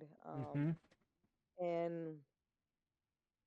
And she can use it in many different ways, like the brainwashing, right? Yeah. She So just kind of captivates them, has them listen to every word and repeat it, like yeah. So and then she has the what's the other one that she has? She has the if she gets like cut, they get cut too. yeah. So she connects Like the hearts essentially. That's how she called yeah, it. She connects the hearts. And yeah. that played into an effect also in the second death, right? When he came back and he's like, okay, I'm gonna get Reinhardt to come and fix this, right? Because he's the strongest, so he's obviously Mhm. gonna be able to Mhm. kill her. Um, Mhm. which Yeah. give to Reinhardt's thing, right? He does manage to like put her off, and as soon as he's about to kill her, Subaru's like noticing like, wait, something just seems completely I off, right? know. and then and Mhm. then he couldn't stop himself from getting inflicted with the curse as well, which Right. I think Subaru is also very susceptible to any of the magic from the from the sins, because he from the what's the name, the sloth guy, he was also very susceptible to his, but after a while he started being able to see it, and not only that, but he was able to like get that power for himself, Mm-hmm. right? Yeah, that's true. So Mm-hmm. We'll see if he starts doing something of that sort, yeah. um but incident. this second death with Reinhardt chopping them in half. Oof. And Subaru's just holding the kid's hand, like, Mm-hmm. my god, like, another gruesome death. I think after this is like when we really start to see like Subaru kind of like lose hope a bit, because I think after Mm-hmm. this one he kind of like, when he comes back and it's just a loop of the girls asking for snacks, right? He starts Mm-hmm. squeezing Beatrice's hand too tight, Mm. to the point where Yeah. to the point like she actually screams at him like, you're hurting me, right? Right. And Yes. obviously Subaru being Subaru, he's like, me and you are gonna go get these snacks, and he goes and has like a little confidence talk, and I like how he doesn't necessarily tell her that he's died, right? But the implication of them like talking to one another, Beatrice kind of just like knows that Subaru has repeated this, so she's kind of just like, okay, tell me what you can, and so we can try to fix this, right? So I think Mm-hmm. whenever Subaru goes back, it's kind of nice that he has somebody that knows what's going on with him, but does and knows that he can't really talk about it. Mm-hmm. So I thought that was Yeah. really interesting to put in this second episode, because we know like during the second season how much it meant to Subaru to be able to finally speak about his return by that situation, right? Well, I definitely like that he realized that, or he, not right away, or but he needs to really act and know that Beatrice is like partner, like in power, and like, Yeah. and so is Amelia, and so I like that Amelia figure figure it out too in one of them, Bless you. start thank you, start figuring it out, Yeah, and like, start following him, and start being like, hey, if you're gonna do something about something, let me help, let me just yeah, I like this because it shows that even Emilia is kind of like starting to notice Subaru. yes, exactly, like just like you said, like, they know, and now they kind of know how to properly act, Yeah, because even though he doesn't really like, he only does it when he's desperate, like when he feels mhm. like So um that's the interesting thing, right? Because Emilia's just going under the assumption that this something's wrong with Subaru, but she mhm she doesn't exactly know. But Beatrice being signed, having that contract with Subaru, right, as her great spirit, I think she understands that he's returning by that, and he right. can't talk about it. So we have one that doesn't know the full truth, but is still like Mhm. giving Subaru the benefit of the doubt that something is wrong and she should Mhm. step in Mhm. regardless, right? And then we have one that knows what's going on, knows that Subaru can't really do anything, and that's why she's there, right, to help him. And I like how this was kind of like brought into like the moment that Subaru tried to play it off, right, and try to get Emilia to get away, right, in order to protect her. And Mhm. she was like, no, you're not gonna do that, because this time I'm gonna be the one that protects you, right? Right, right. That was, dude, honestly, and she really did. Oh Like, my gosh, she all right, now you she can fucking talk was about her there. fight. Oh, love. And it was crazy how that bitch was going crazy on her. Mm-hmm. Like, and I love how she like hold her composure and really like was apart with it. Mm-hmm. Like, good job, Emilia. Oh yeah. Like beautiful. It was beautiful. Like she has grown so much. Like that's a lot of growth, you know? Yeah. I mean, I You know. feel, I feel like she's always shown this composure though. Like especially after second season, right? That's where like her Mm, main growth went. Um, but this entire so far these two episodes, like we've noticed that she's noticed Subaru more. She's picking up when he's not mhm. feeling good, and now she's kind of like Mhm. keeping her composure when things don't go the way her way. Right? We talked about Mhm. the Reinhardt's father and how she was like, "What business do you have?" Right? And he was like trying to taunt her by calling her a witch and stuff, and she was like, "We're not talking about me. We're talking about you here, right? Mm. What business you Yeah. have, right?" And Yes. Yeah, she really did um, but say um, that. but yeah, I love the fire. Like, obviously, I was like astounded by like how well Me it too. was moving, and Mhm.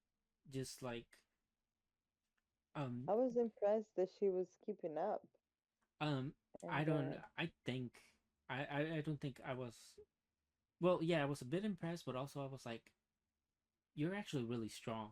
Like this is exactly. this is why you're in the Me race. too. Yeah, exactly. Like exactly, right? Mm-hmm. Like she really is powerful, you know? It really shows you that she has so much she always had so much hidden potential. Yeah, and she was finally able to unlock it because she fixed her mental block in the previous season. So now it's like she's gonna Mhm. start flourishing more. And Mhm. yeah, I mean, Beatrice kind of did not do so well, right? Because she thought Yeah. that the Shamek was gonna be able to like fix the hex. Well, she thought it was just kind of like magic. So like she thought this would be enough, but it was more. It was like a way more powerful hex that was placed on Mhm. everybody. So they Right. needed to do something else, and so they don't really have enough She needs time. to come up with something. She needs to Mm-hmm. help. Yeah. Yes. Mm-hmm. So And then uh-huh. no, and we get to the scene where Greek comes back, right? Comes up I here, know, right? He just kidnaps her. Oh, which, by the way, come on. I want to say Emilia jinxed them so bad because right before she started fighting. She was telling Subaru like if I just get captured, you'll come back to save me anyway, right? And he's like, Subaru's like, don't jinx me like that, you know? Oh my God. Seriously, that is a jinx. Oh Mm, my God. I cannot wait yeah, to yeah. see what what's his thing for her, you know? What is the thing that fucking Witch of Cold has for her, you know? Not only Like we that, saw right? the No, other one went insane. This one is going insane too in their own way, yeah. you know. Which, by the The way, other one, we mhm. have we got the opening this time, like a rare Resuro opening. How do you feel about it? Oh, I loved it.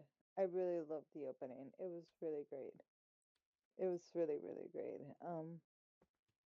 Yeah, I mean, it was All right. music was good, and the scenes and frames were legit, Uh, were I good. I cannot wait for Garfield to fight because it seems like he's fighting a dragon. So, Yeah. which Oh, I know. I mean, there's gonna be so much, you know. We're really just starting this, so yeah, there's 16 so much in episodes. store. So much in store for us. 16? Awesome. Yeah, but I So, think so I looked into it and it was kind of more so like we're having 8 for this season. Then it's gonna take a break and then come back for the next 8 in winter. okay. So it's a nice That's nice pretty. nice nice break. Okay, so my final thoughts, like, so as we know we have like 7 deadly sins, right? We took care of one of Mm-hmm. them. technically slot. Yeah. mhm. Technically they did this whole meeting right in the previous first episode with everybody because they have a way to deal with what was it, gluttony, right? Or they Mhm. know where gluttony is, so they can deal with it. Mhm. So I think by the end of it, like my big prediction, right, for Subaru Mhm. specifically, is he's gonna get all the seven deadly sin powers Mm. because he got the sloth. He got the hand right from the sloth. I think he's gonna be Mhm. able to acquire the other powers that the seven deadly sins have, and No, that would be legit. I feel like that's what we're gearing up to. And if that's the Okay. case, Subaru is gonna be like super overpowered. Mm. You know, finally be Yes. able to take care of Reinhardt by himself. What about you? You got any predictions Mm. for season or for future stuff? Sorry. To be honest, I just felt like he would at least defeat two or one of them, you know. Like probably the wrath and the and gluttony. And I think it's going to be left on his face, during the face off with greed, you know. Yeah, So, we'll like I'm unsure if when he defeats them, we'll be able to gain some. I mean, obviously, he's going to always gain something like yeah, like growth or development and or yeah, for sure. skills, but that of like a superpower per se, well, We'll wait and that see. would be neat. That would be neat for Mm-hmm. sure. Yeah, for sure. Um, Okay. Well, that's all I have to say about ReZero. me too. So we should I move think on. I put everything Yeah. to blue box. That'll be No, oh Dandadan. Damanchi. Oh Dandadan. Okay. Yeah, Dandadan. I mean, it's what you watched most recently, so it should be more fresh. So. Sure, sure. Yeah, Dandadan was legit with their black and white like scenes. Mm-hmm. It was cute. It was cool. It was so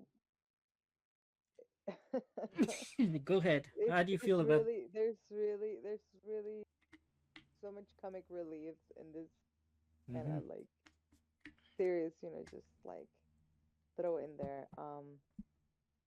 It's really funny how we're left with her just being in shock of this dude being named. Like she finally finds the dude, but it's like, Not what she I mean, expected. look at the fucking dude. He's such a nerdy, like, Mm-hmm. you know, small little, kid. He's the silent type, um, though. so yeah, I mean, he is, but He's got two out of the three. Um. uh, Yeah, he she's really, really even changed his name because of the way that it will make him fall for him. okay. So, It's so how, funny. It's how do you so feel about the ridiculous. nickname? I mean, it's whatever. Uh, Yeah, I mean, it's I thought it was very fun. cute, endearing, Yeah, I mean, it's fun. because she called him Occult Kun prior, right? And she's like, okay, Yeah. you're just Okaru now. Uh-huh. No, I mean, it was nice. Um, this whole her having to like be using her powers to suppress the curse is really getting annoying. But I mean, that Hmm. story that we're going with, and that's why they're still together. Like stuck together in a Yeah. way. Mm-hmm. And we see that they're trying to figure out their next move, and that they decide to go to her house Yeah. So, Well, yeah, because it was already getting bright, so the spirits only come out at night, right? So they, even if they went to the tunnel, the granny wasn't gonna show up during the day. Um, so I do like the interactions that happened while they were there, right? Because we get really interesting perspective, like how Okarun feels about himself and how he views how people view him, right? and why he felt when what she did, like the opportunity Yeah, to make yeah. So a like, friend, like fuck. yeah, he really thought he was gonna make a friend, so he didn't want to lose out the opportunity. Obviously, we Mhm. got his backstory prior and how like everybody avoided him, and even the aliens that he wanted to befriend never responded to him.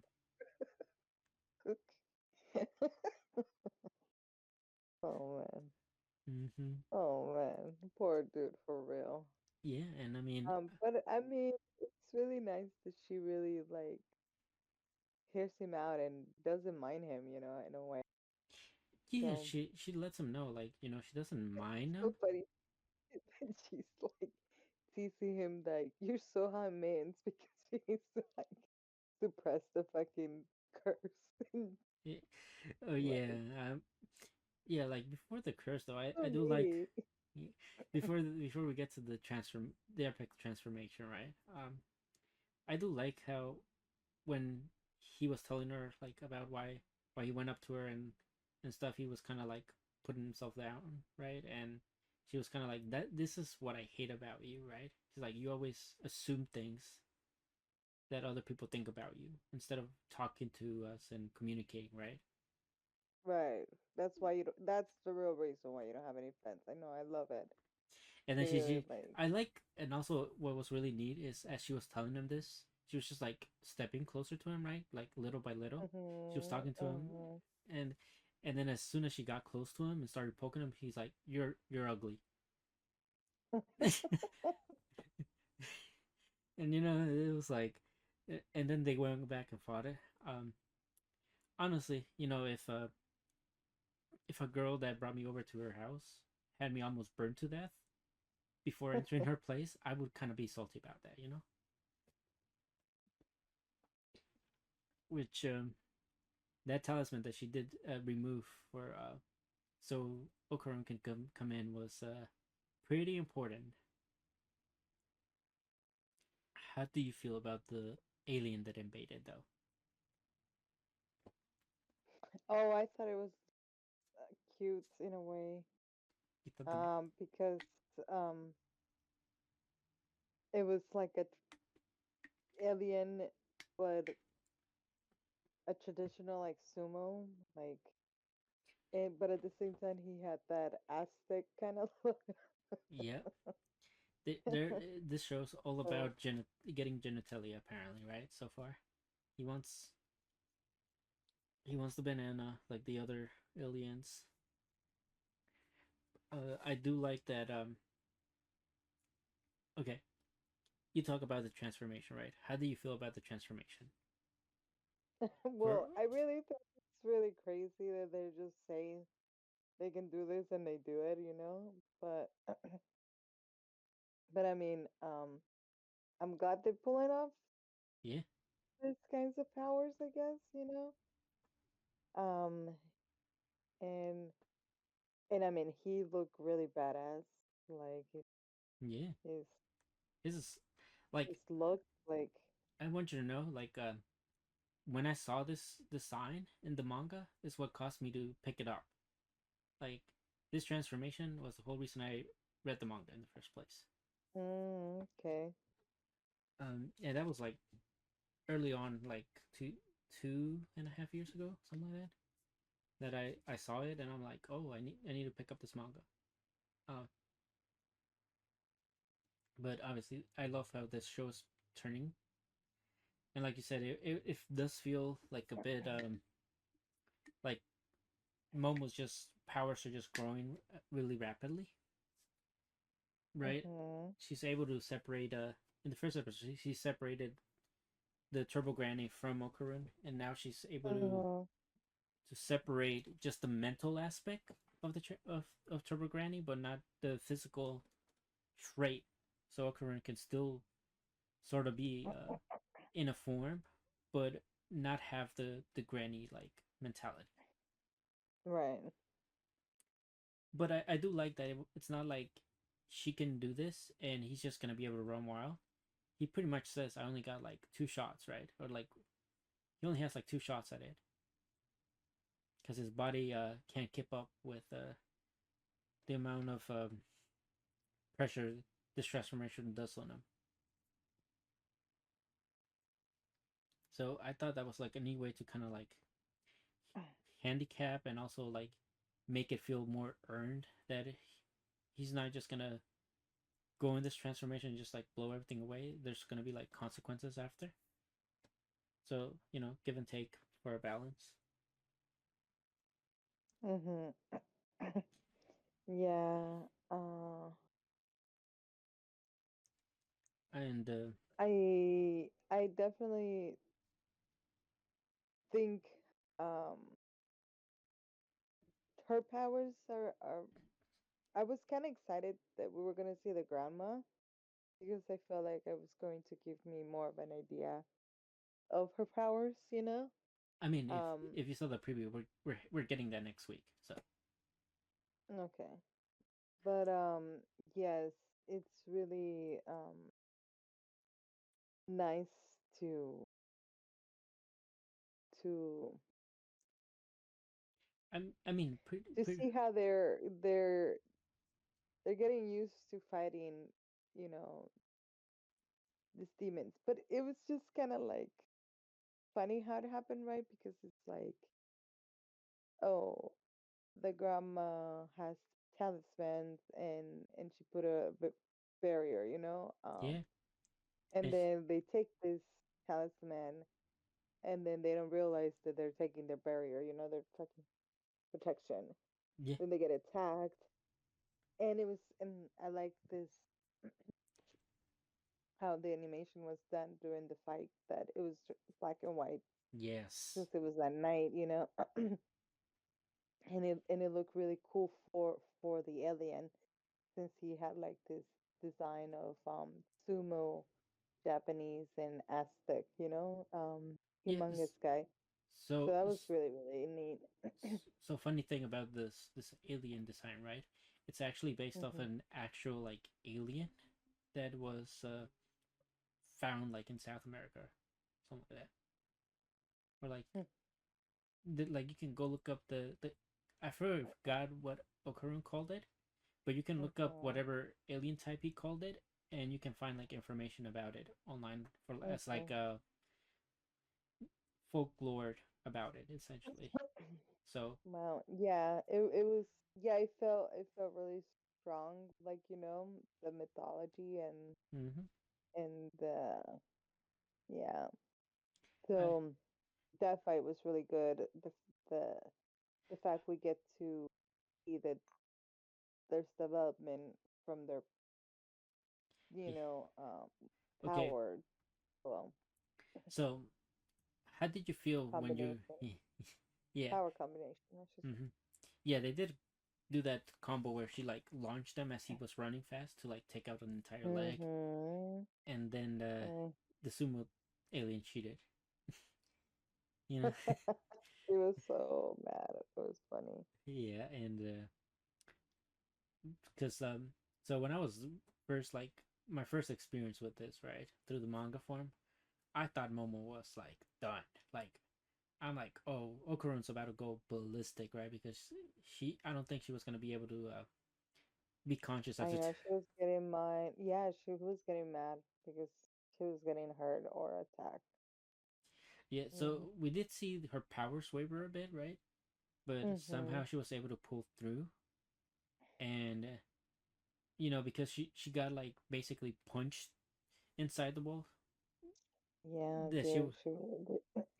that she was able to like get punched deep enough to get away from the door. So she basically just grabbed the talisman and, you know, put it back on the door, and the alien went bye bye. You know, got burned to a crisp. I do want to say that the reason why I found the black and white kind of thing really cool, right, with red, Mhm. is because this alien was emitting like black fog. So it wasn't necessarily that it was the night, but it was like emitting like some black fog type of Oh thing, yeah, that's right. Mhm. which was what was You're right. which was what was causing them to start bleeding from the nose as well. So like they were, not only was this a fire, but they were also kind of like in a timer because they didn't know how much longer they were going to be able to stay in the black fog and Yep. stay alive. So I Well, was, good thing they pulled off this fight, although she she, got knocked out at the end. yeah, So she kind of passed out. Uh, yeah, she just kind of passed out for and the whole battle. oh, okay. So how'd you like the ending shot with Ocarina twisted? Oh, that's nuts. I mean, it's gruesome, but um, in a cool way. Mm-hmm. So I can't wait to see. I'm sure the grandma's gonna be the one that, you know, More than likely, I'm sure she comes back. Yeah, I'm sure she comes back I and sees mean, this dude and puts him under control yeah, or under her control. yeah. So We'll see. What happens next? um, Obviously, this is a good cliffhanger. yeah, we'll see how he gets back. He gets put back to normal. Mm-hmm. So Maybe somebody comes in and knocks him out. We don't later. know. Yeah, but I mean, it was pretty twisted Mm-hmm. how he was getting. And so would you say this is one of the better new ones this season so far from these two episodes? Yeah, Mm-hmm. I I would yeah. I would say I like, mean, it's definitely gives me a sense of what it's gonna be like, and I cannot wait to meet more characters, and more oh, enemies.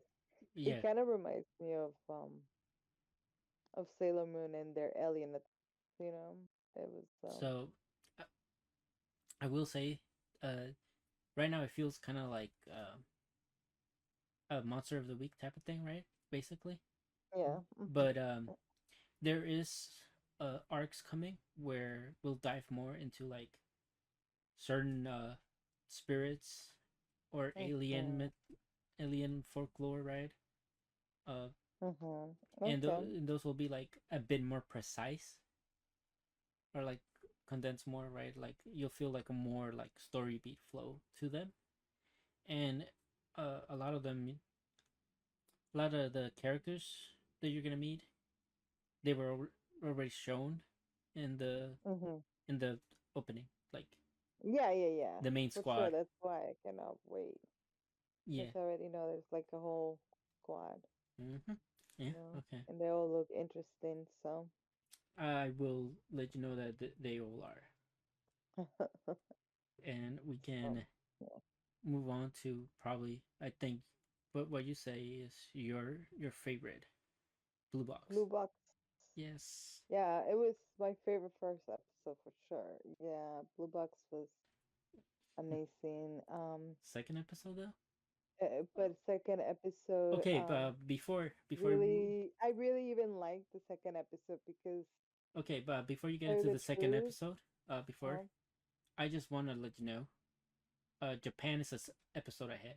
So for oh really? yeah, they got a So episode they're like on their third? this today. They were on their third. They got their Yeah. second episode on Monday, I believe, or Sunday.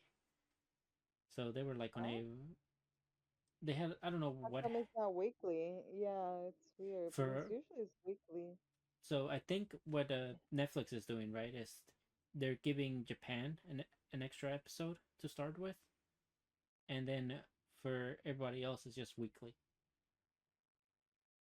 Hmm, So okay, now you can carry on with what you were talking about. sure.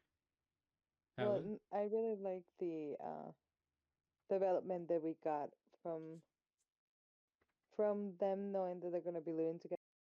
Mm-hmm. It was really really neat. That they were developing a friendship inside of their house, obviously, Mm-hmm. and but as soon as it was taken out of the house, right, he started freaking out because he was loving the whole idea, like, oh, I feel married, you know. But the other friend is like putting things in his head and like tells him that it's better, not to show off or not, share this Show humility. information. Yeah, and that people will get jealous um and which is true, and that you they won't be able to help to react or do something about it or Okay, yeah. say something. So it's really sucks because puts him into the idea that shouldn't act normal or with her, or um Differently, like he. yeah. So And I like that the Kina girl okay, butts in a lot about it. so So what did you say about the Hina girl? that she butts in a lot about it, with trying to make this happen, Mm-hmm. you know. So like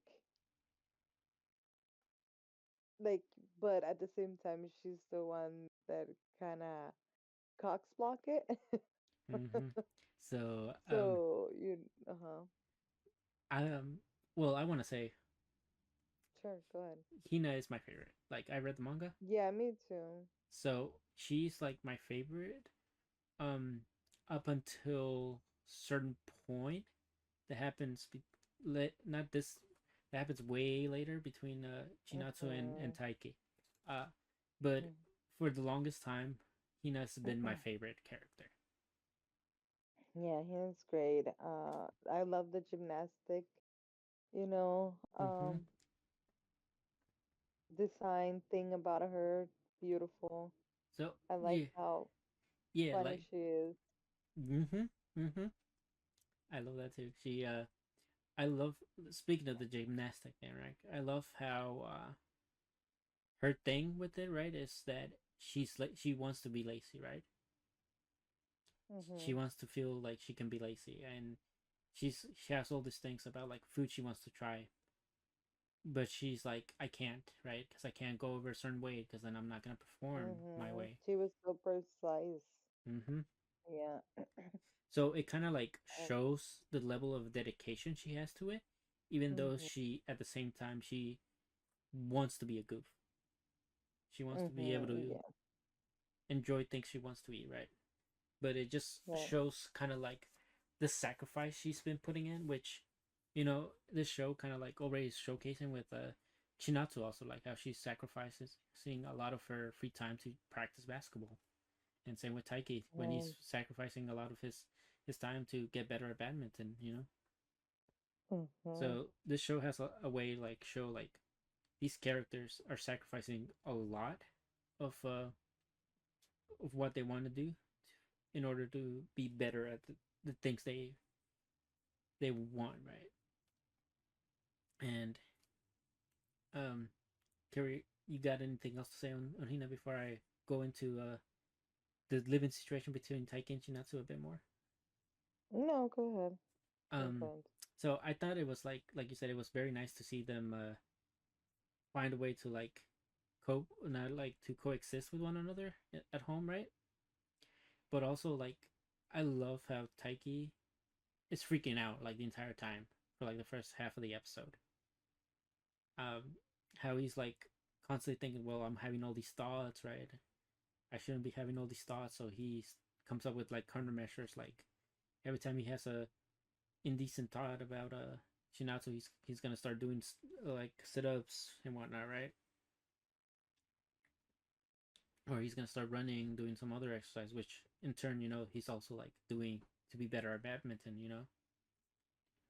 Um, and it really like, as you said, like his friend really points out like the gaps between them and their popularity, right? And that's when pretty much Taiki declares that he's gonna make it to nationals as a first year, which is kind of like unheard of.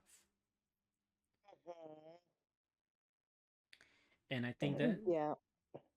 and I think that's what really grabs the attention of Shinatsu. Also because he's so bold to declare certain things, right? Because he told her you have to make it to nationals, and now he's over here like claiming he's gonna make it to nationals. Yeah, I like that.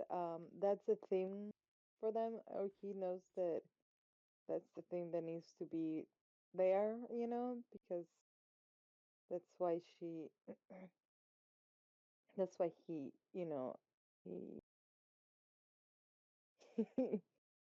he, he, he loves her or he admires her or Yeah, like because he has so much like, respect for her. mm-hmm. Um, and I like that he wants to come that level of or earn that kind of level of respect or of or world. He doesn't want to like completely apart from her world.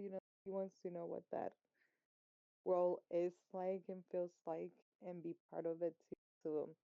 Yeah, So they so can be together, and I really really like that. yeah, because obviously like we said, he there's a big gap, but if they both make it to nationals, it's kind of less of a gap between them now, right? Mhm. Because now Mhm. they have like the same notoriety in school sort of way. But I do like how at first Shinasu doesn't even consider like it seems like she doesn't even consider this as part of it, right? Because Mhm. while she's living with them, she kind of like tells them, like I'm so glad you're here, right? Because it would be so weird of me to just be living in a place with random people that I barely know, but Yeah, I know, right? because you're here, it feels more comfortable being here. Yeah, because they have like already like a relationship or Yeah, they have like some a sort of a thing, which is like going to practice in the morning. mm-hmm. The school opens, or as soon as it opens Yeah, and before class. So yeah, she gets to say good morning to him as he's leaving. And she's like, it's almost like we're married. I Yeah. know they're really cute. So yeah, I really like the Hina part of it too, Oh yeah. because she goes and tries um take So a walk with her, but you know, he's there. I like that shopping hmm errand between them two. I thought it was very very cute. well, It makes me kind of want to ship them to, yes, right. and obviously you can kind of see that Hina doesn't want to admit or think of the possibility of her having a crush on him, but I so but it was cute. my thing, right, with It whole makes sense. right, based on like just this portion, right, it almost seems like she's trying too hard, right, to get them together. So Mhm. Mhm. because if they're together, I think in a way she doesn't have to See him as available or yeah, see him as available, or she can put it be put her feelings behind, right? mhm. Yeah. That's how That's bad. that's how it feels just based off this. Mhm. True. And Definitely. that's why she flirts with them a lot, right? When he's staring at her doing gymnastics, she's like, that's 2,000 yen. So cute. Yeah. No, yeah, I really love these um in this episode. Obviously, like I said, it's like my favorite character Oh. in this series. And it does make for really interesting things because like obviously Chinatsu and Taiki have that promise, right, to make it to nationals. Mhm. And the way that they They made that promise. mm-hmm, the way that they did that is through the uh what is it, the food brace, right? They both have the same food brace matching. Yeah, So that scene to me was like really cute. I that was nice. The colors are really nice too. mm-hmm. And Yeah. and right after that happens, like, we go into the next day, and it's kind of like she tries to talk to him in school, but he's with Hina, so he's kind of like, nope, right? Like Mm-hmm. he doesn't want to bring attention that they're kind of like close, so that people don't start asking questions why they're close, or get to the conclusion that they live together at the end, right? So she kind of was like avoiding him to like um to basically indicate that they don't know each other, right? Pretend they don't know each other, but at the same time, you were seeing like how it was affecting Taiki. Like he's like, I don't really like this, right? Maybe I did something Yeah, because wrong. she was getting the wrong idea, Mm-hmm. and she did get the wrong idea, and then although she was trying to be respectful, and Mm-hmm. respect of his feelings Because or his wishes. she thought But I'm that, glad that they were able to really like talk it out so quickly, yeah. to So the there point that wasn't Tina witnessed yeah. I like that witnessed there wasn't a just lot of, how yeah. It good was. they got along. Mm-hmm. That like the friend said that they might not be so out of reach. Yeah. Um, So not only does it provide kind of like Chinatsu an opportunity, right? But it must have been like really rough for Taiki when Hina asked her like if she was interested in a boy, and she was like, "Nah, I don't have time. I don't. I'm only focused on basketball, right?" yeah, it was really nice. And Yeah, I mean, and it was really cool because that's exactly what he already mm-hmm. knew. So at the same It time, just really put this anime into like a more mature like mm-hmm. level of relationship and Yeah, uh, there's and obviously when they made up, they were, development. yeah, and when they made up, it was kind of like, yes, don't bring Yeah, this very whole, mature. yeah, don't bring Yeah, the, it's very mature. mm-hmm. We don't need the miscommunication trope to be going for like 5 chapters or Mhm. Mhm. four episodes. Get this out of the way, For and sure. but it turns out we might have, as soon as I'm saying this, we get the cliffhanger with I know. With them seeing each other with other people again. yep, and I want to get your first impressions on the guy she's with. Well, he seems like Mr. Popular, the one that you would, you know, that she will be with or Mm-hmm. you will see her with. Mm-hmm. So, and I'm sure he's interested in her. So we'll see how that goes. Oh yeah, we will. I'm interested because that's also one of my favorites. Characters like Yeah, him. I mean, okay, yeah, like I say favorite as in like maybe in my top five for sure. okay, for So sure. he's really. I don't want to get into him, but we will see a whole lot of him, a whole lot. Yeah, it seems like in this episode we get a full introduction. First, we got like his name and what he's about, Mm-hmm. and then we're seeing that he's interacting with her. So Yeah, really good stuff. Um, I will say, um, it's even me that read the manga. It has taken me, like, I was not expecting it to look this good. Like, hmm given how good the art is in the manga, I was like, I was for sure we were getting not necessarily not like this, right? But less No, it's really good.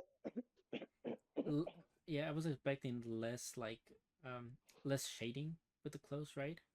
I was Hmm. expecting kind of more like simpler coloring, you know.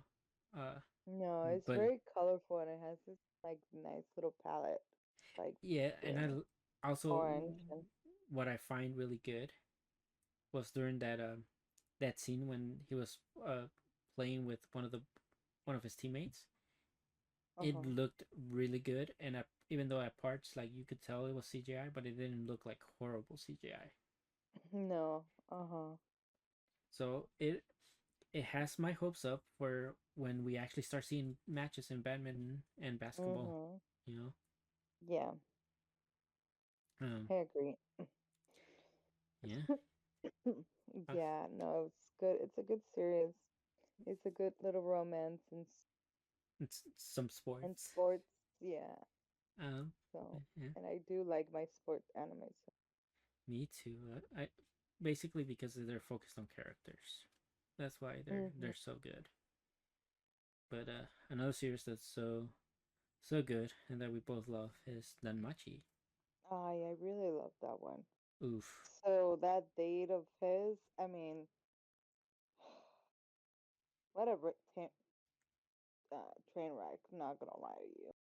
Yep. From like his the the lessons or the ethic that he was being taught and everything to the day itself. I mean, um, it just seems so over over um just uh over the place, I want to say, but like exaggerated to like overly done maybe with the training of his uh how to treat her during the date, and the way that he Yeah. was So getting like scolded or taught or tutor about it. It was just so redundant and getting boring at some point. so But I will say though it was pretty like I was wondering what they were gonna do with them, right? Because we did end off like mhm, the previous episode, like with them attacking them and capturing them and taking them away, right? So I was wondering what they were gonna do with them. Um, I guess it makes sense, right? When they're like, okay, we're gonna train you to be like this proper gentleman that we know she loves, right? yeah, I mean but it was so over the top, you know. Yeah, for sure. Like it was so precise. Like he had to. First of all, they made him be flirty, right? But at the same time, they made it so that he had to be flirty without the intent, without like I seeming mean, I flirty. really did like the don't get me wrong, especially when he went on the test on the dungeon. Oh yes, that one was really good. I like how he was like very calm. Obviously, he was able to save the two three girls, right? And Yeah. he came out and he almost landed everything perfectly until the very end Mhm. when they invited him and he kind of wavered a bit and he's like, "You're not supposed to waver. Back to the grind, right?" Yeah.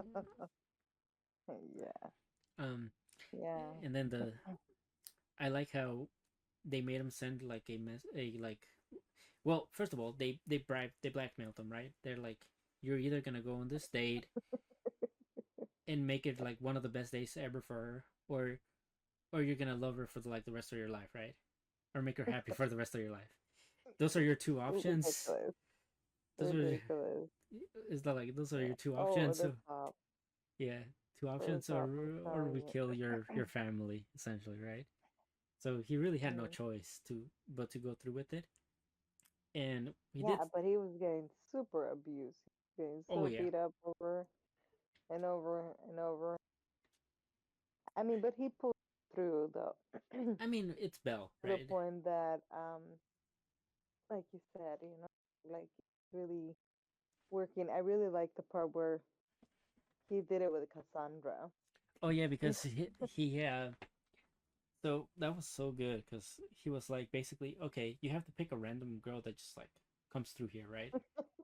Whichever one comes through here first, right? And you have to take her on a date and get this overly sugary treat that will give you diabetes that you do not like. I know he really doesn't like sweets. That was kind of funny to watch, and Yeah, and just he just had to put a brave face and pretend that he was really enjoying it, and the goal essentially was to have her feed you food and you feed her food, right? That was the goal. Um, and I like that. First of all, Cassandra was trying to get that other girl to go with them, Daphne, I believe, right? And she also they're all she's also like Belle. She doesn't really like the sweets, but mm-hmm. so she kind of just like signed to this mini date as kind of like a third wheel, and she was just standing there like in awe at how Will and Cassandra were just like kind of flirting with one another. Um, Obviously Cassandra was not really flirting, but she was kind of like taken back, right? She got red and all the stuff. She was steaming by the end, like, and even after all that, I think he still felt right. I think the guy still felt them.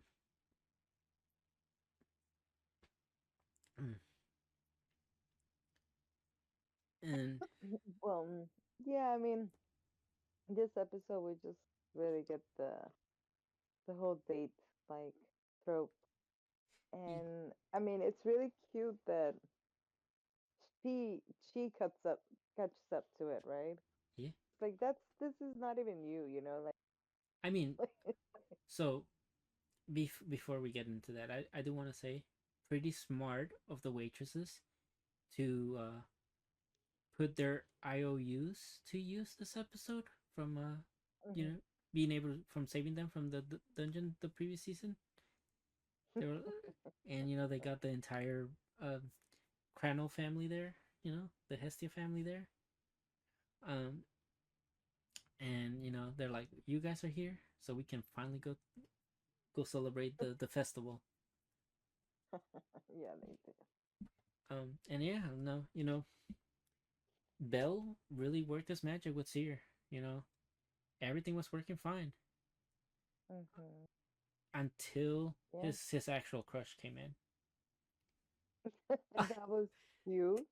Mm-hmm. The way she was being so cute eating the bread. Yeah. It's interesting, right? Because as soon as she came in, the entire facade fell.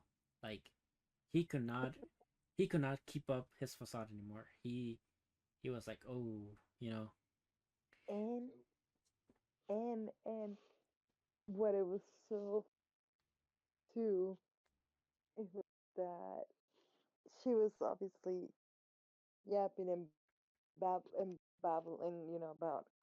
about it, like, oh, we're on a date, like that's what yeah, together, Seer. that's what here, and he doesn't even understand why he's so bothered by it. Like he Mm-hmm. even starts like yelling at her in a way. Why Yeah. did you say that? And she's like, "Because it's the truth. Why are you mad?"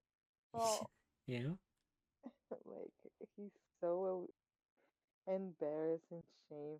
I like that the goddess comes through, like just just misses them, and yeah, then like just pulls her through to help. Like yeah. Which was brings funny. her along to help. Which was funny, right? Because at this point we have what you call it, the waitress is also just kind of like spying on the date as well, right? They kind of like spying on the date, and we find out that Hestia gets basically kicked out of helping because she was just destroying dishes. But like you're more of a nuisance than you are of help, which is like so Hestia. Yes, yeah, yeah, exactly. Yes, yeah. She just needs to be amused. Like, don't look pretty. look pretty, you know, Just fawn stay there and look over pretty. Bell and help him, which Yeah, just cheer on Belle. Jerome Bell exactly. And that brings the point to Bell back, right, where how like she finally Seer was finally able to like break the facade that he had, right? And Bell kind of confessed that it was the mask, the Mr. Hayden, you know, the elf guy that kind of forced him to be in that way, and he was kind of trying to backpedal, like, I actually was kind of trying to learn how to be more proper, right? And she was kind of like not buying it, right? And she basically out there told him, you know, if you really care, you know, take me away, right? Mm-hmm. Which now is so very interesting. Now we know there's connection with her and the Freya family, right? We don't know how Mm-hmm. deep Yeah. that connection goes or what I feel she. like if they're sisters in a fucking might as well be sisters. Yeah, I mean, God, they're crazy. there's definitely something between them because Mm, even in the beginning of the something deep. episode, yes, even in the beginning of the episode, you know, when Seer was like up there with Freya, Freya was kind of like, you know, I'll let you have a shot at Belle, right? It's not because Mm-hmm. it's like it's not like it's gonna matter because I'm gonna end up with him in the end, right? So it's like I'm giving you a fair shot at it, right? At least. Mm-hmm. So you know, Belle notices that the entire Freya family has eyes on him. She exclaims that she wants to run Yeah, away. it was mentioned twice. Mm-hmm. Once he was starting to train with the dude that Mm-hmm. he was Freya family, and then when she said it, Yep. letting them know that she has eyes on you know on on her. Yeah, I mean, really cannot wait to get more information. I really want to know her story with Freya, and Yeah. her This was a nice, good episode for like character and dynamic. her purpose. Yeah, exactly. So I'm So, interested to see when the actual story like starts kicking in. yeah, definitely. This Chagak episode again, in a way. Mm-hmm. Yeah. And So yeah, that I think we got a orb on the movement of Earth. herb. Yeah, that's So I science that make it interesting, so and this is getting the whole, flat earthers and idea of science and I like that it's this style. It's very like where it's set up. I feel like it's very Viking in a way. Like, well, not Viking. Very like the one that it was just about Viking. okay, so Oh, it see, it's it like in the reminds me a lot 15th. about. It reminds you a lot of what? What was that anime? The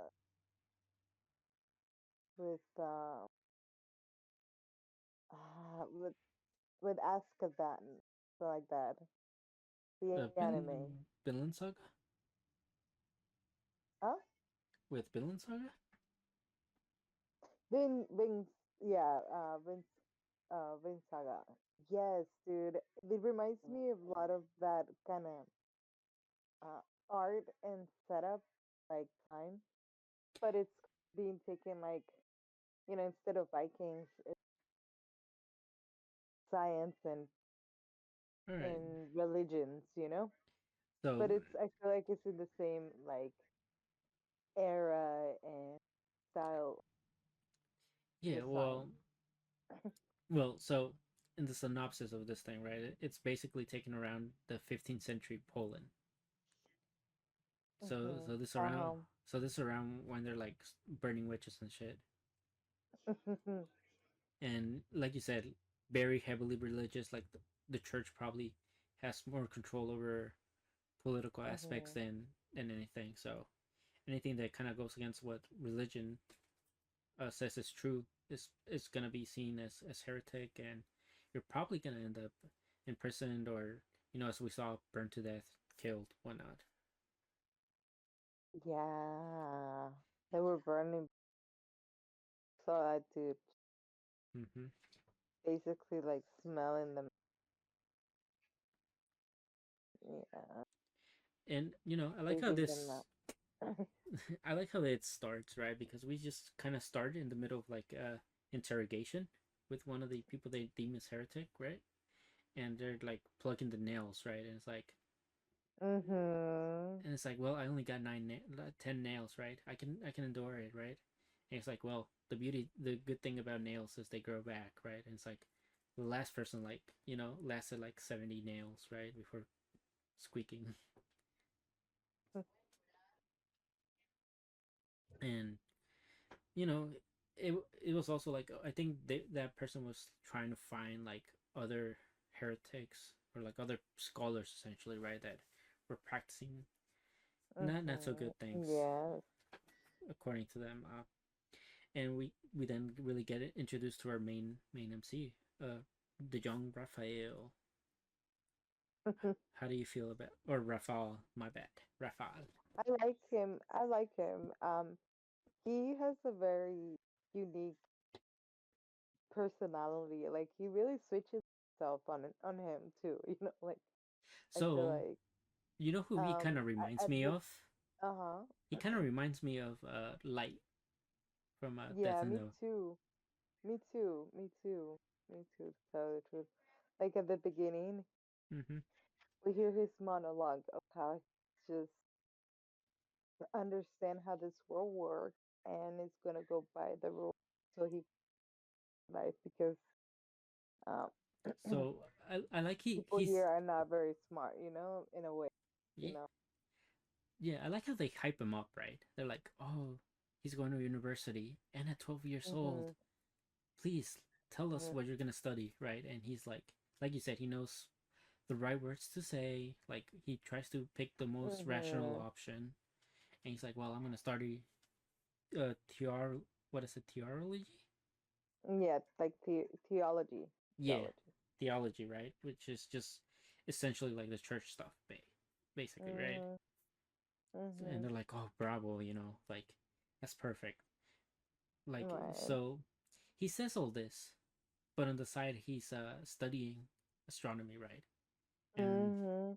so And so his hobby is like his passion in a way. yeah, because the his adopted father asks him like you like what are you what's in the book, right? He's like, oh, I'm in the like the sixth astronosphere or whatever, right? The book is like this sixth one or something like that, like 6 layers into the atmosphere or whatever, right? And basically he's getting pretty deep into it at such a young Mhm. age, and he's like the father's basically like you should probably drop that and focus on theology, right? Because that's what you're gonna study, right? I know, right? That whole like brainwashing, and we kind of from that dude going around and Mm-hmm. interrogating people and then burning them or whatever. Yeah. We see how like enforced this is, Yeah. like um and so yeah, it was very interesting. He was just gonna go the easy ride Yep. of life, ride the wave, but his father himself, uh, Um, your, introduces him to your mic's kind of breaking a bit. someone. Yeah, his father himself introduces him to like to someone that would open and would definitely, Which is also interesting, right? Because the father is the one that told him to go with them, right? exactly. That's what I'm saying, and it really makes question. mm, Yeah, but I think we're gonna get that in later on We're in the second when he episode. discovers, yeah, in the second episode, how like the father keeps like, oh, being influential in it too, you know, like but but in such a like close eyes kind of way. Like he makes you feel like he's doing it with his eyes Uh, closed. yeah, And yeah.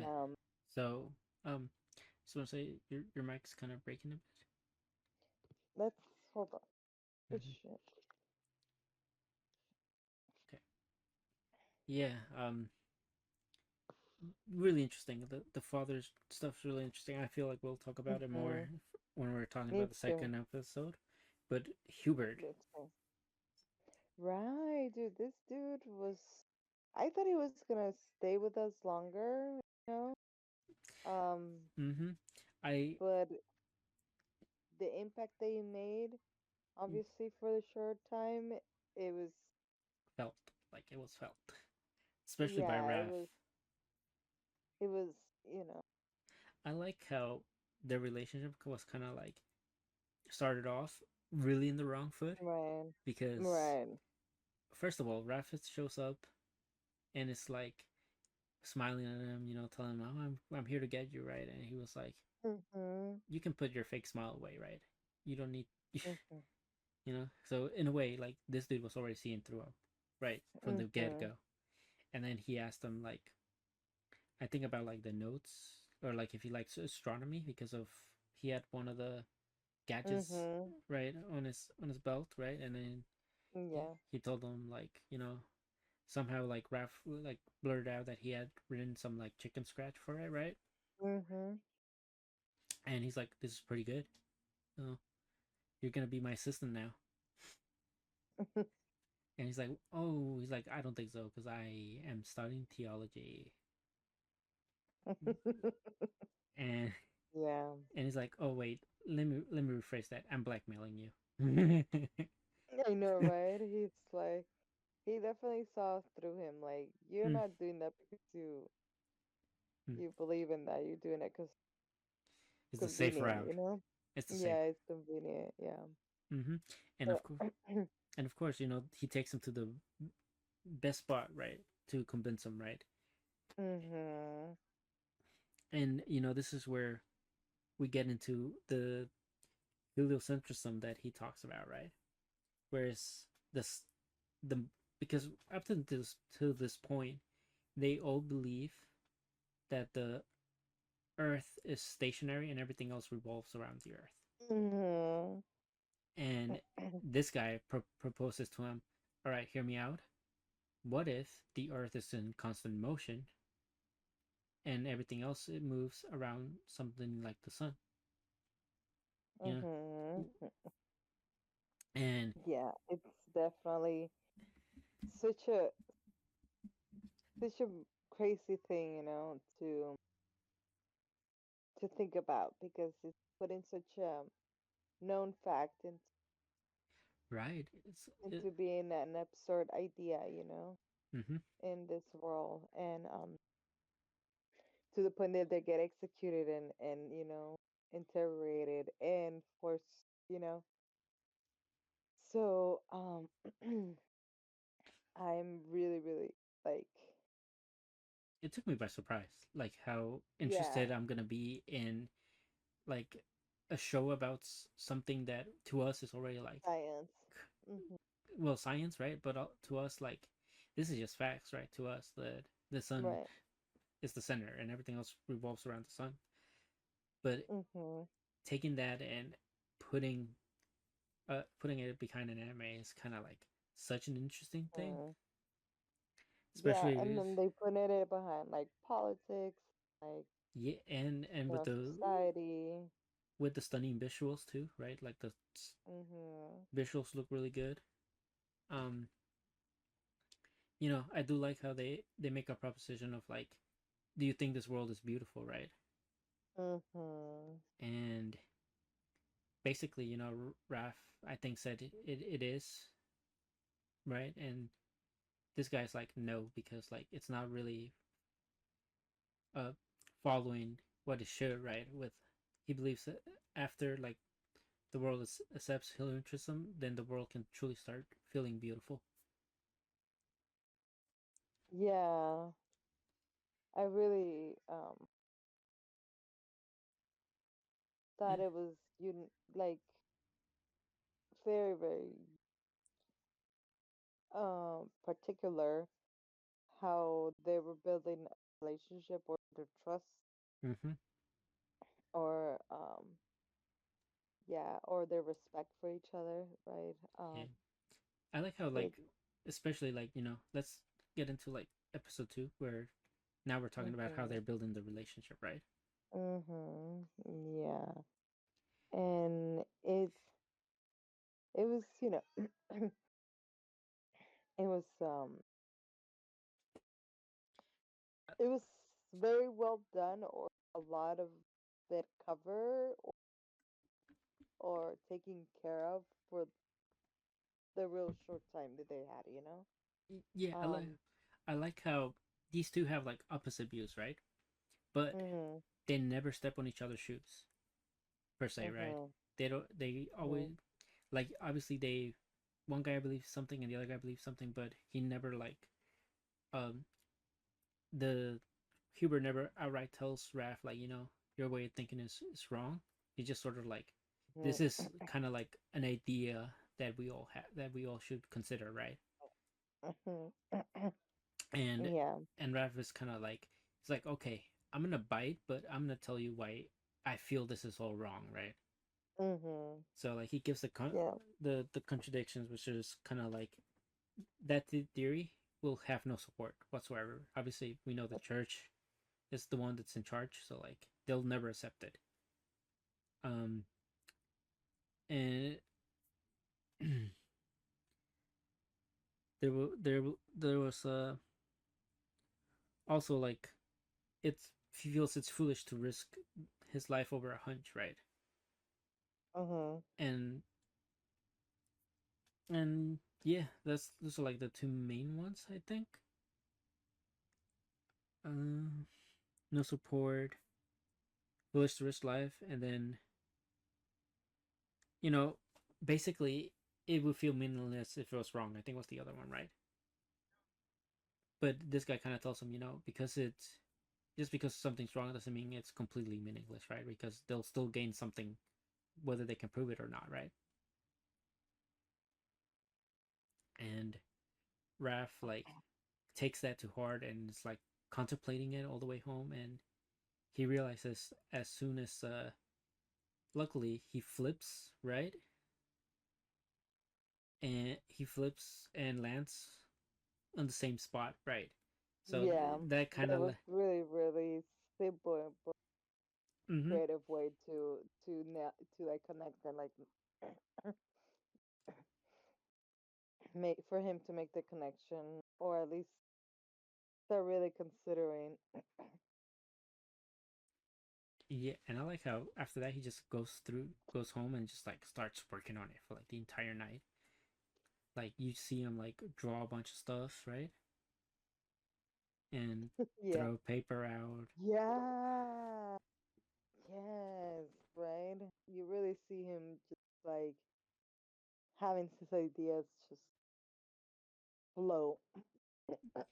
Which, funny enough, it lands him into what we now consider like, the truth, right, of the Mhm, solar system with the sun. He draws it all like how, because at first it was like, okay, it cannot be like this length, and because then it'll all overlap and stuff, right? mhm, With, and that's, it's not supposed to overlap with, like the Earth. It's not supposed to overlap with anything else, right? Like none of mhm, the planets are supposed to overlap with one another. So he goes through a bunch of different variations until he lands on the correct one, and it was like, and then you, he's like kind of wants to run to tell the dude, yeah, basically. and the dude just you can kind of just see that he realizes that he found his dude. Yeah, yeah, he was like, okay, well, that does it, thank you, goodbye, you don't need to worry about it I know, anymore. basically. Like, okay, now I can die, I can be killed.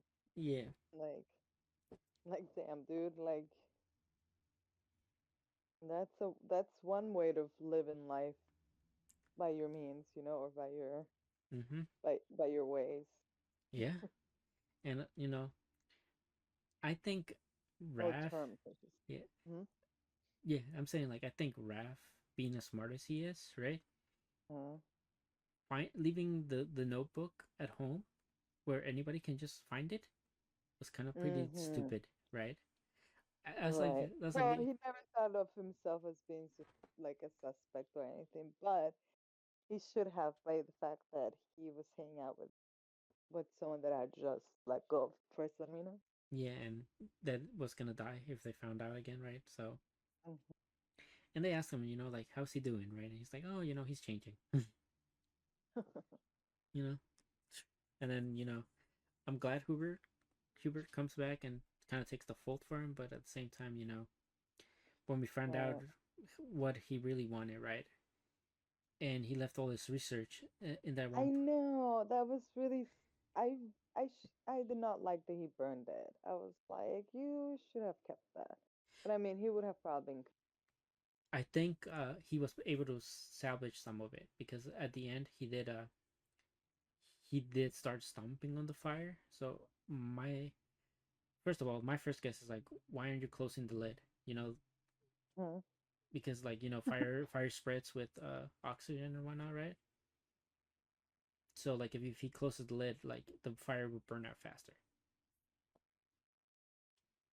Um, but like secondly, I'm like, damn, he really gonna just watch it all burn, right? Yeah, like, well, we'll see.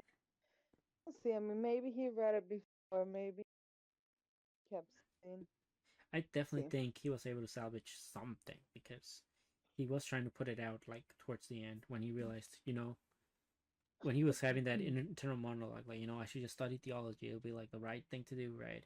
It'll be the easy way out, right? But then he realizes, I really enjoy this stuff, right? I really enjoy Mm-hmm. astronomy, right? And he basically, like they ask him again at school, like, what are you? This is your last day. Any last words, right? And he's like, well, thank you for having me. I am gonna go study astronomy now. And everybody just stares. And it was one of those moments that's kind of like, this is what you find your true purpose to be, right? Because Mm-hmm. Yeah. Hubert wanted this to be proven, but he's like, he wasn't stupid, right? He realized, right now we have no means to prove that all this is true. So like, if you ever find this place, burn it, right? Essentially, because no, because that was his Hubert's way.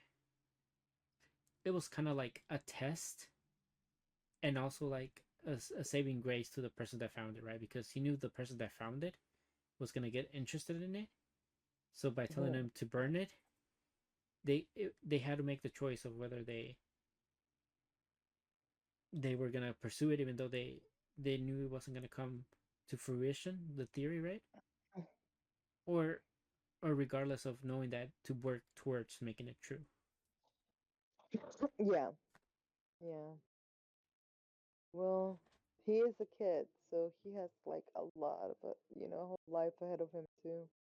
He does. And I mean, if anybody's gonna do it, it's probably him, who supposedly he's really smart, right? And you know, um, we get to the last scene of the episode, which is Raph finally starts asking, "Is my if my father wanted me to study theology so bad, why is he having all these astronomy books in this place?" Mm-hmm. So Right.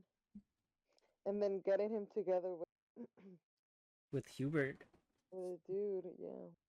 it's almost like the father is also like in the middle ground, right? But at the same time trying to fake it, right? He's trying to fake being a man of theology while studying astronomy on the side. I feel like, and not only that, because he realizes how smart his adopted son is, he's pushing him Mm-hmm. towards that to further the heliocentrism. Mhm. But Yeah. and obviously because we're in a world where they in this anime they're in a world where they get persecuted for even studying this thing, right, or making theories about it. He kind of like out in the open. He has to be that father figure that's kind of like no. Yeah, that's definitely why it's such a possibility that he's doing it with his eyes closed, like pretending that he's not doing it. So Mm-hmm. so Meanwhile, it's he's pushing really, his son to do it, to join the cause. Mm. Yeah, I'm yeah, this it's one. very good. Yeah, this one took me by surprise. Like we said, like it's really good. Um, I think what's really good is we got 25 episodes of this, I believe. So we started this one right now, and we're gonna be able to continue it in the winter. Okay, So that's that's something to look forward to then. Yeah, I'm definitely earnest to see what it develops to be. Like mm-hmm. um how this world keeps developing and how he integrates into it, or takes part, Yeah, to see or what because this is kind of like historical fiction, right? So like we we can kind of guess that this like I don't want to do any research to find out if there's any Raphael person that had anything to do with heliocentrism, right? So like I'm just gonna let the Mhm. anime kind of teach me this time around. Mhm. Um, Right. but obviously he's gonna play a big part in at least advancing the theory to a degree, right? So we'll see how the world shapes with new information that he's able to bring up. Mhm. Yeah. Yeah. Other than that, nothing else. You? No, no, no. I think I'm sad to see that dude get killed, but Very very glad sad. that glad he can, pass His will his on. work forward, Yeah. or And legacy, or his ambitions, or yeah. to someone else, and that it's just as smart or smarter. Yep. Smarter, we'll see. That for sure. Mhm. Okay. Okay. Then, well, that's all for today. Yeah. So I think we should go on to a good premiere this time. Dragon Ball Daima Yeah. finally premiered. Yes. Dragon Ball. We get to have more Dragon Ball. And Um, I gotta say, this has been like quite the nostalgia for me, right? And probably for yes, you of as course. well, because we all grew up watching Dragon Ball as kids. Uh, Yep. so gotta ask you, how did you feel about the recap? 10 minutes, as long as well with like the new animations that they did for the Boo Saga. Because for me, I was like, oh, I kind of want this I remake. love it. Yeah, no. I was yeah, it was great. The animation was great. The cast was great. Um, I really liked it, as you said. It was a recap of of the connection from this series to where we left it. Hmm. Which makes me think I thought we were gonna get more super, Okay, but so this is right after the Boo Saga is what I remember like the telling being like this is supposed to be like in uh, between Dragon Ball Z uh, and Dragon Ball Super. So this is right before we get into the Dragon Ball Super saga. So oh, okay, got it. hmm Understood. yeah, I do gotta say like this does feel a bit more like Akira Toriyama like work because right off the bat we start getting even more explored for the Dragon Ball world, right? Because we're like Yes. expectating what happened, but it's not really like within the Earth. This is like in the Demon realm. So like now we got like Understandable. a bunch of other things going on. They're like checking out the Boo and like Babadi's, and also like the other demon that was from this realm, right? That was the king. I forgot what his name is. Deborah. Yeah, the clown-looking guy. Yeah. So Yeah. this is Oh, Joker. Mhm. so this is quite the start, right? Like obviously the 10 minute recap. Yes, and the fact that his servant is just exactly like one of the, Supreme Kais. of the new races that, yeah, in Super, So, I think and they actually have like, a relationship, like family, they're actually family. There's actually yeah, like because a he's connection. this guy that's serving them. Let me see if I don't It's the think. brother, I believe. Yeah, it's the brother of Kai from that Goku Mm-hmm. knows. Exactly. Really, So that was really neat. I was like, oh shit. So, this is from another rim, like, which we know because, like you said, when they did the recap, it was then letting us know that one rim was looking into another rim or spying into it. yeah. And what was the reason? Because they wanted to know what? They were like, I think it was um, they're trying to like basically rule the world, right? Like typical, but they were like they were like scared of oh, Babidi. bougie, yeah, bougie, booey, yeah, or something like that. That's what it was. Like, Mm-hmm. um, yeah, yeah, that thread, they, they defeated it, and since they defeated it, and yeah, exactly, they wanted to know more about who defeated that monster. Yeah, and So they it was really interesting. yeah Hmm. it was like people like watching Dragon Ball, right, but making their own commentary, right? So it was really interesting seeing it from that perspective. Especially from the bad guys' perspectives, because that's where the story's gonna begin. Yeah, yeah, Like them coming to attack Earth or conspire, again, yeah, and it's Goku. this is like the bad guys. They were actually like bringing out notepacks and everything. They were taking notes, seeing who was who was strong. They're like, oh, this is what the Dragon Balls do, right? Or like, oh, they have their own Dragon Balls, right? And they grant 3 wishes. Ours only grant one. Yeah, they were legit spying, like Hmm. doing a lot So of and research. it seems like they have pretty high technology too, right? Based off like what's there, and we meet like the thanks to the other guy, right? That was serving Babidi that Vu killed. This little midget Goma was able to ascend into the Demon King position, basically, Hmm. or Yeah. Demon King of the realm, right? The King of the realm, whatever. Um, Yeah. I do gotta say, like Arinsu, the sister, I guess. Yes, the sister. She seems pretty She badass. looks yeah, she seems like the real evil there. Mm-hmm. The real problem maker, the real challenge. Yeah, especially because I think she helped create, the what was it? Let me see, the creatures that were there, right? That defend the Dragon Balls. She's the part of the reason they were created, I believe.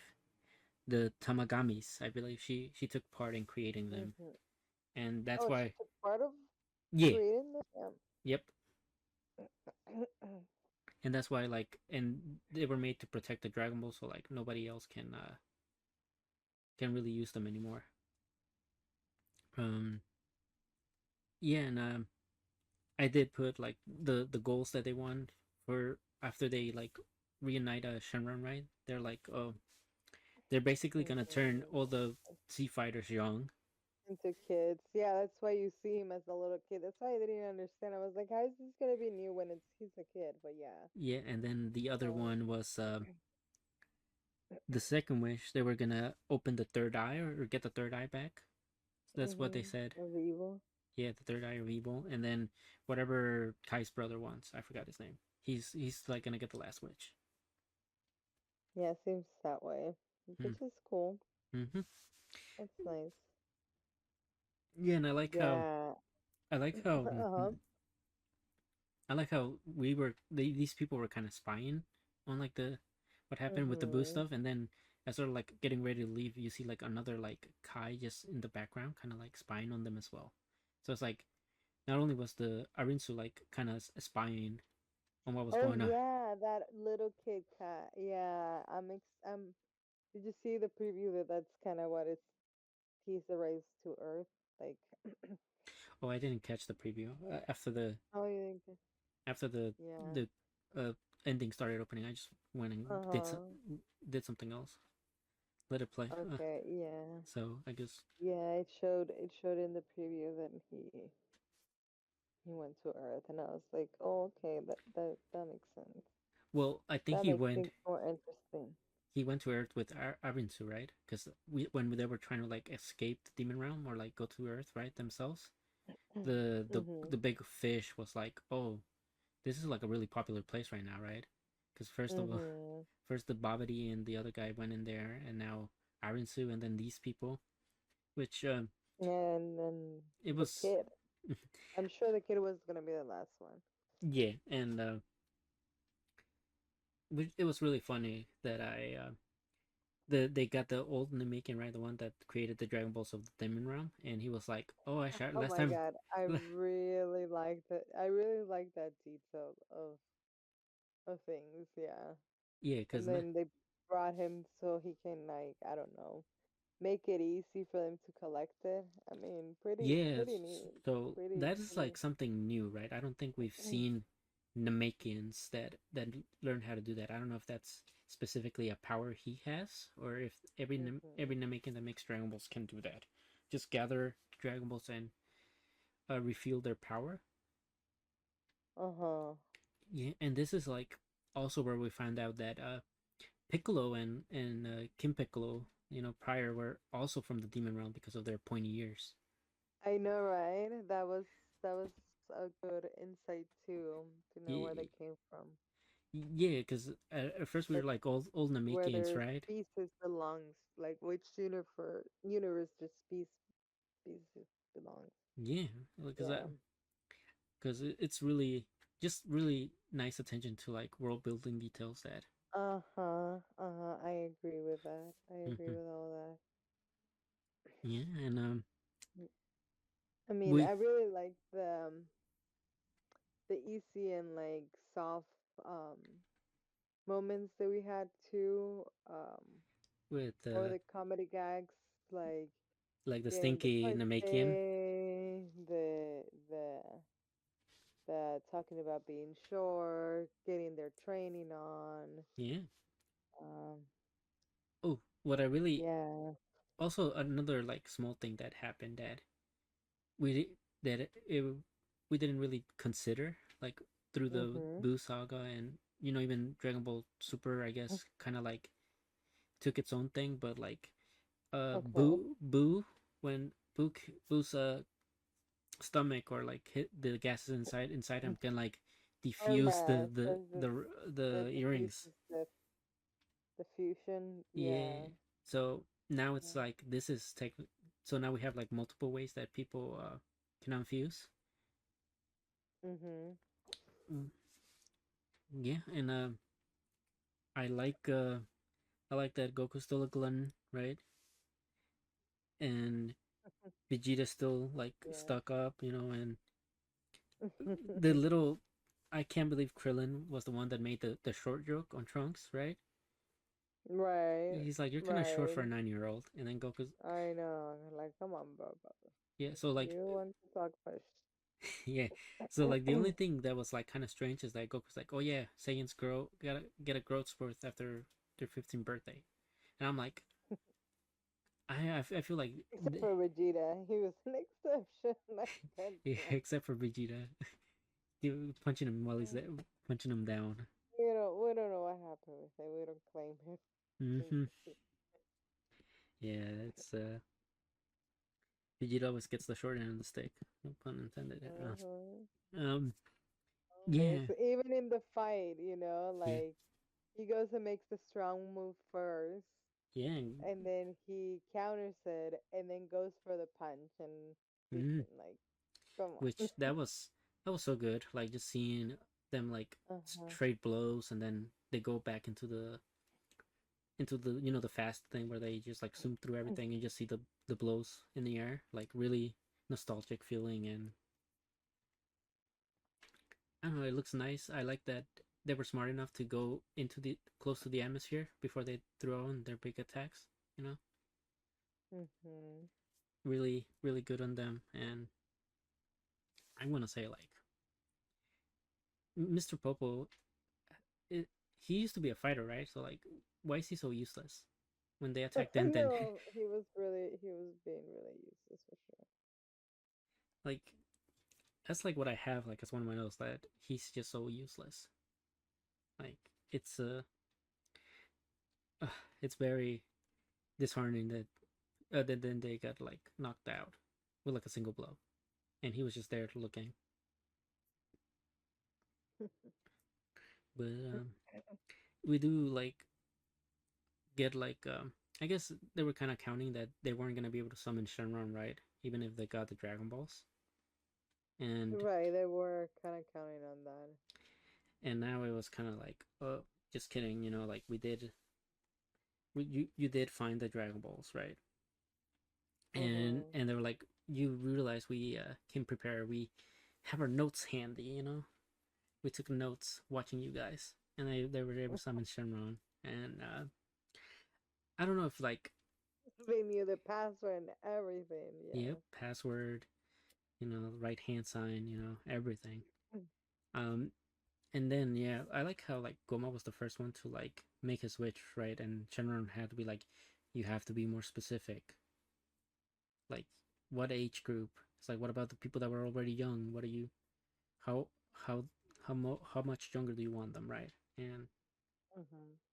so basically, Trunks is gonna be a baby. So is Trunks. So is Gotenks, and Goku and I Vegeta. know that's gonna be interesting. Kids having to take care of babies Yeah, and kids having to have a big battle. yeah. I wonder if. I mean, what about Gohan? Oh Or yeah, maybe Gohan no because he didn't take part of the battle. I don't know. he did. He fought. Oh, he did. He did. He fought Super Boo. Um. Oh. So like, and it's. I like that detail too, right? With Gohan, we didn't talk about like how he wasn't able to make it to the party because he just was Mhm. so busy studying. Now, Mhm. you know, Chi Chi wasn't there either. I guess she was there watching Gohan study, like usual. Yeah. Um, but overall, I like that this was like 30-minute plus, obviously, because it was a 10-minute recap, and then we got like the actual like juicy stuff of the series. And yeah, I think Notice that. uh, I just want to say, like, I think this is kind of like, I feel like this is what Dragon Ball GT should have been.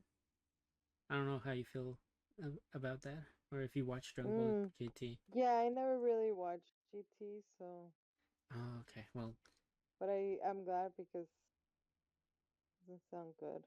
yeah, because this feels more in tune with like Dragon Ball for me. So I'm enjoying it. Like, obviously, it's gonna be interesting. We're finally gonna be able to see Kid Vegeta with our own eyes.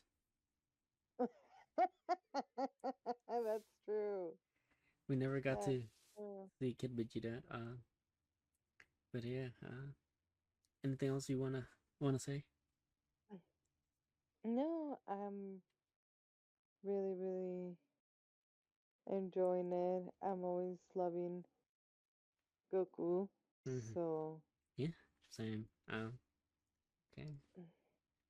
Well, on to the next one.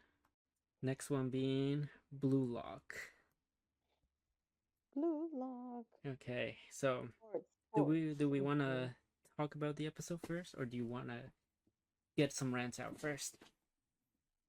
Let's talk about the episode first. Okay, so So Blue we Lock. get the theme, right? We get everyone. Mm, yeah, we get the lineup of the matches, right? Yeah, we do. And which team's gonna face off first, and obviously And we get our star. we get the stars, Rin, Shido, Isagi, Usagi. and also like one of my favorites, like in the current stuff that's in the manga, Hiyori and Bandana Man. I don't remember what his name is. Yeah, The Ishigari. It was. and Shigiri is the main opponent with the So against. good. Mm-hmm. Yeah. And he's with Yeah. the Karasu and the ninja guy. I don't remember his name. Right. But it's Eita, I guess. Eita. Something like that. Well, anyway, the ninja and the assassin are in one team with the Shigiri. ninja and the assassin, just like the title. Mm-hmm. So fucking good. Yeah, I like the bribing colors that they're using for sure. I did too. And this it's really interesting, right? Because now we have the stakes. They have to whoever scores 5 goals first wins. So not based on how this episode went, right? Goals are being scored really fast. Yes. So you don't have a lot of time to really establish yourself. And crazy that it is the opposite of the first and the number 1 and number 2, right? Yeah, I mean, yep. It's from the lower ranks, you know. Mm-hmm. I do like that. We get before the match starts, we do get this sort of like camaraderie between Hiyori, Isagi, and the bandana guy. Like they're like kind of like hitting it off, being very very friendly, and Isagi's kind of like, oh yeah, I almost forgot what it's like to like have friends in here. Basically, right? He's like, I know, right? That was kind of super cute, but at the same time, it's like, yeah, this is nice, but I'm still gonna have to kill you guys, or beat you guys when we get there. It's kind of like bittersweet because you're like, okay. It was like also like it's a good change of pace. Yeah. Mm-hmm.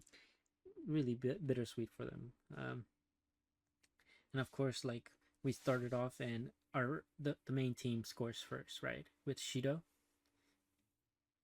That big racy back heel kick with no look.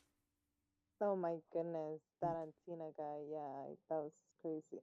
Yeah, I even like Isagi was like, oh like he was like, I had no idea he could pull that off. This guy's like moving based off instinct, so like Isagi's kind of like piecing together how this guy moves, because he already knows how Rin moves, so like he has to piece together how he moves and then take it into account. And lo and behold, that was like the biggest mistake, right? Because all that time that they did for that goal was all being calculated by Karasu, the assassin. He was like, okay, I got it. So this is how you guys play now. Now it's like, all right, it's my turn. And he singles out Isagi. He's like, you are the weakling, my boy. Oh my god, that is so frustrating. Mm-hmm. I really feel for him, but at the same time, it's like you should have to act it first, Mm-hmm. Yeah, and then kind of dominance. And what I found like really interesting is this guy was like targeting Isagi, right? But he went through the 2 main guys too. Like, well, at least Shido, he went through him and Isagi to like score the goal. Bandana guy nowhere near, Hiyori nowhere near. And he took advantage of that and was like, okay, I beat you in dribbling, physically I beat you. Mentally I beat you, It's like you literally do not outclass me in any way. He's like, you're or you're basically average. Yeah. And even Hiyori's kind of like, listen, dude, if he's singling you out, you're kind of out of luck, right? He's gonna target your I weaknesses. know that was so fucked for him. I really did feel like he was getting corner, It is, you but know, you know what they on say, the like, end, and it was like, yeah, you know what they say about a person that's being corner or like a rat corner. They always like, that's when you mm, should fear them the most. mm-hmm. But yeah. So Yeah. so Isagi has to try to play off his strengths, and to be fair, his strengths in this match don't seem like they're gonna do much, right? Because the being able to get behind people, he already knows he what he already knows that he does that, so like he can cover that really really quickly. And direct shots, he's not gonna let him get a clean enough direct shot. Mm-hmm. So the two best weapons he has are like nothing, especially considering when the ninja kicks in, right? He basically does what Mm-hmm. Isagi thinks he's best at, and does it better because he even got behind Ren. Mm-hmm. And this is like when the Yeah. ninja scores. This is when the things start like panicking because the rest of the bottom, right? The bottom people were like kind of like, it's kind of hard to get into this game, right? Like Isagi, Shiguri were both not able to get in their heads in the game or like assert Mm-hmm. themselves. Yeah, that was a struggle to watch him if he got in the game or they to give him the ball, you know, Yeah, like even Ren stopped giving the ball he to will lose Isagi. it or they will use him to to to get ahead. Hmm. And Ren like stopped giving the ball to Isagi because Isagi just was Mm-hmm. never was being like completely blocked by Karasu. So he started playing with Hiyori, Mm-hmm. who, by the way, exceptional passer. Isagi's like, oh my god, his passing is so good. It's like no wonder Ren is like choosing to have him, right? And Ren does like one of the craziest things, being blocked by everybody. He just does like a curve shot and scores, right? Mm-hmm. And everyone's like, oof, yep, no wonder you're the top guy, right? Because they're like they can't even say he's average or say he's a chump, and Ren's just like, oh, you guys are kind of lukewarm here, right? Like basically Ren's not even taking the other like top six seriously, maybe except his own teammate, you know. Um, all right, I'm gonna let you talk about the Shigiri breakthrough. Well, oh yeah. So I really like that in Isagi we get to hear a lot of his monologue, right? Yeah, And that's his strength, really. Like he his he thinking. Yep. he kind of needs to, yeah, he kind of needs to strategize and like find a pattern and like take advantage of the weaknesses and use his strengths, Mm-hmm. just like he was being enforced in the beginning, but it always um we already know that it always takes him a while because that is how strategy works, like Mm-hmm. if he needs to find form a pattern to figure out, a plan, it's going to take him, A bit. time to, yeah, to to see that, to experience that, Which or by to the be able to do that. which by the way, that's what Karasu Mhm. did in like a matter of like 10 seconds. Just whatever you're What? saying, the assassin, whatever Oh yeah, you're saying yeah, yeah, yeah, Isagi needs to yeah. do. He did that in like after one goal score. He knew Right. how to play. But Ishigari, it also is doing it, Yeah, Shigiri. Yeah. like yeah, like it was really impressive even for him, like he said, he's like forcing himself, like to be noticed and to be given the to be taking, to be considered being part of, Yeah. of the strategy and the goal, and they did it. They did hit the Yeah, goal because of I like that him.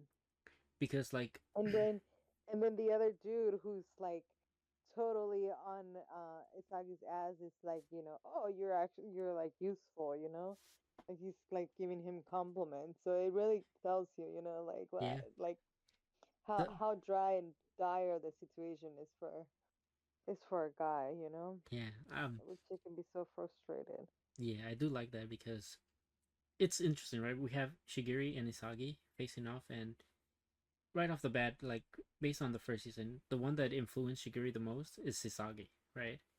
And and Mhm. through seeing Isagi struggle through it and seeing how much of a if how much like his best weapons aren't really being able to use at full display, uh, he realizes I do have something that none of these people have. That's my speed, right? Like that's what he's always said. Like he was gonna take on the world with his speed, and because he's has that speed, he was able to really like off balance and like you said, make the others notice him. Mhm. Yeah. And yeah, like now that we're losing 3-2 because Shigiri, unlike Isagi, was able to use his weapon and assert himself into the team, and then be able to. Now it's like a three-man team, and they have like two or like maybe just one because he already kind of like did a pass where both forwards went for it, you know, Mhm. Yeah. and we have like a mini clash between our top two guys in the team, and pretty. It was like you know, Rin obviously, he's kind of like Isagi. He thinks a lot, and he's able to like dictate how he moves because he's always thinking. But this guy, Mhm. Shido, he's all pure instinct, right? Just based off his forward instincts, he knew the ball was going to be there, and it clashed with Rin. So right off the bat, we already know that Rin and Shido are going to have a hard time coexisting. Oh yeah, we saw that, and we saw that our friend like totally like is gonna take advantage of that, which Yeah, is he realized. good, because he's really running out of idea. Because his like you said it at the beginning, right? His first straight plan and strategy was Mm-hmm. cut short and Mm-hmm. figure out by that other dude. Yep. So no better way than take advantage of a situation that the other dude um, is taking advantage too, but since he is in the same team as them, taking advantage of them being like that, it kind of helps them. Yeah, So exactly. Now he's gonna. it can take a whole different, approach, a whole different. Mm-hmm. He finally found a puzzle piece that he can use, right? So it's That gonna was be really, interesting really to good. see. So it's gonna be interesting to see what he does, knowing that these two are gonna clash. So he's, from the looks of it, he's gonna take where they're gonna clash to make himself be the one that gets like open enough to score, right? And that's how he's gonna assert himself and be noticed. Yes, but he's really cutting it close though because Yeah, they the scored a other goal. team's already at four goals, Yeah. and as you also mentioned, it takes five for them Mm-hmm. to win.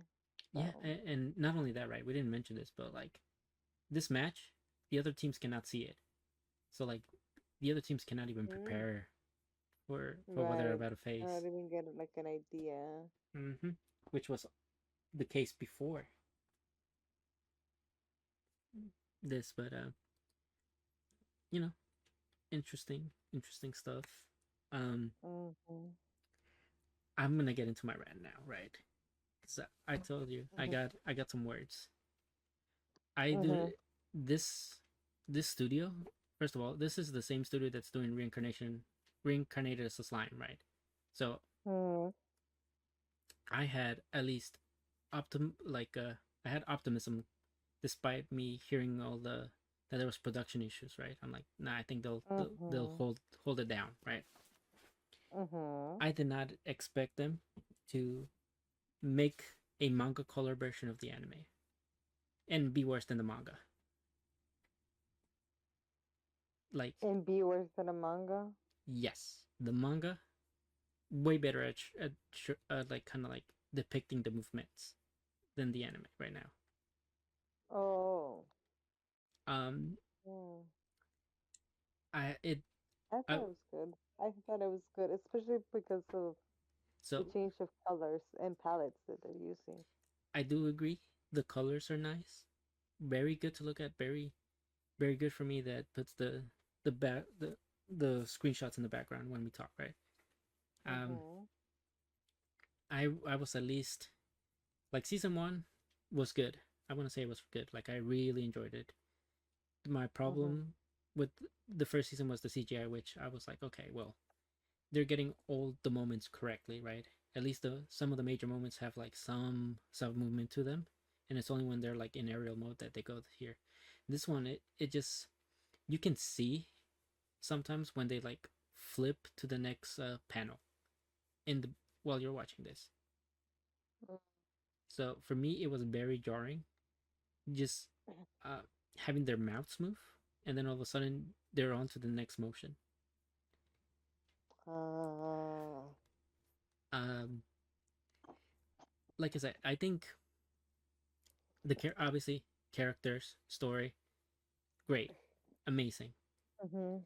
This is supposed to be the best season or like the best arc that this series has. Oh, And really? yes, this is gonna as far as like um manga wise, so far this is anonymously the best arc and probably considered like one of the best sports arc. Mhm.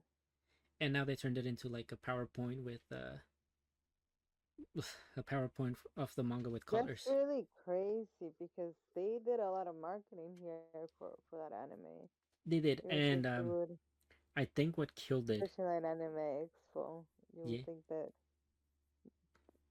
they would, that since So they're expecting to have so many eyes on it, they would, you know, yeah, so put the money yeah, on the studios or whatever.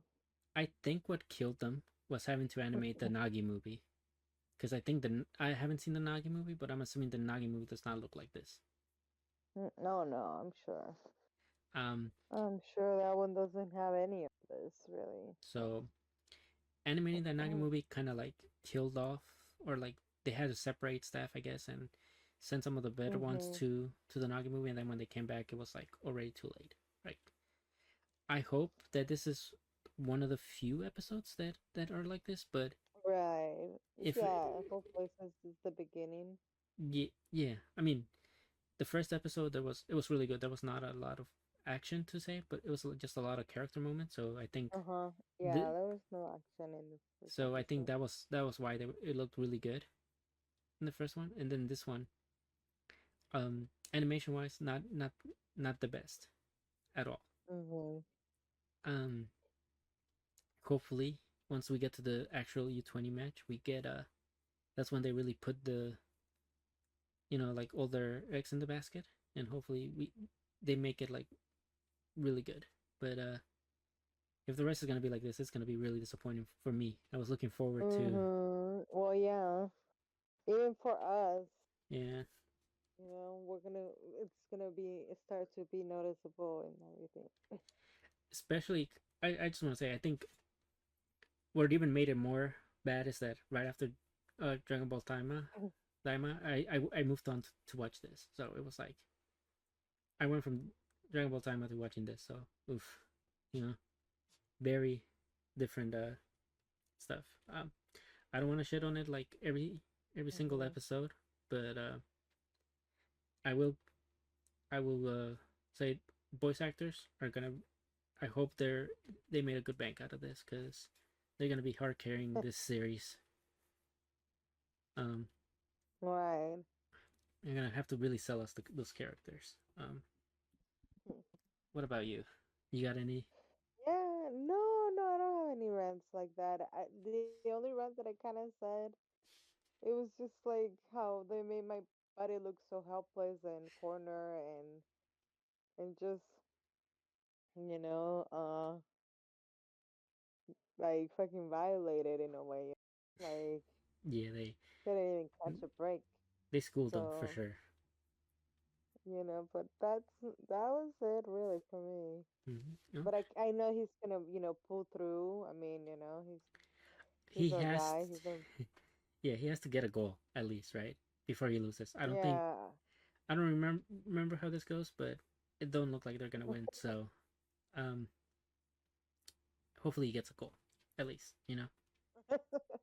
Yeah.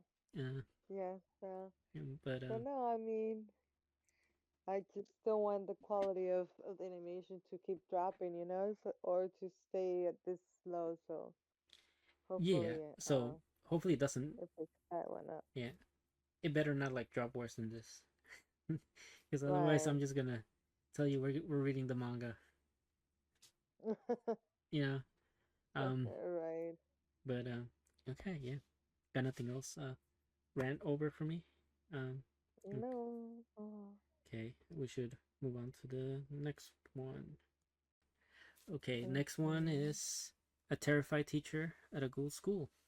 Oh, actually, that one's gonna be a fun one. I'm gonna stick with the Okay. um. So I'm gonna give it a three episode I'm rule thinking.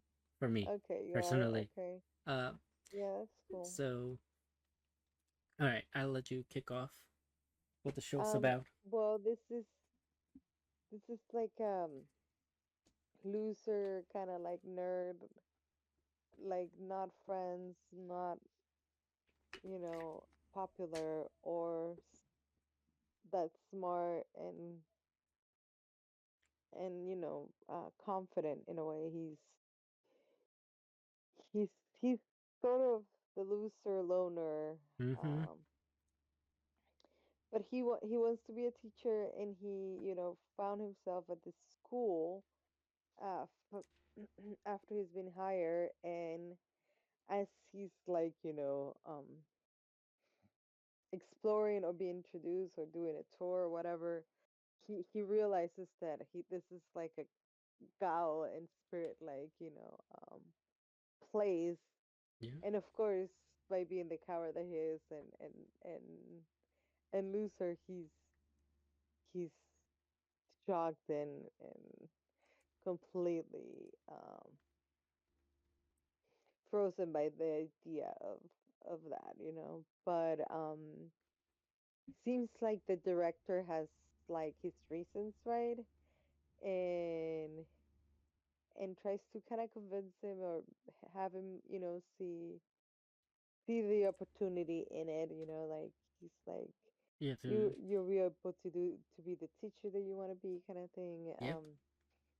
Not only that, he kind of like, what do you say, butters him up, right? Uh, like Mhm. you could easily become the teacher you want to be here. Like I get it, humans are ass, you know, but it's really nice over here, right? So he butters him up. It's like we need you. We need somebody like Mhm. you to be the teacher over here, and that's how he decides to Mhm. move to this island where he's teaching ghouls, right? Not humans, but Mhm. spirits, ghouls, whatever, yokai. Mhm. Yes. Yes. So it's really legit that um he figures that obviously it wasn't going I to mean, be it's kind of like a big surprise for him because he goes in there thinking he's gonna be teaching humans. Because the well, guy, yeah, because he expected or assumed it was going to be humans, and then he finds that. But obviously, that's what I mean. The director was convinced that this was going to be it, that even without even telling him of it, you know but that's kind of where I wanted to say that he is giving him like good reasons in a way, like no, mm-hmm. this is what you want to do. This kids feel your pain, like like they're rejected Yeah. too, just like Mm-hmm. you feel. And I like that he's talking with some other dudes, right? About it, Yeah. about this guy, and then we hear that he has even greater hopes, Yeah. like that he knows that he comes from a very spiritual family, and he has strong spiritual, powers. Mm. But for what it seems to be, he doesn't really know how to use them. Like, obviously we've seen him use them, or his powers Yeah. during the episode, but you can also tell that he was unaware of it, like, what the fuck, Yeah. why is So he I think. unaware of this power, but the director knows of it. So obviously the director's like kind of hinted him like, uh you'll be able to learn, about your powers, and how Mm-hmm. to control them or use them, which is legit because, Yeah. I mean, that's what. not only that, but all his students have like certain powers, right? Like Mm, one of the first ones he meets, Sano, Sano-kun, whatever.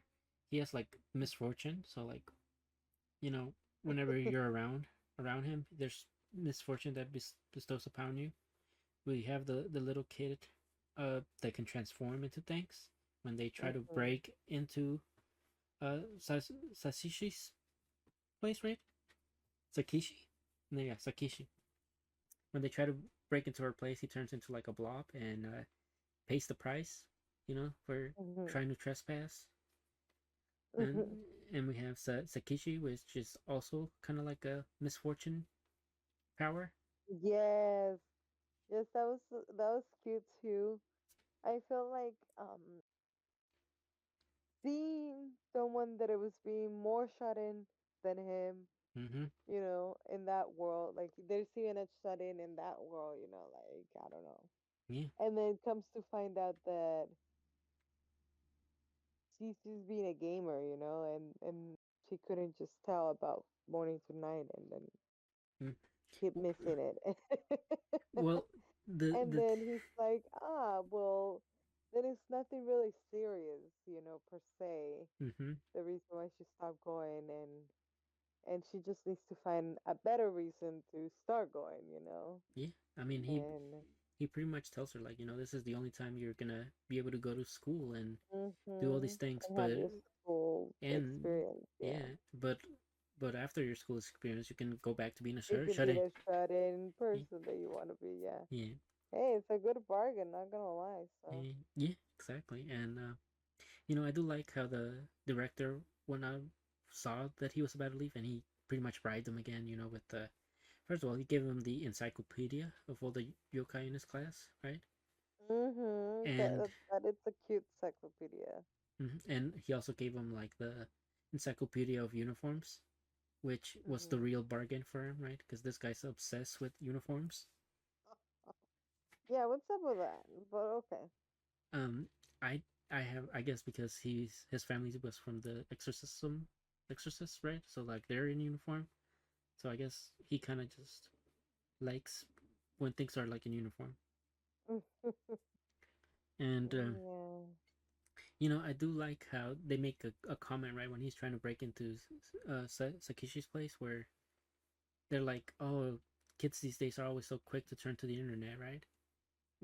Yay, that was so funny. Yeah, so like they That make was so like such a teenage joke, like. so I like that this show kind of has like a Mhm. whereabout of how like culture is right now, right? So that's what I found really Mhm. interesting. I loved that we got to see two suplexes this episode. I mean, I'm sure the teacher did not like being at the end of one of those. The teacher what? Did not like being at the end of one of the suplexes. Ye-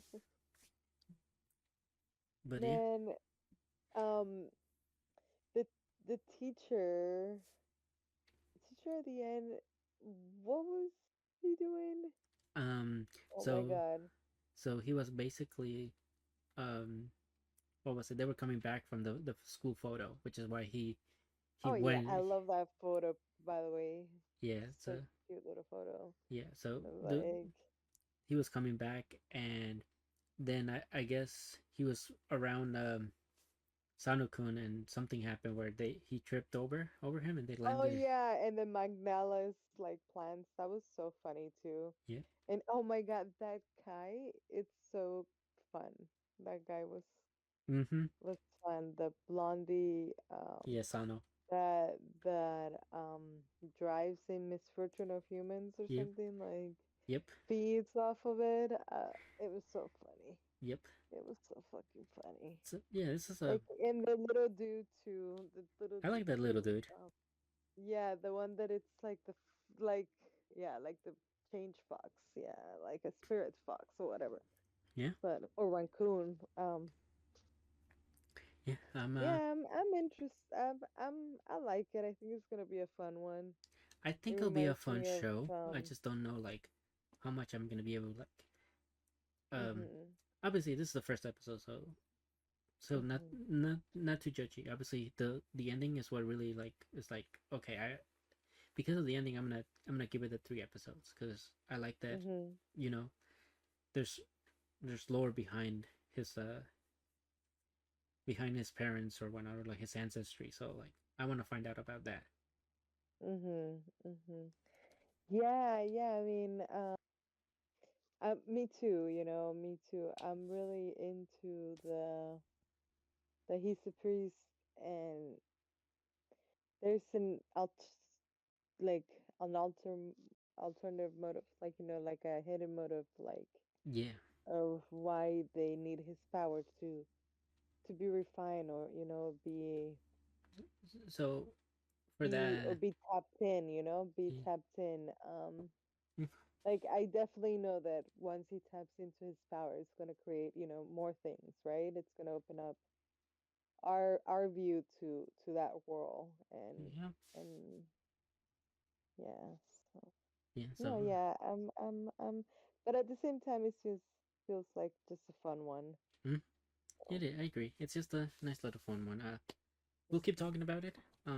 I feel like you said his my theory for his power is that his power is gonna be crucial to saving them in some shape or way, and also like it's gonna be used hmm to nurture their powers and be like that, like be able to manage their powers essentially.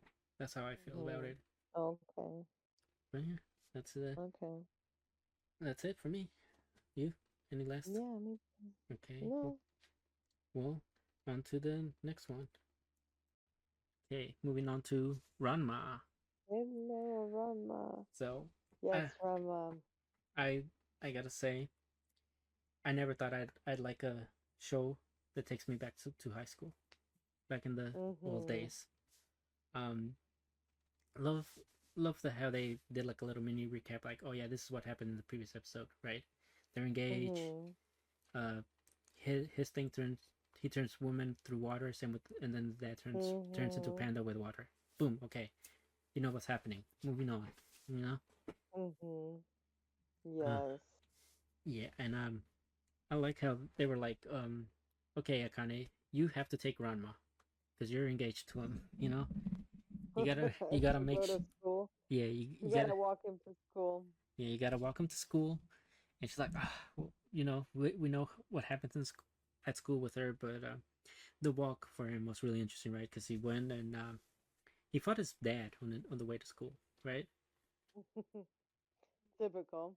Typical. Yes. They're always clashing to one another, and you know Yes, because they're he needed to be forced to get to go to school. basically he's being forced, and Mhm. he's also like Beth talking Akane, he's like kind of like we do not know each other. I don't want people thinking that I'm engaged to you. And Mhm. we find out the reason why, because she has her own little crush on Dr. Tofu. The doctor. Mm-hmm. Yes, he does. Mm-hmm. And Yeah. this is just no ordinary doctor because he was able to sneak up on Ranma, and Ranma was like, "Oh, that Mhm. never happens." Like Ranma's pretty skilled, and Yes, he's pretty he's a confident. pretty high. Yeah, he's a pretty advanced fighter. Hmm. And uh, Ranma kind of teases her like, "Oh, I thought you didn't like any men, right? I thought you were like a men hater." And she's like, "Well, it's just because the ones at school, basically, right? That's what she was getting at." And then Hmm. we have the Oh entire. yeah, that's right. I'm definitely, yeah. I mean, who wouldn't Hmm. when they come after her like that? Yeah, and the whole freaking like male populace went to go fight her. That's like a morning ritual. Mm, what a what a thing. Yeah, What a she. thing to be dealing with. And it just like really shows you like how strong she is, because Yes. this is a daily thing. Especially since he stopped going to the doctor Mm-hmm. for any injuries. Oh yeah, that too. Really something. Mm-hmm. So she grew stronger, and obviously the way she developed the crushes because she kept getting injured with the doctor. The doctor like healed her. But at least she hasn't lost, and we found out the reason behind the whole you know duel in the morning was because of the senpai Tatewaki. Oh, what an idiot that dude. I would fucking have fucking shot Mm-hmm. him dead or something. Oh, or had him retract that. Like, what the fuck is wrong with him? It's Mm-hmm. so true. That dude is Yeah, he was like, nuts. nobody is allowed to date her unless they're able to beat her. All right, that's the thing that he put out for everybody.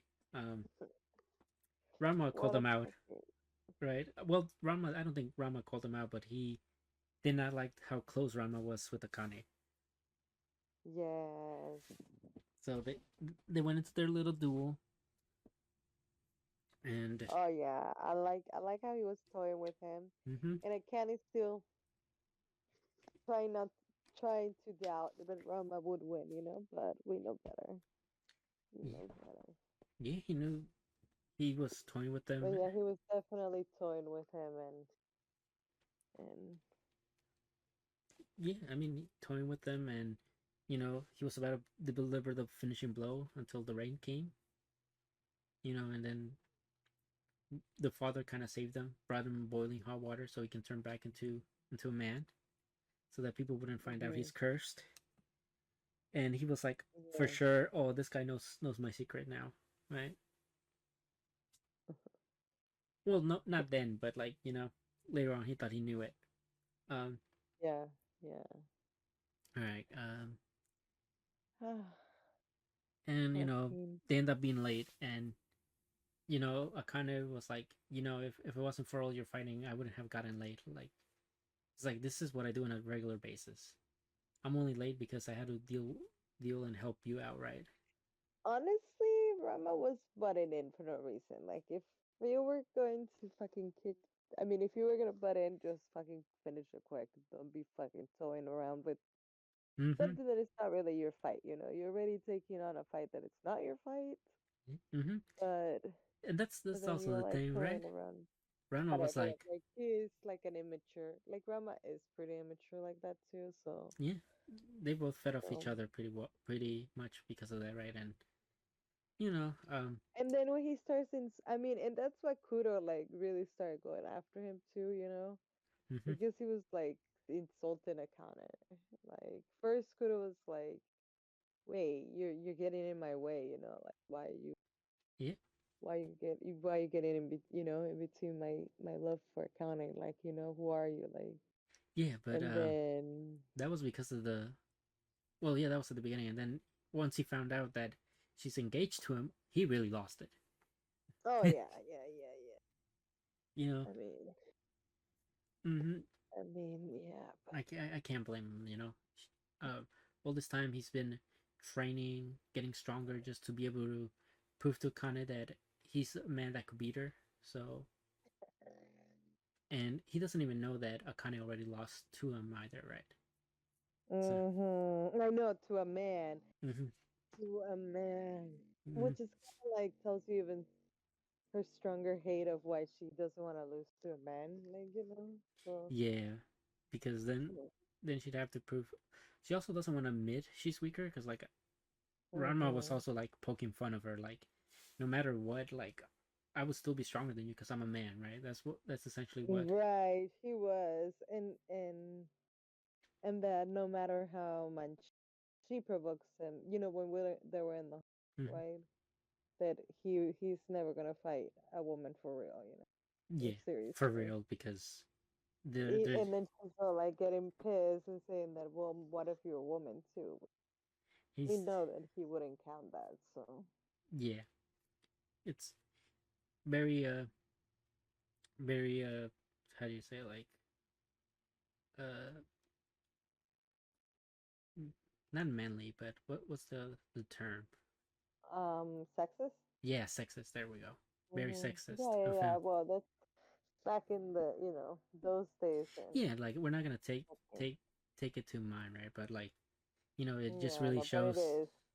really shows It the is. difference of timing, right? And Mm-hmm.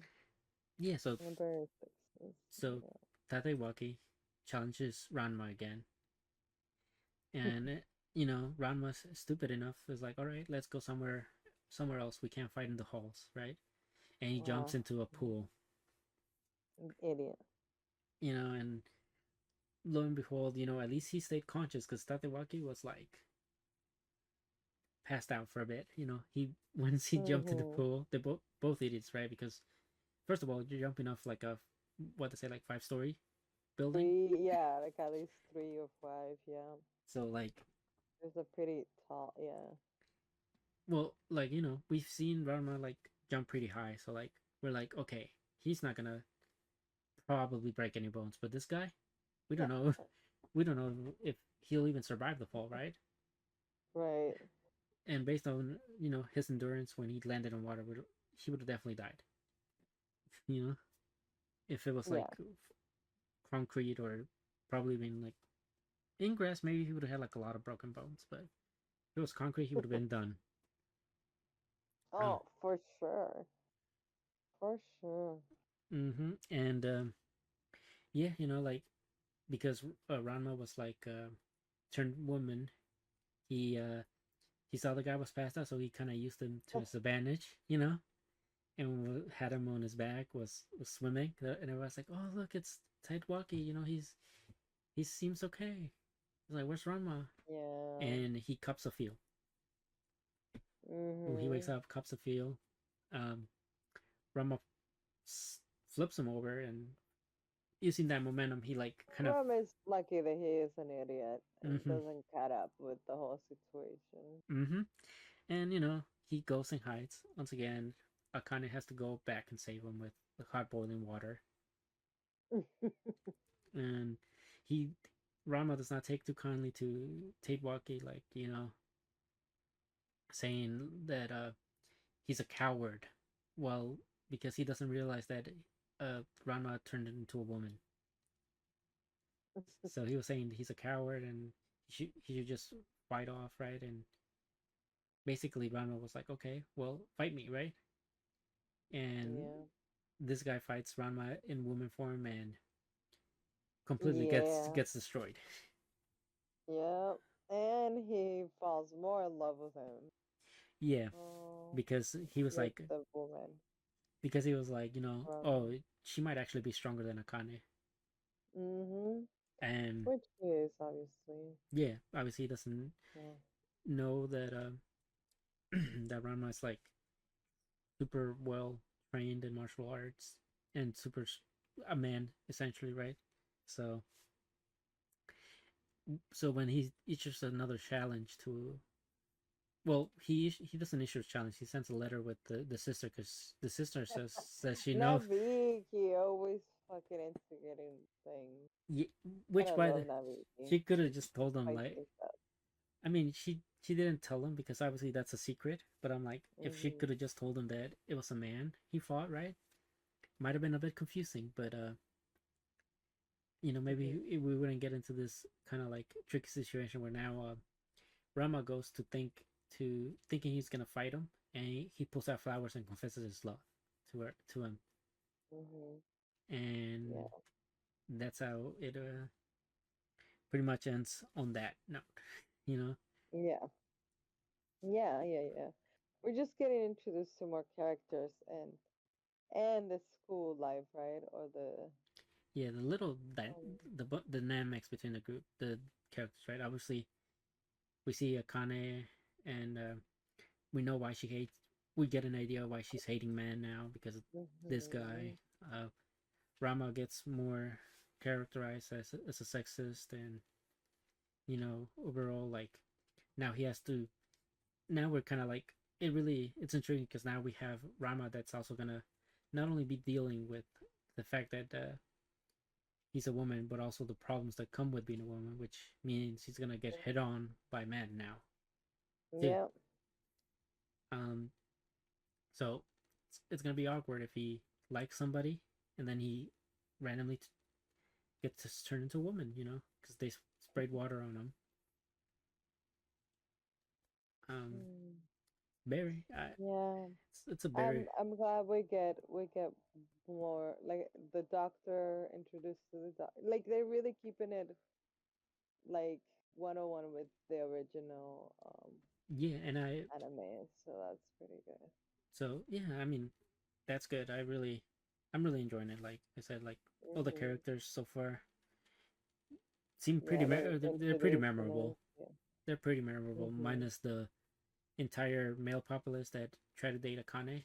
We never got a single name out of them. They all look like fucking grown ups. They look like extras. Yeah. Yeah. So I'm glad the main ones actually get to stay, and I do believe this is Yeah. gonna be. Sadly, this is only like 12 episodes this time around, but Yeah. it's fun. I'm one of those that I just enjoy sitting back and watching. Definitely. Definitely. hmm Um, yeah, I'm It's interested a to see. fun one. Yeah, I'm interested to see when she cuts her hair because I saw it like in the. I don't know if it was like the intro. Mhm. So Yeah, it is. I think in the intro. I'm interested to see when she cuts her hair, why she cuts her hair. If there's anything Yeah. significant or if it's just a thing she decides to do on a whim. Mhm. And yeah, Yeah, there is a little bit in.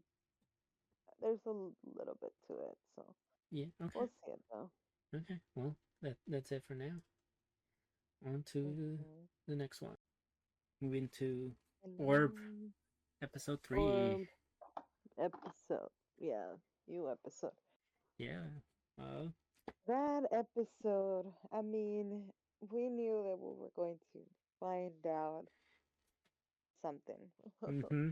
but god damn it, I definitely was not expecting it to take a whole new turn of things. So, big elephant in the room before we go, right? You know, Mhm. Hubert is still very impactful, especially in this episode. Mhm. Mhm. Yeah.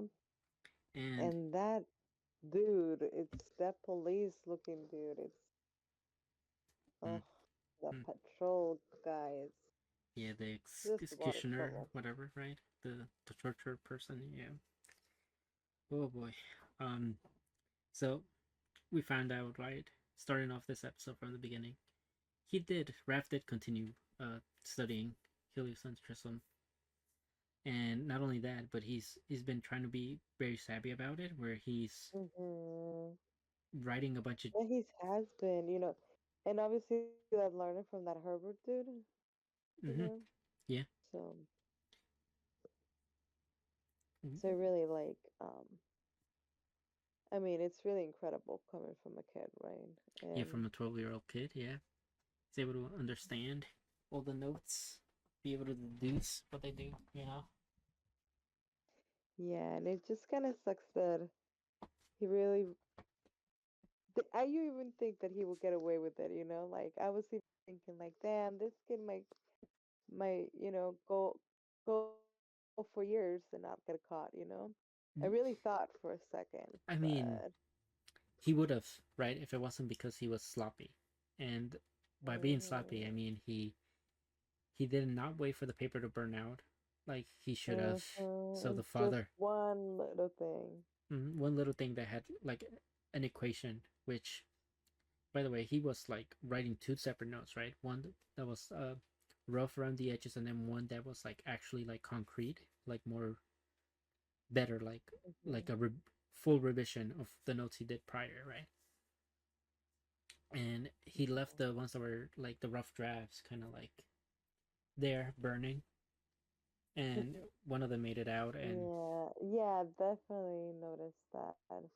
That he would keep some, that he would divide the ones he would keep to the ones that he would burn. But yeah, uh, and the father found out. And hmm this is where we found out the father was also a believer of heliocentrism, because he not only saw them, but he was willing to keep it quiet for the time being.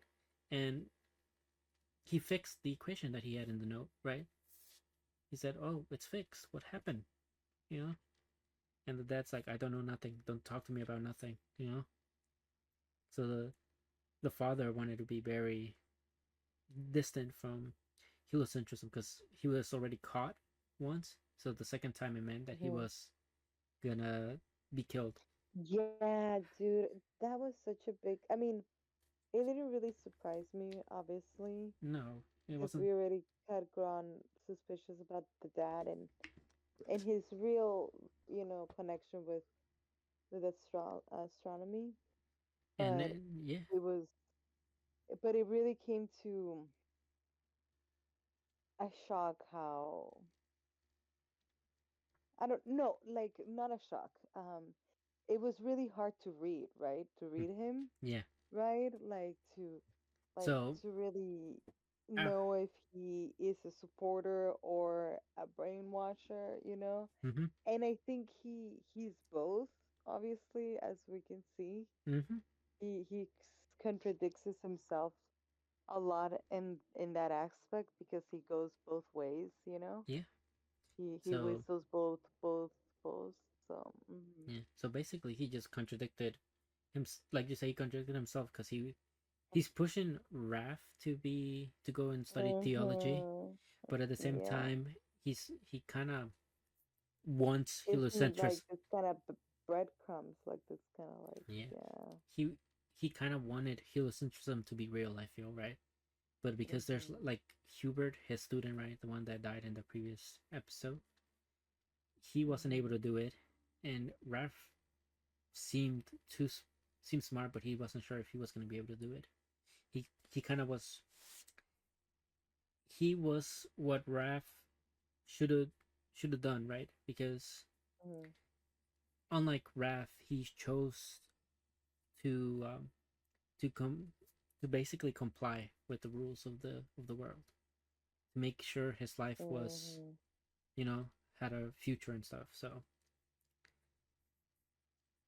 Mhm.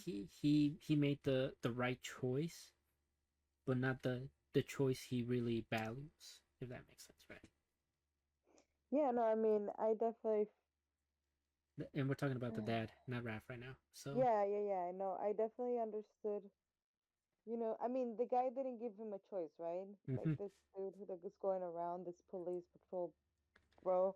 Like even I like, and that's why I love Ralph and the ending of this yeah, because he was really going making the that guy kind of bite his words yeah. I will. or kind of like n- he wasn't even buying his words and if anything he was making arguments that that you can't that really like were making sense. y- they were making sense, they were making sense exactly. They were making sense without really even needing the proof of it, Yep. that how they make sense, Mm-hmm. and it And was really really good well, we should probably because talk like about. he really like I said like I was gonna say like he manipulated the dad, right? Like he Yeah. really didn't give him an option. Mm-hmm. He really said, if I find out that you helped him, that you knew about this, which it could easily have been done because of the revisions that he did. Mm-hmm. And I mean that's the other like thing about this whole thing. It's like the dude had just, um I think if the gotten father, involved and just found out, if he yeah, didn't if you hadn't find out that piece of paper, like he really would have like gotten away with probably studying, yeah, in hiding for years. But he was sloppy, and his dad found this paper, mm-hmm. and the fact that the fucking dude, the timing, the fucking dude Yep, he was came so. to interrogate about the whole aftermath of this dude getting killed, Yep, and why, because he was still doing the research. yep, And I mean his logic was on point, right? Like he's yeah, like, you were two back in those days, now you interest into your kid, like what is that about? And now your kid seems to be interested in that, so if you yeah. So it's like, if you know anything about this, you make him a comp. Like so, yeah, he so like we were saying, right? It seemed too convenient, like even for us, right? That we're trying to piece together that he was studying this. It was like it's just too convenient that the person you entrust mhm, your kid with is also like part of the heliocentrism, and you're over mhm, here yeah, studying, trying to preach theology, right, to your kid. yeah, which it makes sense because he was like a old person believer that has been beating you know Mm, it makes to sense. believe the opposite. So Yeah. so yeah, I mean it was a hard decision, but as a parent I can see Mm-hmm. how Yeah. the dude did it. Like it saves his ass of him getting murdered. Mm-hmm. And then the dude wasn't gonna get murdered either because It was going to it be was his his first first time. offense. Yeah. But he fucking twisted everyone's expectation Yeah. with I just how, want to and I say. mean I really thought he was going just to take the guy's manipulation, like Yeah. Um. like And I want to say, like right, before we get into the Raph and his situation, advice. how Mhm. I Mhm. also think what helped the father make the decision was Mhm. the fact that Raph said he could prove it Mhm. given time, right? Yeah. And Right. that meant that he was gonna always be worried that one day they were coming. So it was the fact that he was already threatened by the executioner, and also the fact that Yeah. Raph pretty much told him, "Yeah, I'm gonna continue and I'm gonna solve it, right? Make it true." Mhm. So there was always gonna be the worry of which day is it gonna be that I die, right? Mhm. And Yeah. instead of waiting for that day to happen, he chose to preserve his life by turning his own son in. Mhm. And now we really talk about how Raph handled Mhm. being outed. Yeah. Oh my god, the kid has, you know, balls of steel, to say the least, right? Mhm.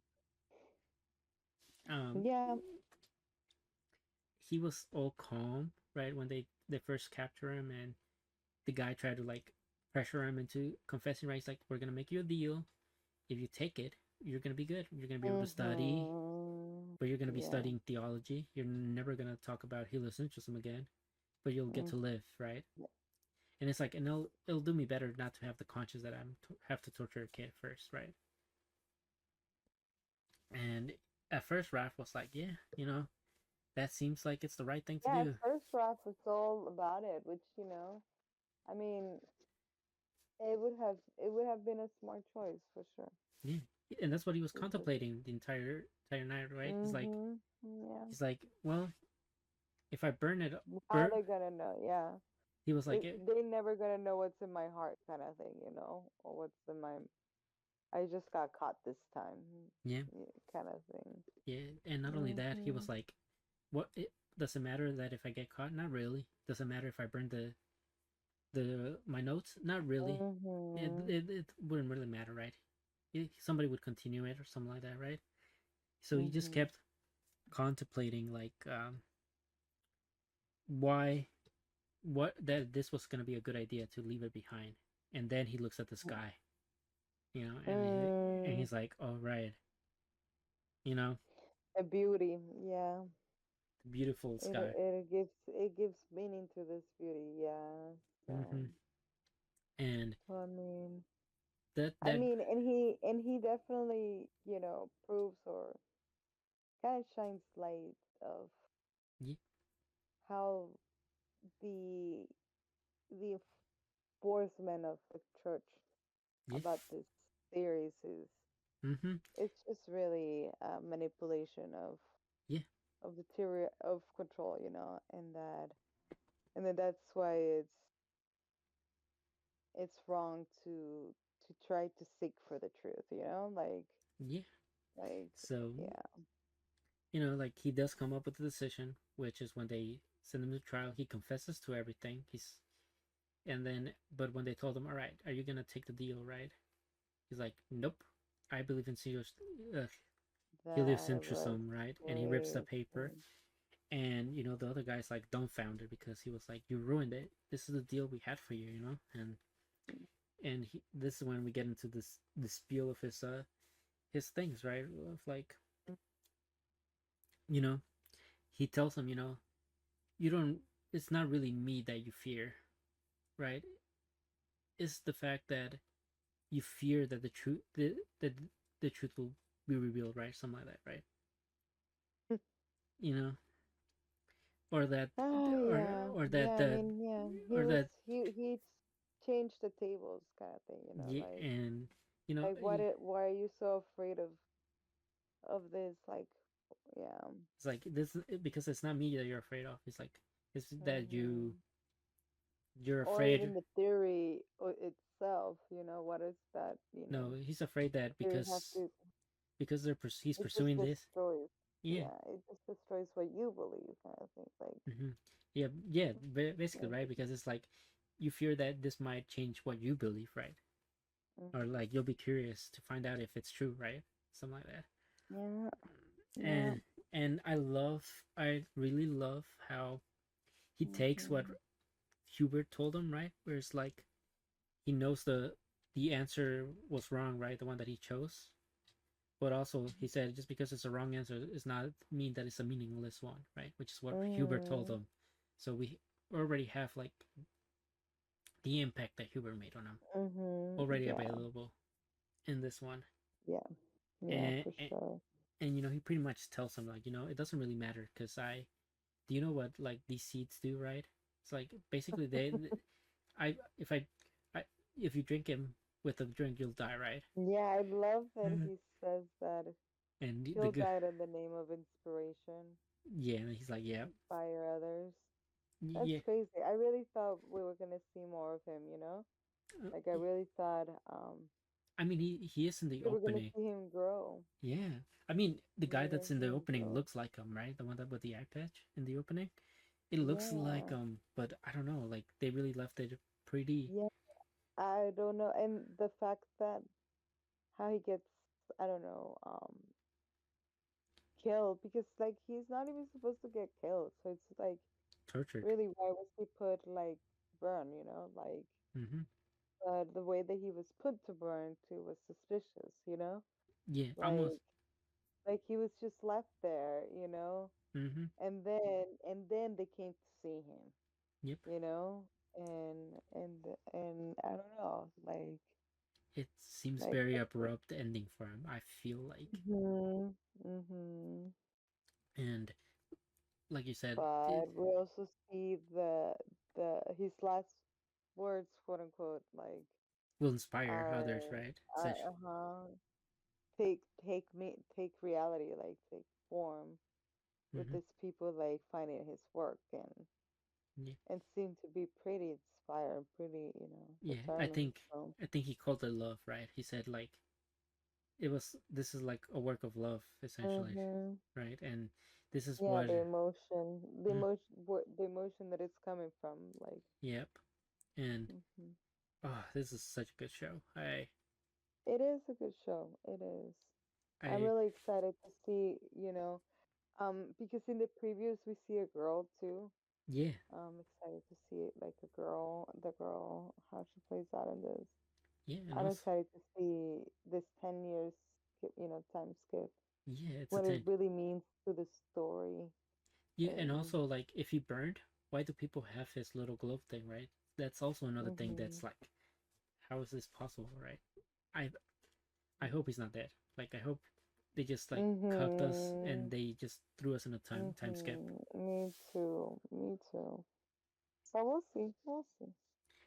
But We'll it's see. definitely something that we'll keep watching Oh, for sure. to get to see it, And to be able to see it, it's gonna be or know two. what happens.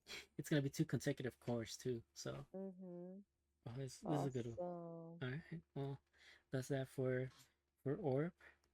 And Next up is loner, Loner Life in Another World. Pretty cozy, right? loner life. Up. Pretty cozy episode this time around. Mhm. Yeah. Simple, basic. Yeah, it was cute. It was cute in a way too, Yeah, you want to because take it away with the how it starts? because he's catching up with his like classmates since he Mm-hmm. arrived without them, on like by himself, Mm-hmm. and they got each other. Like they even kept their groups, Yeah. and even though the it's because they started fighting among each other that it became even more rather difficult, this whole like getting situated for them. But our friend, for some reason, well, not for some reason, it seems because he was doing it on his own, he got so advanced and got a lot of things built and made for to be able to live there comfortably. Yeah, pretty much, And right? Same with the nerds, of course. yeah, yeah. And it was just impressive his fucking place. Yeah, I do like how So mhm, I do like how obviously, like you said, he's learning to coexist with his classmates right now. Um, the girls kind of show up and are like kind of force him to take him to his house, right? yeah, And basically, but that was mainly because and he force him to try to get them to the nerds yes, because they want to like colleges and whatever. yeah, and Mhm, but it was really his fault because he opened up his mouth and said, "Oh, I have a mansion mhm, with like two mhm. baths and To like girls, yep, beds and shit. yep," and Yeah, they were and like, he "You're fucked living." up. They're like, "You're living in a mansion. What's this, right?" And he really did. He definitely had Yeah, a mansion. his house So like went into upgrade. I don't remember it being like that, like at all. I thought it was still I'm rough. glad that our friend got a fish too. That was fucking legit. Yes, finally The fish he was able store. to have meat for the first Mhm. time. Um, and not only that, we found out another of his unique powers, right? Which is the packing skill, which basically means he can take any magic, place it in the packing skill, Mhm. and now he acquires that magic. And Mhm. they're like, That was legit. Yeah. yeah, they were like, That was cool. yeah, they were like that's pretty OP, isn't it? He's like, nah, you guys got the ones that were OP. These are just like leftover nothings, right? Which was kind of like questionable why this girl's being 16 or 6. I'm not really sure the level they're in. And So, so I they think couldn't do any damage. Like, what the fuck, girls? okay, so I think this is a really interesting part, right? Because we know that they're higher level than him, but they don't have the battle experience because the nerds were doing all the fighting. So I think it was just a matter of fighting experience, and that's why they were getting beat. Um, and I think the reason why they weren't killed is because our boy has the subjugation skill, so he kind of subjugating them to like train the girls. Mm. Well, we'll see. Hmm. But Yeah, the class I press. definitely like that he spent the day with the girls you know as Mm-hmm. well, and that gave the girls you know Comfort and safety. the breather, yeah, the breather and the safety that they needed to Mm-hmm. gear up and and I don't know, follow those other nerds guys. Yeah, You know, because because they were really defending them, and they were really creating a community. You know, yeah, they're for not only that. Like we found because of the girls being there, we found out how he even like maybe not realizes it, but like for us, right, that we're seeing it from the outside, we see how valuable these girls are in a way, right? Because the if it wasn't for the girl that shot lightning at the lake, he wouldn't be able to hmm have fish anymore, right? Or fish for the first time in a while. And if it wasn't for the other for the fish girl, right? He would be like lazying up in the morning. yeah. And Oh man. I definitely think they're kind of pushing fish girl to be kind of like a small ship, but the real ship is going to be with the class rep, Class rep, of course, with the childhood friend. which by the way, Yeah. not not very friendly if you don't even remember your childhood's best friend name. I just want to say, um, yeah, it's been yeah the whole thing with the training, right? When he's training them, I liked how they switched Uh-huh. to like an RPG animation for a bit Yeah. to see the girls like leveling up and stuff in that way. I thought that was a really neat touch to it. Um, it's really like I really love this. This is like a cozy show that I'm watching. Mm-hmm. Not really something like Orb that we It just thought. really is. It really is. Like we don't really. I don't think there's really any enemies like super demon lore. You know, like so. I mean, not that we know of yet, right? No, not no. Yeah. And we do like we do find out that the girls were after they defeated kobolds, they were like, "All right, we're ready to go look for the nerds now, right?"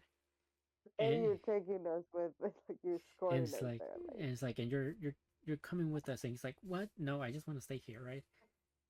like And they're like, "Nope." good for them though. Yeah, good for them. Good for them. Obviously they're building a bond with them, and he's gonna learn And he how to. needs to know what the town life is about. You know, like Mm-hmm. becoming an adventurer, getting some more materials. I don't know, medicine, food. I don't know. Yeah, well, he already can make his own potions, so like he can sell the Or maybe potions. even sell his potions. I don't know. Yeah, it'll be He can grow his social, yeah his social. network. Mm-hmm. Like we But said, more like of a network. Like it doesn't even have to like be about a yeah, community. It's just like just get some I don't know notoriety. streams of no streams of resources. Oh, Whether okay. it's money, whether it's medicine, whether it's Yeah. adventuring information. I don't know. Well, You know we could definitely use information because we know nothing about this world, right? exactly that too. So So it's more so like he's we need living. him to go to the town. Yeah, we need him, not necessarily that Yeah. he needs to, but we need him to do that so we know more Yeah. about this world. Uh-huh.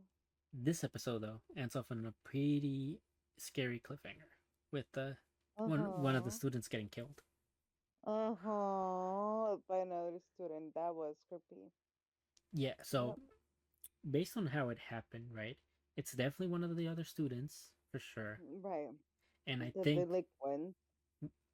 yeah, probably one of the delinquents, and I think one of Mm-hmm. them has the ability to steal skills Mm-hmm. because the way that the guy was talking, he was like, "I don't have this skill," right? Almost insinuating Mm-hmm. that this skill can be taken from them. So that's gonna be like our first, I guess, villain, quote unquote, Mm-hmm. and we're gonna have to fight off against the delinquents, which we know from the previous episode they were already gearing up to attack. You know. Okay. Yeah. Mm, They're not. Yeah. They're not mm, mm, taking a break with that. So. mm-hmm. But yeah, pretty pretty good episode.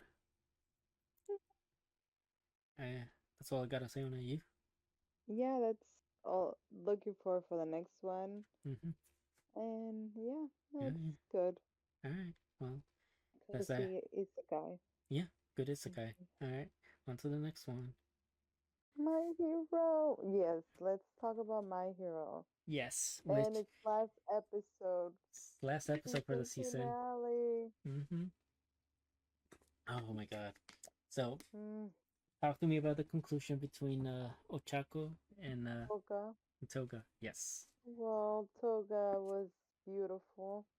Mm-hmm. Um, I think she was able to understand Toga's Ochako's perspective, Mm-hmm. just like Ochako was able to understand her perspective. So I'm really, really happy that Toga was able to see it from her, like and understood their situation. It was so beautiful, so beautiful. Like, Mm-hmm. there's some memorable phrases that that shine light to what I'm saying. Yeah, I mean, She was like, "You were gonna go and visit me and give me blood until I die, right? If I get like capture. yeah, Oh, the fact that you are to catch me, and I am, you know, yeah. So like in and that, I wanted to create a world where I can live how I wanted.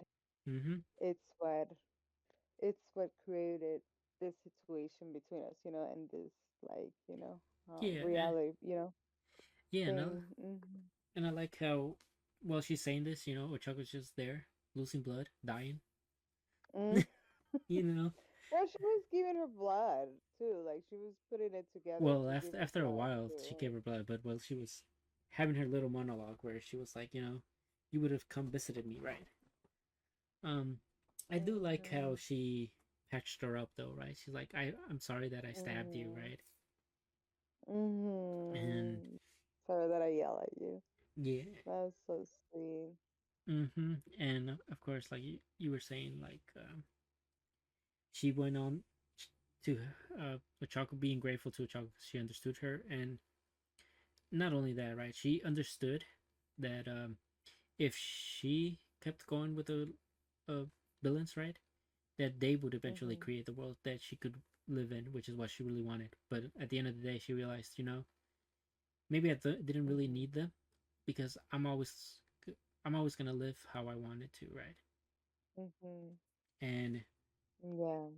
that's why she's like, I kind of have some regrets at the end. She had some regrets at the end with Ochako, you know, and also the way she was brought up. She had like a bit of regret because she was like, my quirk. She realized that the quirk, she was letting the quirk take hold of her instead of her being able to take the hold of the quirk, of her own quirk, right?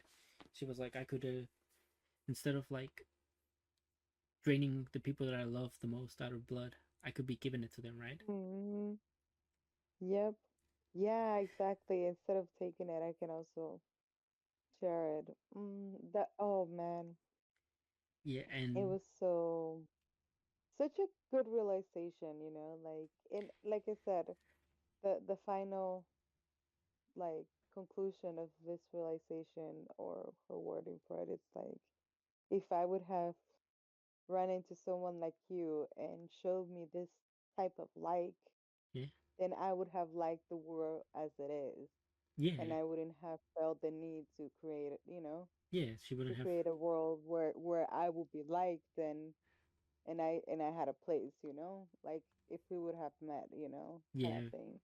which And is it's really and the other thing, I love the parallel and comparison with Deku, right? yep. And the way that Deku also approaches the enemy Mm-hmm. and wants to really understand where this is all coming from.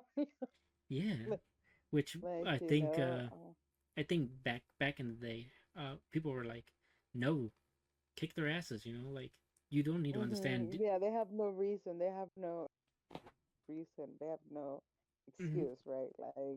Yeah. Like they don't even want to hear it like that. Mm-hmm. Yeah. Yeah. Yeah, and But it was really bittersweet because I think based on how things went, right? we can assume Mhm. that Toga gave up her life to save Ochako. Well, of course, you know, of So course. Oh, and she even says it why, you know, yeah. because because or else like she was gonna go to jail and be there, you know, and, like no, she wants to live the way that she wants, you know. Mm-hmm. It's gonna be on her terms, like Yeah. she's gonna go out like nobody kills her, you know. She kills herself in a Well, she's way, you know. Like she saves Ochako in exchange for her life, mhm, right? That's how she wants. That's essentially how she wants to be remembered by Ochako, right? mhm, As a kind of like the living embodiment of like what Ochako wants mhm, to be. Essentially, this is what Ochako wants to be, right? Somebody that's there to save the mhm. heroes, which was really touching, right? No, and I mean, and I think for her, she gets to live in Ochako, you know, Yeah, like cause you know Ochaka's gonna have her blood now, so yeah, and in this way, um, like, right?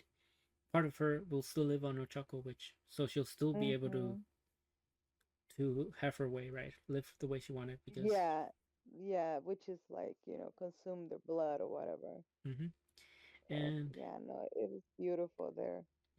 you know, There, we have a mhm, really beautiful there, moment there, and you know, mhm, the one that's so grateful for Toga not dying, I could say, or like losing the quirk of twice has to be Hawks, right?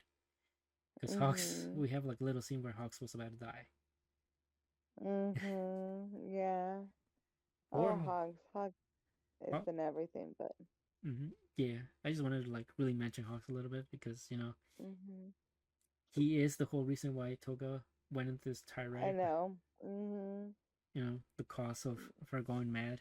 Um, yeah, and yeah, I like how, well, not like, but like it's really interesting that all the villains so far have been taken down and they've been regretful of their past actions, right? So mhm, there's like you could, it's kind of like how they could be, right? Like villains are still people, right? They have the will to like change if given the right. yes, So and they have their reasons of why they doing this, you know. yeah, Some are definitely crazy, and they have like not all you for know, one, all for one, just evil incarnate, you know. yeah, Which, all right, I gotta ask you. mhm, Now that we went through the sentimental stuff, mhm, we get into the action. yeah, What is your thoughts on Armored Old Might? armor. Well, duh, like that's what the quirkless gotta, you know, rely on, no? Hmm? Like all machinery, all tools, Mm-hmm. all like that. So He basically it became doesn't Iron Man. surprise me. Yeah, exactly. It doesn't surprise me that a Batman Iron Man, yeah. Mm-hmm. It doesn't surprise me that, you know, all my thought about this being his, you know, Mm-hmm. way to still take part of the battle, you know, Yeah. or be able to join the battle, Yeah. I which, mean, you know, he said it himself. He we see that doesn't. we see him that he uses as like, you know, like a secret weapon or like a Well, last, you know, like a last resort, right? This was. yeah, This like a is. last resort. And yeah, I just want to say this. All Might. All Might in the Armored All Might in the manga is like insane. Like Mhm. I will probably like send you panels later about Mhm. so you can take a look. But my God, I I love. mean, that dude was looking insane himself, you know. Yeah, he would Like their hate, their smile. their attraction, you know, like in a Mm, way like what what yeah. what brings them together, like that that hate that he just has, you know, like for him. Yeah. He and that's what Omai was counting on. Really. Yes, and it was exactly. Like he was um mhm. He was definitely capitalizing on those emotions, you know? Mm. Yeah, So, yeah, and I mean, even you know what they say about like, um, you gotta fight fire with fire. So like, if All for One right. is going insane, All Might is going insane, laughing, right? That was, I think, the creepiest Mhm. part, right? Yes, it was pretty creepy. Because Yeah. that's a like obviously My Hero heavily inspired by Western hero comics, right? A Mhm. lot of influence. All Might's practically Iron Man, like we said. Deku's practically Mhm. Spider Man. Mhm. Um, so really, really intense this fight, and obviously the people, uh, the police officer was not up for it because he was like, "Oh, Might shouldn't be fighting anymore, right? He's retired, he's Oh, I know, right? washed, and oh That cop yeah, police was not having it. and obviously there's that prediction from Night Eye all the way back in season 4, where it's kind of like you are gonna die one day, and All Might's like, well, if this is the day that I die, I'm gonna embrace it, right? I'm gonna go out Mhm. swinging, right? Go out in glory, Yeah. and lo and behold, who's there to catch all of this? Lava. She's streaming this entire fight to the net, Yeah. That was and that was something. she's getting told like, don't do this because this will ruin the Everyone's image, yeah, the for image of the her. symbol of peace, right?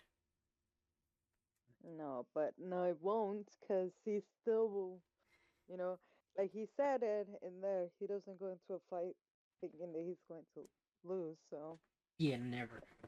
And so, which was really interesting, right? It was the fact that he knew how All for One fought, so he took that into account right, of course, yeah. and used that to like keep taunting him and make him use up more of his power. So the more broken All Oh, Might yeah, is he getting, saw that, yeah, you saw how happy he was, like, yeah, like my plan is working, yeah, like, and it is, yeah, it is doing, no, and obviously he was counting on the frustration that it was going to cost him for a quirkless All Might to mm-hmm, to really give him you know, a nice little kick butt. So, yeah, and I just want to like point out that the entire fight, the more All Might is breaking,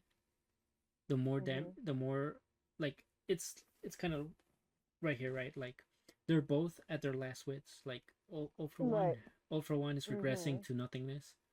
All mhm, Might is breaking down to nothingness. So now it's like mhm.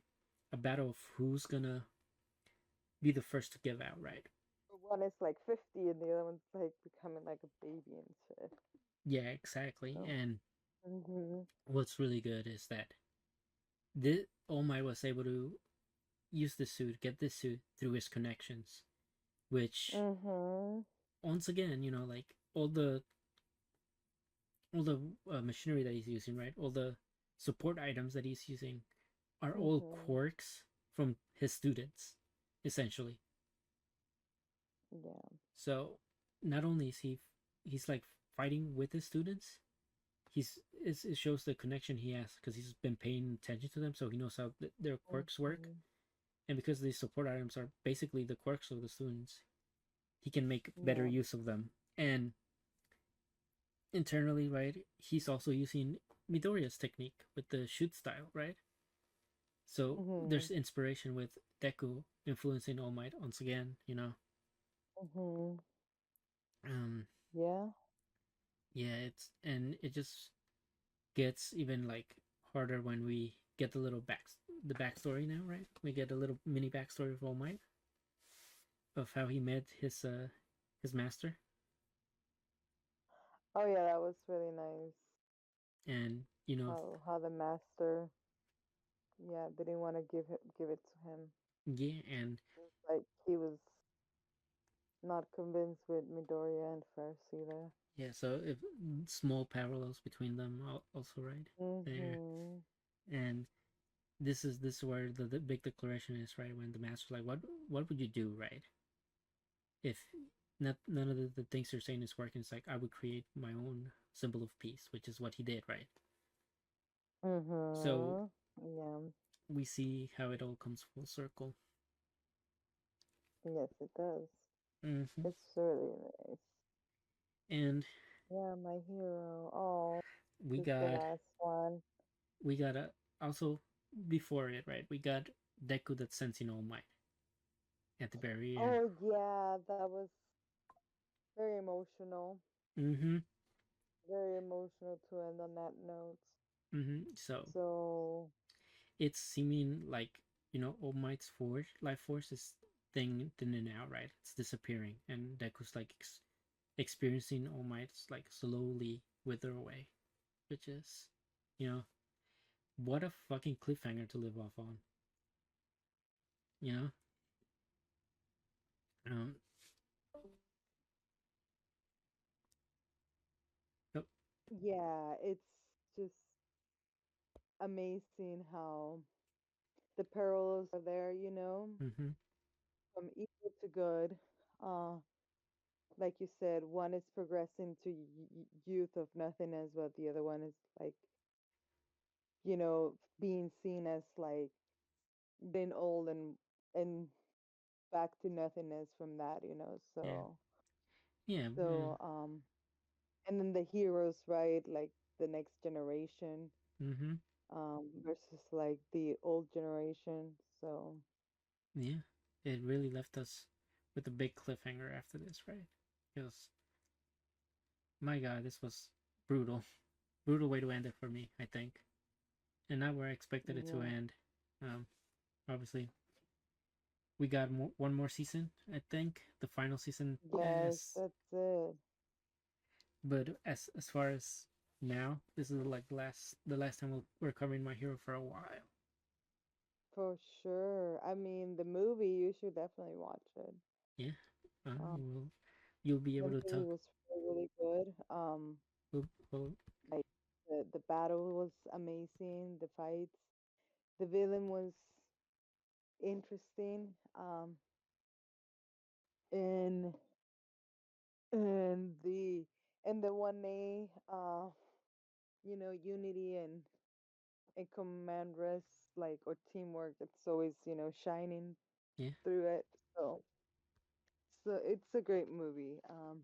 So It's a good way to what's it called, not feel so empty after my. withdrawal, yeah, and empty from knowing that my hero is ending and stuff. So Okay, so you really enjoyed the movie, yeah, I did.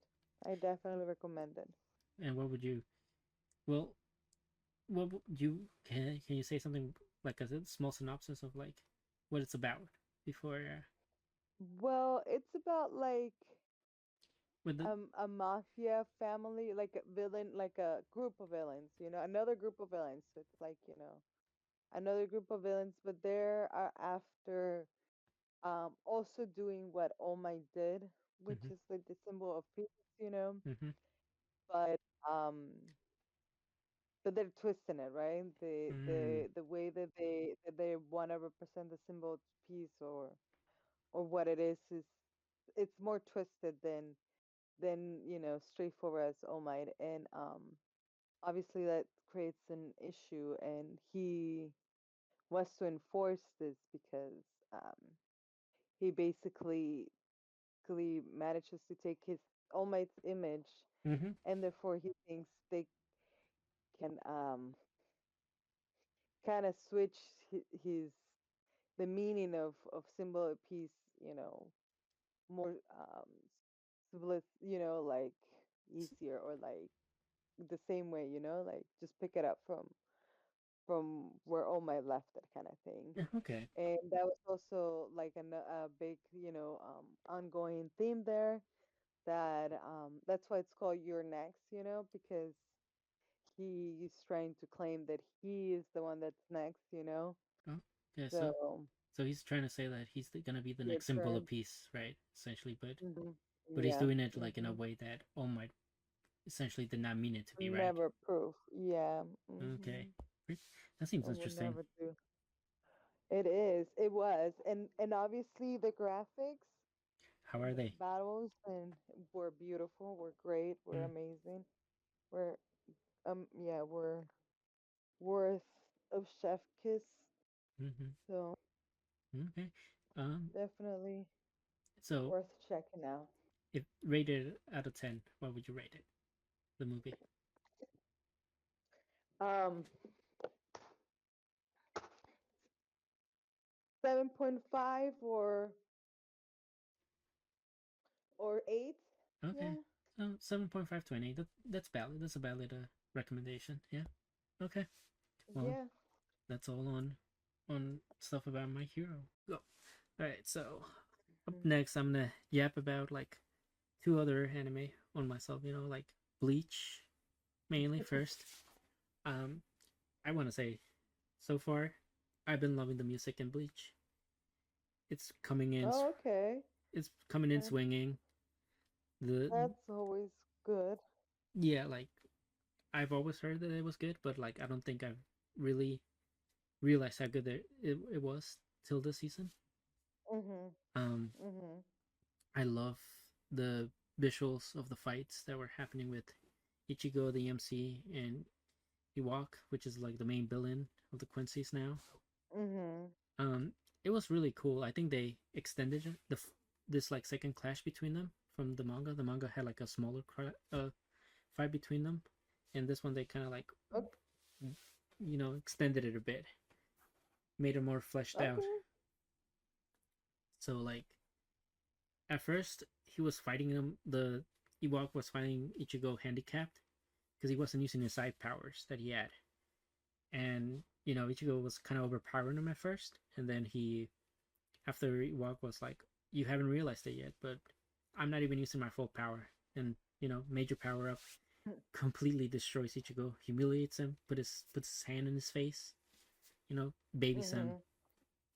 Um, we have a bunch of other. Humble was Huh? humbles his ass.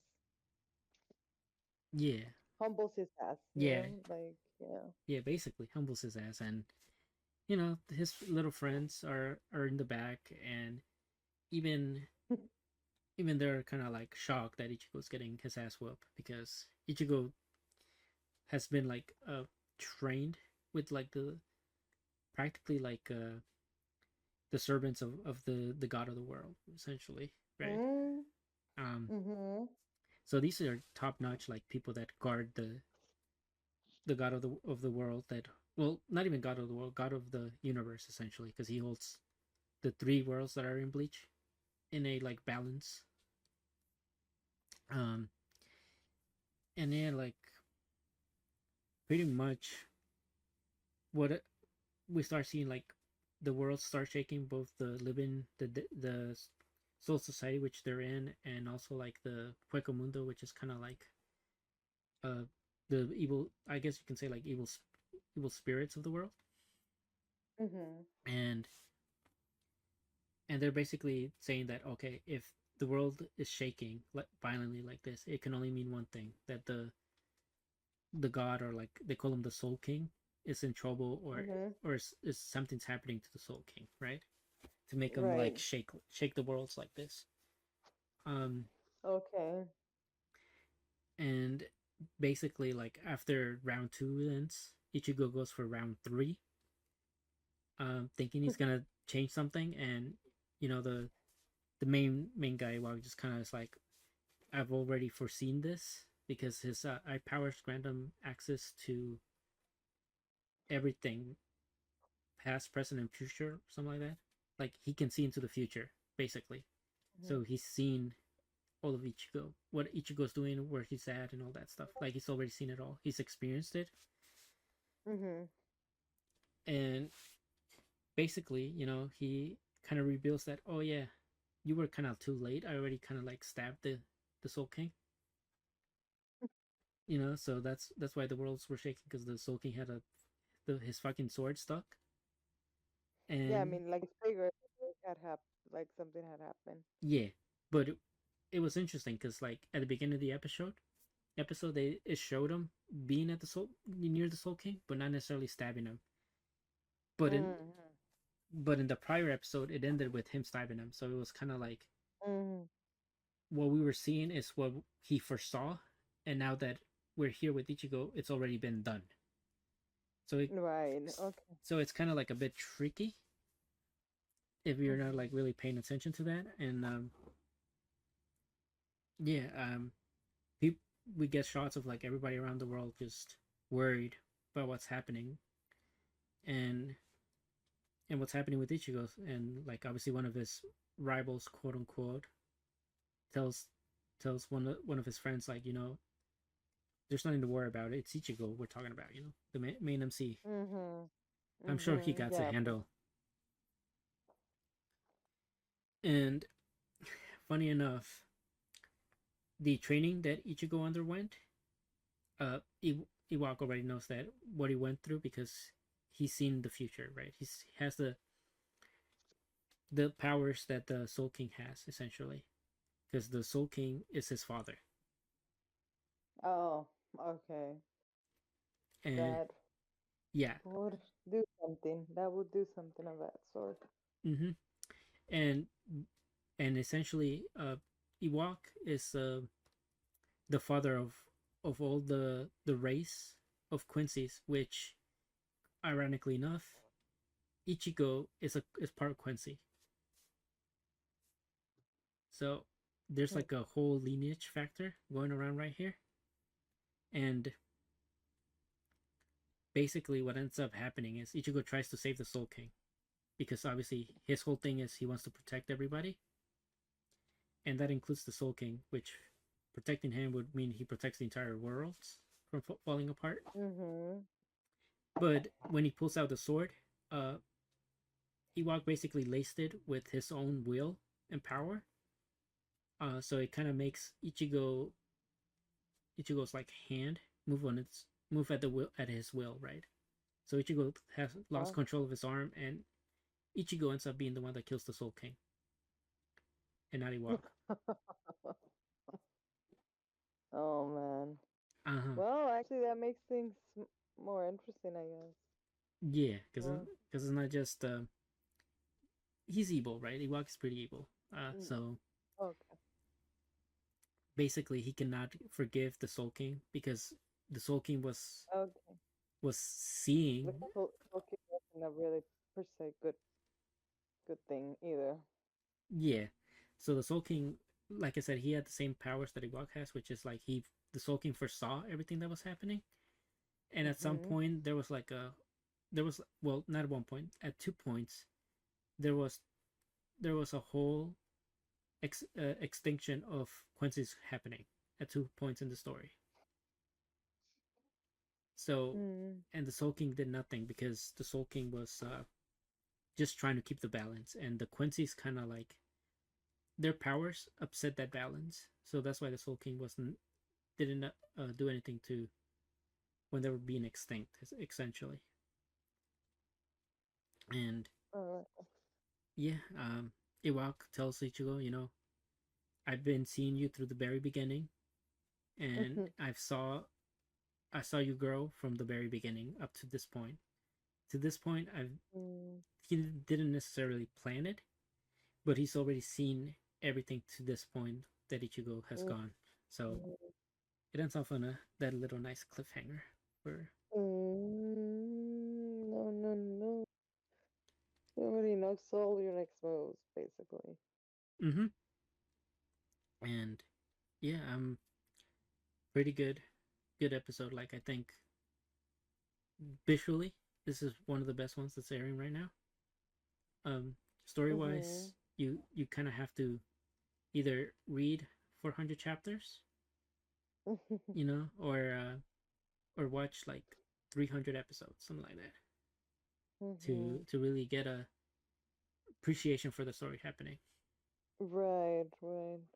To So, the point where it is, yeah, to mm, understand the depth of the point. mm-hmm, Mm-hmm. pretty much. And yeah, that's it. That's all I have to say on Bleach.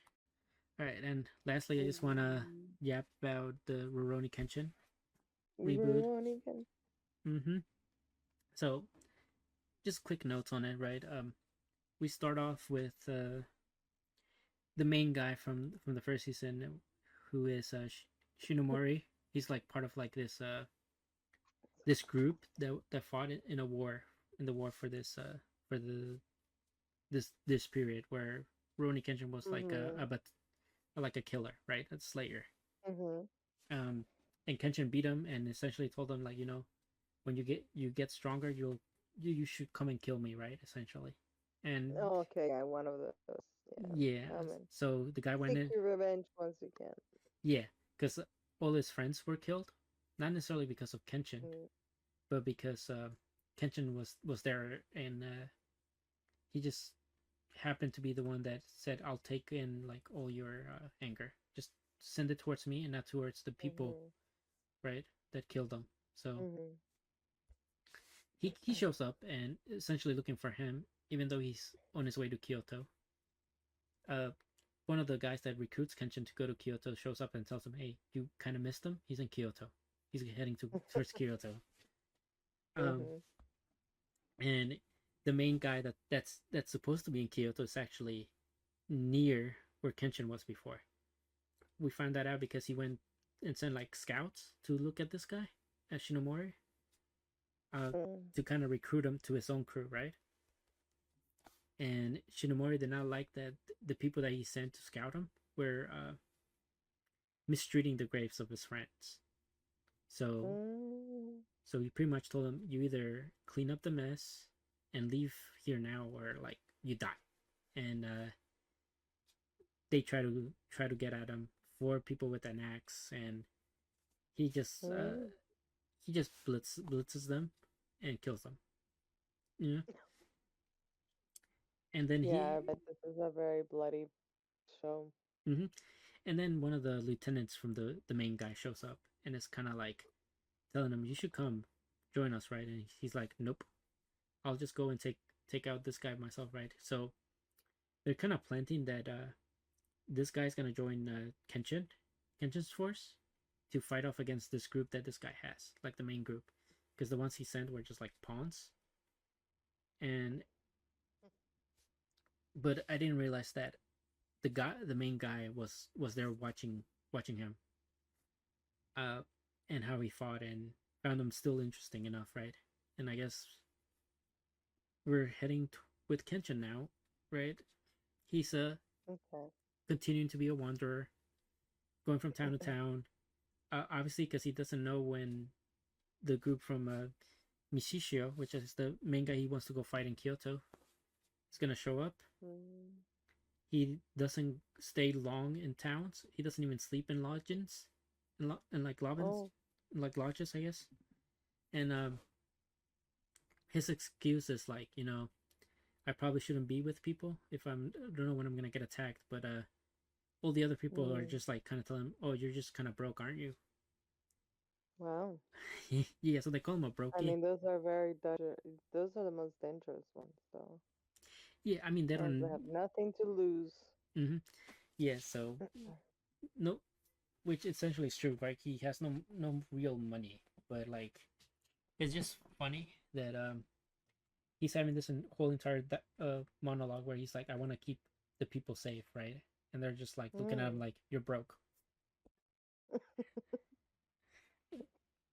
Even in those times, even in those circumstances, money, money's king.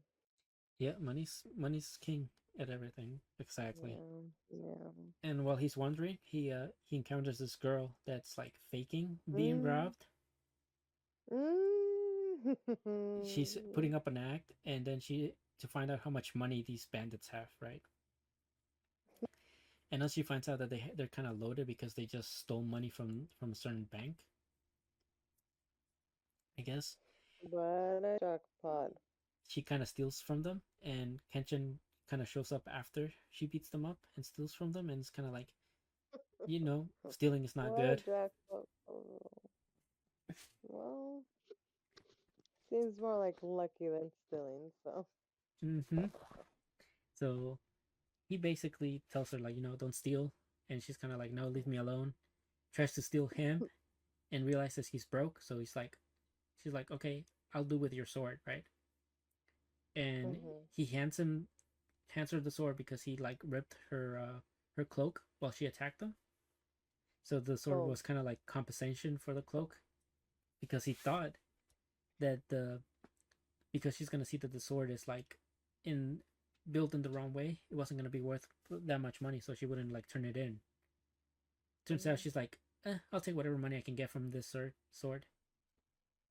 And he's like, no, no, no, no, wait, that's mine, right? That's special. I didn't realize you were gonna turn it in. So he ends up giving her like a bunch of like coins to compensate. Good. Good. Good. I mean, trade is a trade. Mm-hmm. And he gets to keep his sword. And he Oh, okay, good. I'm glad everyone gets a happy ending in that way. well, not the girl because the money he stole from her, or like he got it back from Oh, her and took it back to the bank. what? Oh, oh, Yeah, well, oh, okay. yeah. He's a goody two shoes. Well, yeah, I was gonna say, but that's her choice. So So they, that was the ending that she wanted, So still, yeah, still and happy ending. yeah, it wasn't the ending she quite liked, especially because the people she stole from were part of like the Yakuza. Hmm. So Mm. when they bring the money back to the place, a bunch of people are surrounding them, and Yeah, already are waiting on them. Yeah, I'm waiting for them. mm-hmm. And Damn. basically Kenshin was like, this is what like I wanted to avoid, right? And because Yeah. they're on a bridge, he just kind of like destroys the bridge. So now um he's vandalizing. He needs to move. Mm. Um Mm. and pretty much takes out like the entire people that were there, and Mhm. including the girl who was gonna fight alongside him. She wanted him to like take half, and she was gonna take the other half, Mm. but that didn't quite work out. And yeah, Kenshin had to take matters into his own hands. And No. lo and behold, this girl has like a little sad, like not sad backstory, but like a little backstory. She tells Kenshin she was part of this group before, Mm. and that they at a certain point they had to go their own separate ways, and now she's going to Kyoto to kind of reconnect. Oh. Yeah, she's going to Kyoto to reconnect with this group. So Okay. turns out the group that she wants to reconnect with is the same group that died, that's already dead, that Shinomori killed the other people Mm. for. Yeah, Yeah. Yeah. A lot of things happening within things, which is kind of cool. yeah, I I like like that detail and story it and is. story. It's good, like building story, right? Mhm. Yeah. So Yeah. now we have probably this girl's gonna join Kenshin to Kyoto, and Kenshin's gonna Mhm. have to bring her the bad news that the people she's looking for minus one are all dead. You know, Yeah. yeah, and Um, that's my little Kenshin thing, and I think that takes care of like everything we wanted to discuss tonight. yes, it does. Yeah, We will be back and we'll be um, covering Sundays and Mondays on Monday. yeah, And I'm really excited for those because it's Tower of God and the Yakuza mm-hmm. Fiancé. So And those are awesome. So I'm looking forward to watching those. yes, we and a lot of the ones that we didn't cover that are gonna be starting like today. The demon one started, right? We didn't get to talk about that one. Yeah, I saw that. I saw that. Yeah, I saw the demon one. Demon Lord. Yeah, the yeah, I saw it. The So that one we can zero probably. zero 99. Mm-hmm. Yeah, That one's gonna be something we'll cover for a bit in here. and I definitely need to watch the game Trillion. Gonna watch that one tomorrow. Yeah, we're gonna cover that. The Madhouse. Yeah, the Madhouse one. Mm-hmm. So you guys That are is not gonna what. be loaded with content, especially we're gonna have a surprise for you probably ready within the end of this month, maybe. Yes, Um, yes, no, yes. and we're still gonna cover the all the mainstream ones that everybody loves. Yes. Oh, the seasonals, of course. We will always have something to discuss after watching, Mm, you know. yeah, Gotta but bounce out the ideas and predictions and also what we understand so far of the stories and characters. yeah, it's all fun and Mm-hmm, discussions, and we want you guys to mm-hmm, join us, jump along with us, and give us your mm, feedback on everything. And until next time, always. make sure Till next time. you guys like, comment, and subscribe if you're new. Love you Yeah, and all, share. and Okay, yes. and talk to you all till the next time. Blessings. Bye bye. Bye bye.